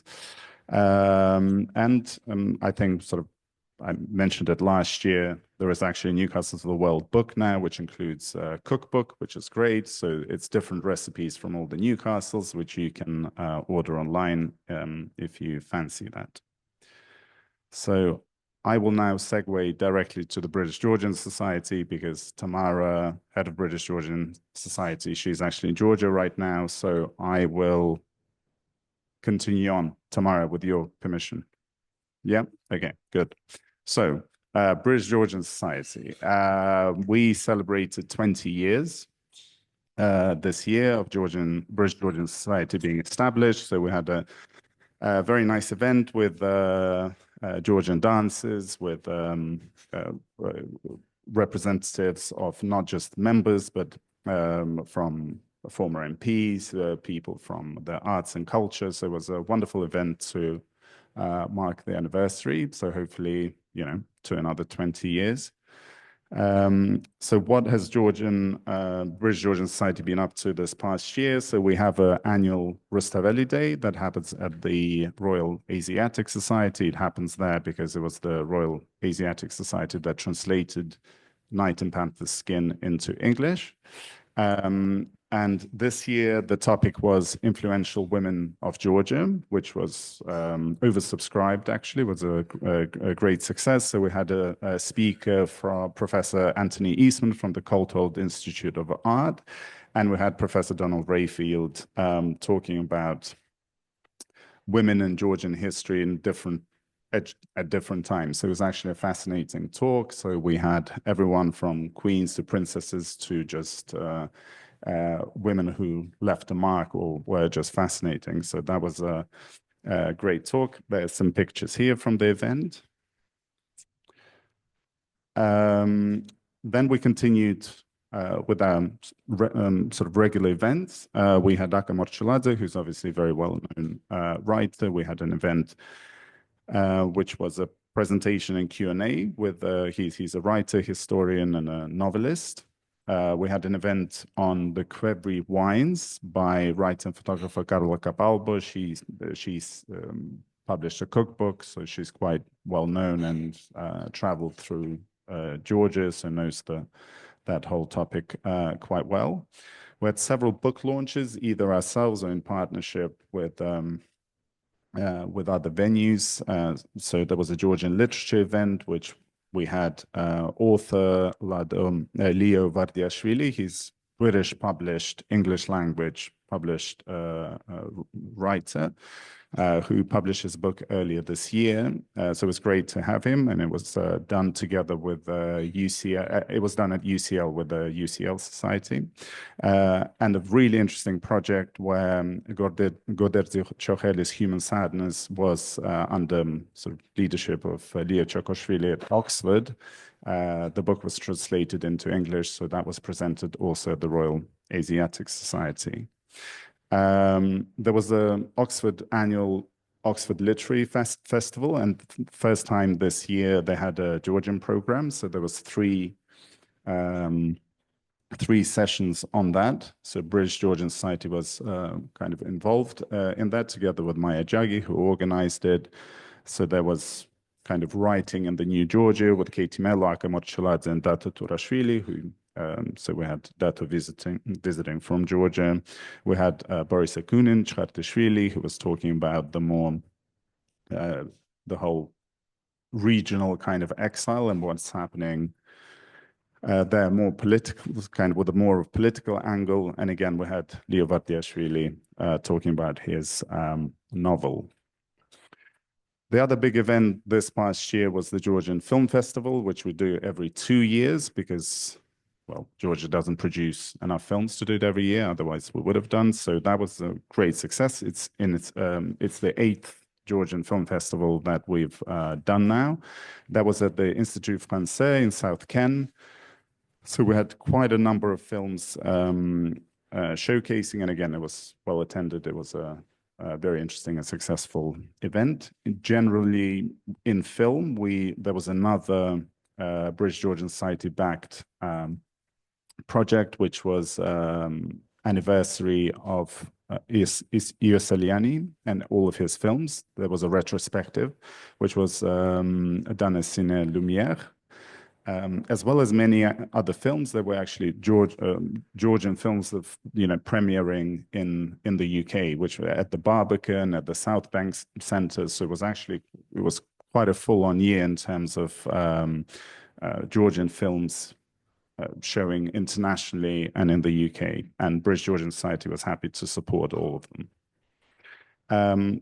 The other topic, obviously, that we don't get involved in politics itself, but we cover a lot of political discussions and topics. And we had Thomas Deval, who's a British Georgian Society member. He had 2 events. So Georgia Post-Election Crisis, which was done at UCL together in partnership with them, and a separate event which he did at the University of Westminster. It was actually done here.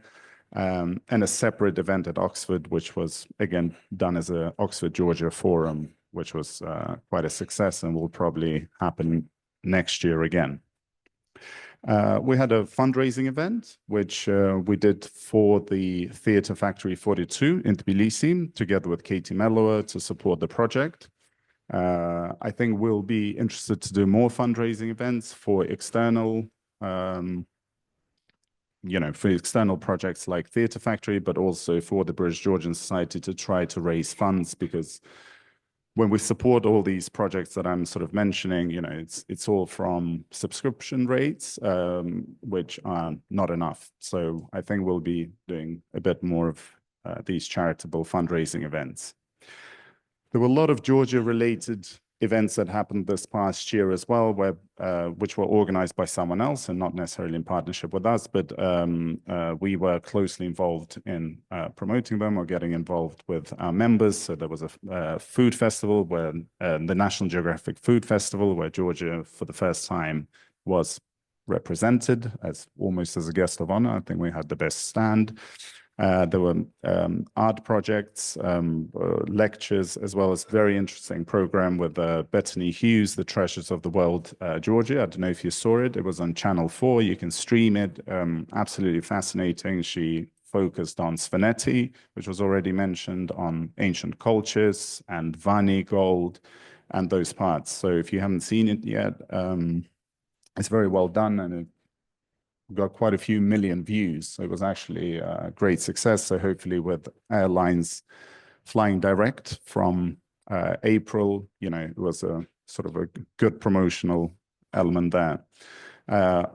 Obviously, State Ballet of Georgia, first time in its 175-year history, was showing at the Coliseum, which was, again, over 5 days. So it was a sellout over the whole 5 or 6 days.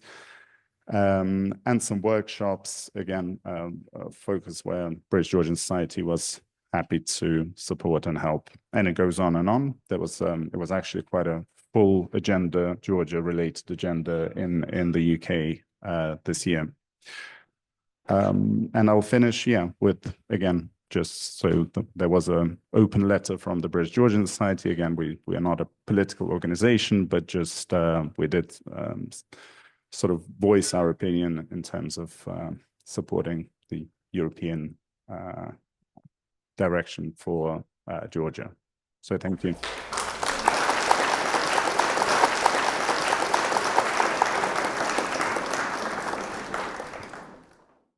Thank you so much, David, for doing this double act, because the British Georgian Society always gives a grant to us towards our expenses, which are obviously we have expenses, especially with the food. So we're always very grateful to have that. This is an organization that's been going for many, many years. And we're going to hear about this is the Georgian academic research group that try and support it. My name is Robert Scallon, and I'm speaking to you about Friends of Academic Research in Georgia, called FARIG. My apologies for providing this update by video, but unfortunately, I have to attend a funeral today. This talk will be brief, as it comes at the end of a busy day for you all, and just before a no doubt welcome glass of Georgian wine. FARIG was founded in 2000 by John Wilkinson to support Georgian researchers. John Wilkinson wanted to help Georgian academics suffering in the economic dislocation of post-Soviet Georgia. Now, Georgian academics are facing a new form of distress, which you are well aware of. FARIG will be celebrating 25 years of existence next year. When the charity started, it awarded 1 research grant per year, an Essie Prize, and some smaller grants. Early next year, it will be awarding up to 7 different research grants, all within the humanities, in accordance with John Wilkinson's original idea. This welcome growth is down to generous donors, whether individuals or trusts and foundations. These grants are on different themes, but are all related to Georgia's unique culture and history. They are relatively small, but appreciated by the academic community nonetheless. Since last month, FARIG has a new chair, Professor Hubertus Jahn, a fellow of Clare College, Cambridge, and a new committee member, Professor Stephen Jones, until recently director of the Georgian Studies program at the Davis Center at Harvard. FARIG members now number 60+, across Georgia, UK, USA, Germany, France, and beyond. There is a lot of information on the FARIG website, including about the 2025 awards. Please pass on details to any suitable contacts you may have. Any inquiries they or you have can go to inquiries@farig.org, whether about sponsoring a new award or applying for one. Thank you for your time.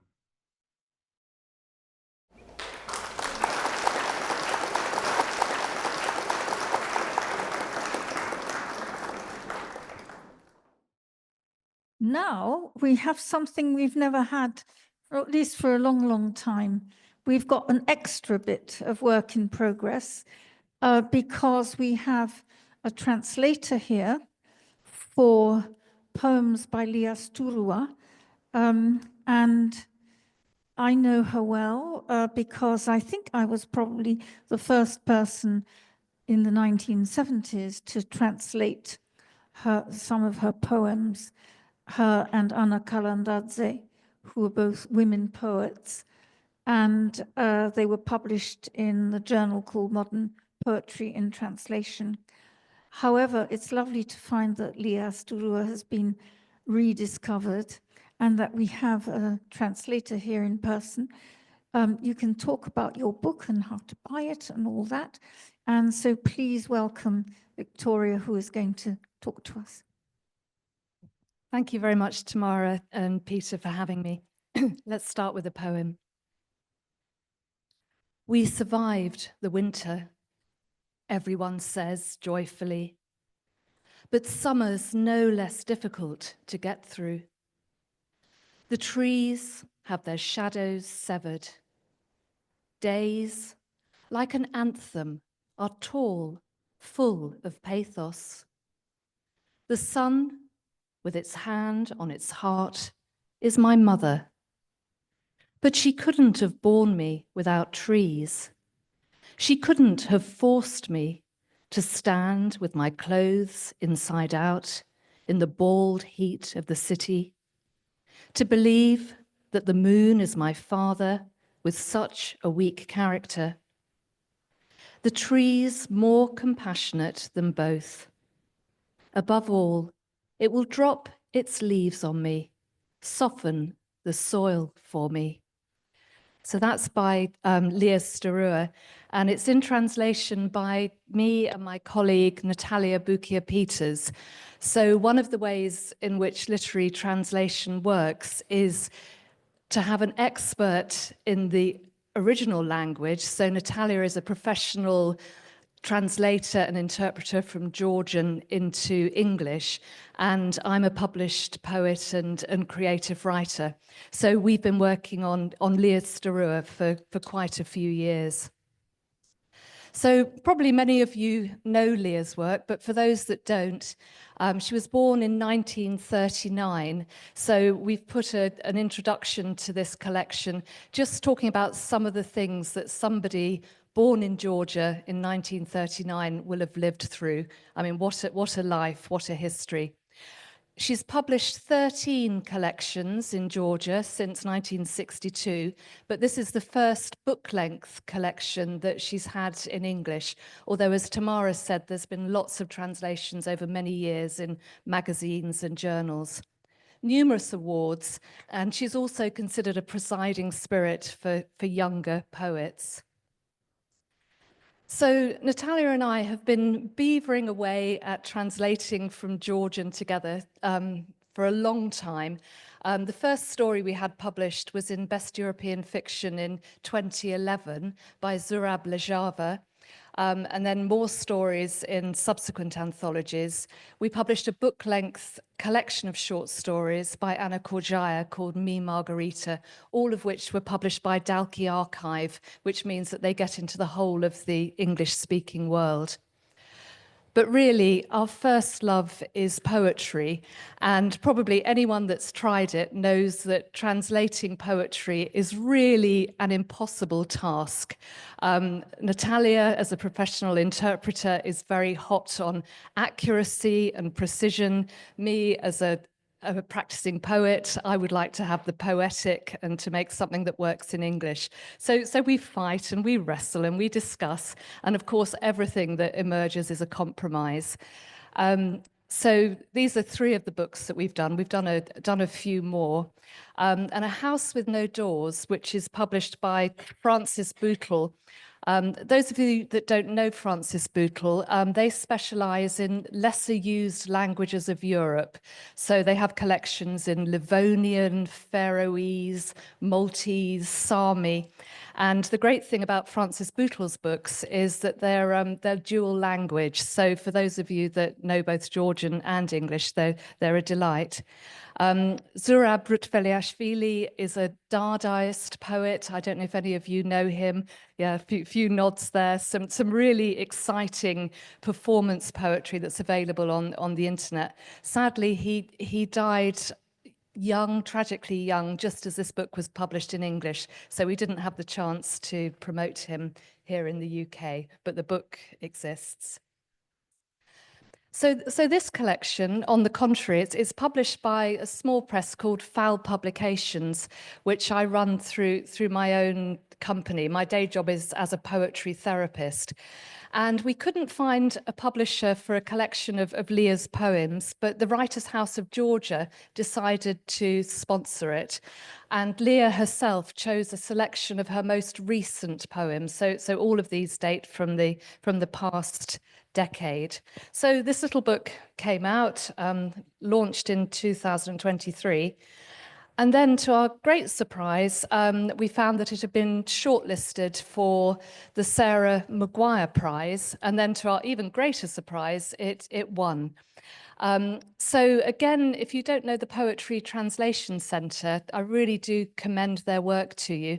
It was founded by the late Sarah Maguire, and she has a uniquely collaborative attitude to poetry translation. So most of the translations happen in workshops where, again, there's a lot of discussion. What is the original language trying to say? Of course, not even a simple word is the same in 2 languages. But by wrestling with these issues, I think we get to a much greater understanding of the poem and then also of the languages concerned. So here we are, looking extremely happy because it was a genuine surprise.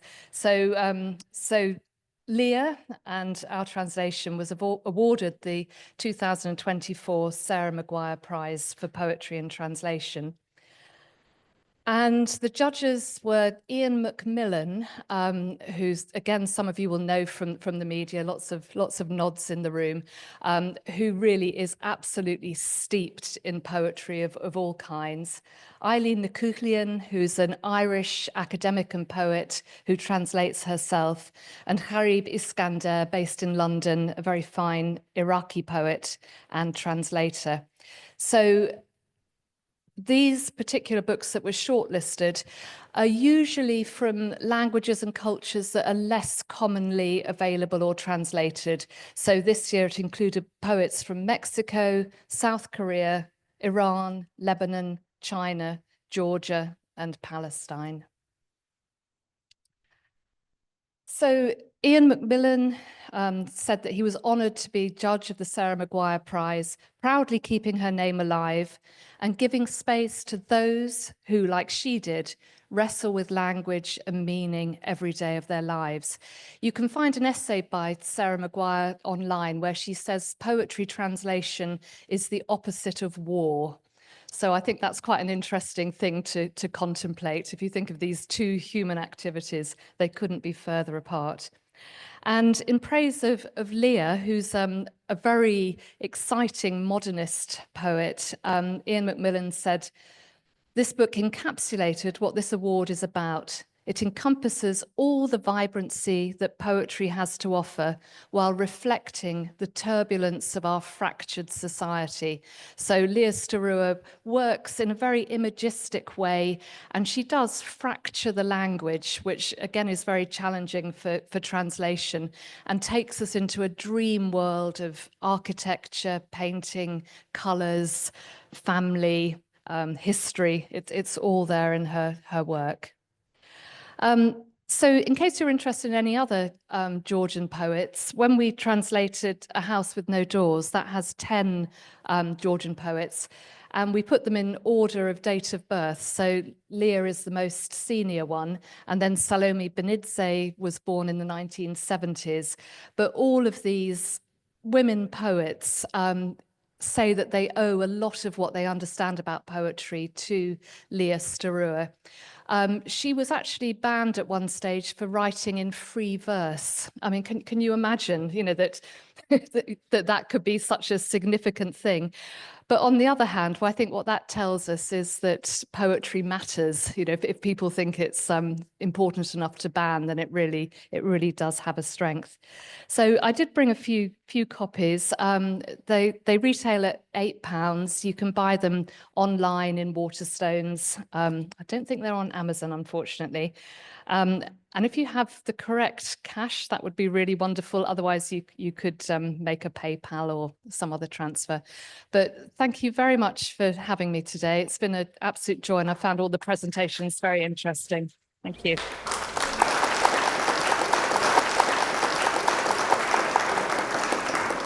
That was lovely, and it was lovely to end our Georgian Studies Day, start with sport and end with poetry.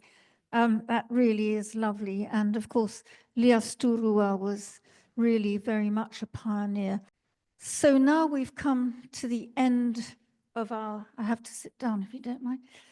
We've come to the end of our Georgian Studies Day. And of course, I have to thank Peter Lydiard more than anyone this year for all the work he put in. As you can see, the whole day, but also many other days. I'd like to thank the Georgian Embassy, and we have one representative here who's stayed the whole day, which is lovely.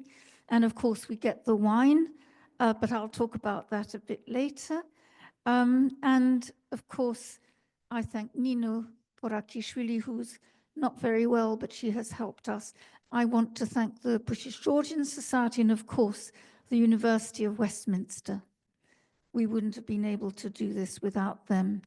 I think now what would be nice is to go and drink your health. Before we do that, yes, I'd like to first of all thank all the speakers, and because the speakers have been wonderful today. I thought that the panels were excellent. I didn't expect them to be as good as they were. So thank you, the panelists. Thanks all to the other speakers who are also very good.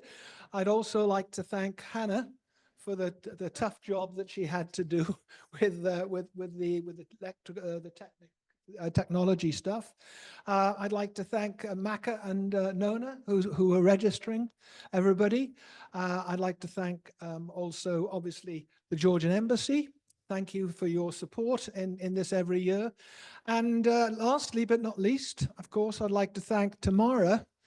And I say this every year, that without Tamara, we wouldn't be here, because this is the 37th, and we hope next year will be the 38th. So thank you, Tamara.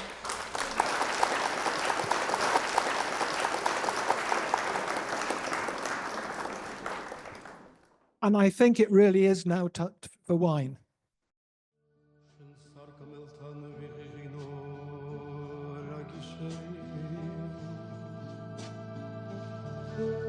Ամասակթող շենսը նախավասնու դամիջանի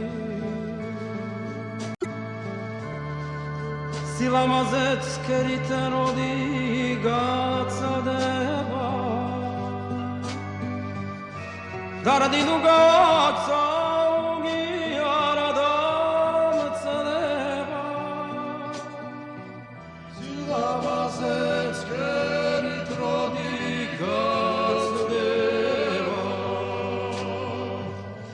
Dinu gatsa udiar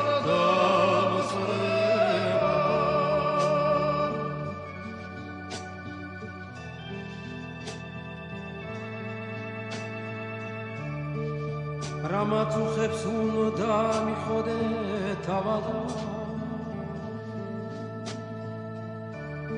შენგან ამარაცემ ძიმეთაბადა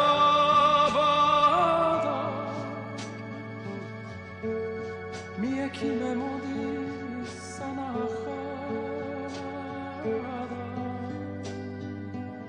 ავანტ ხოფი ვერ მორჩება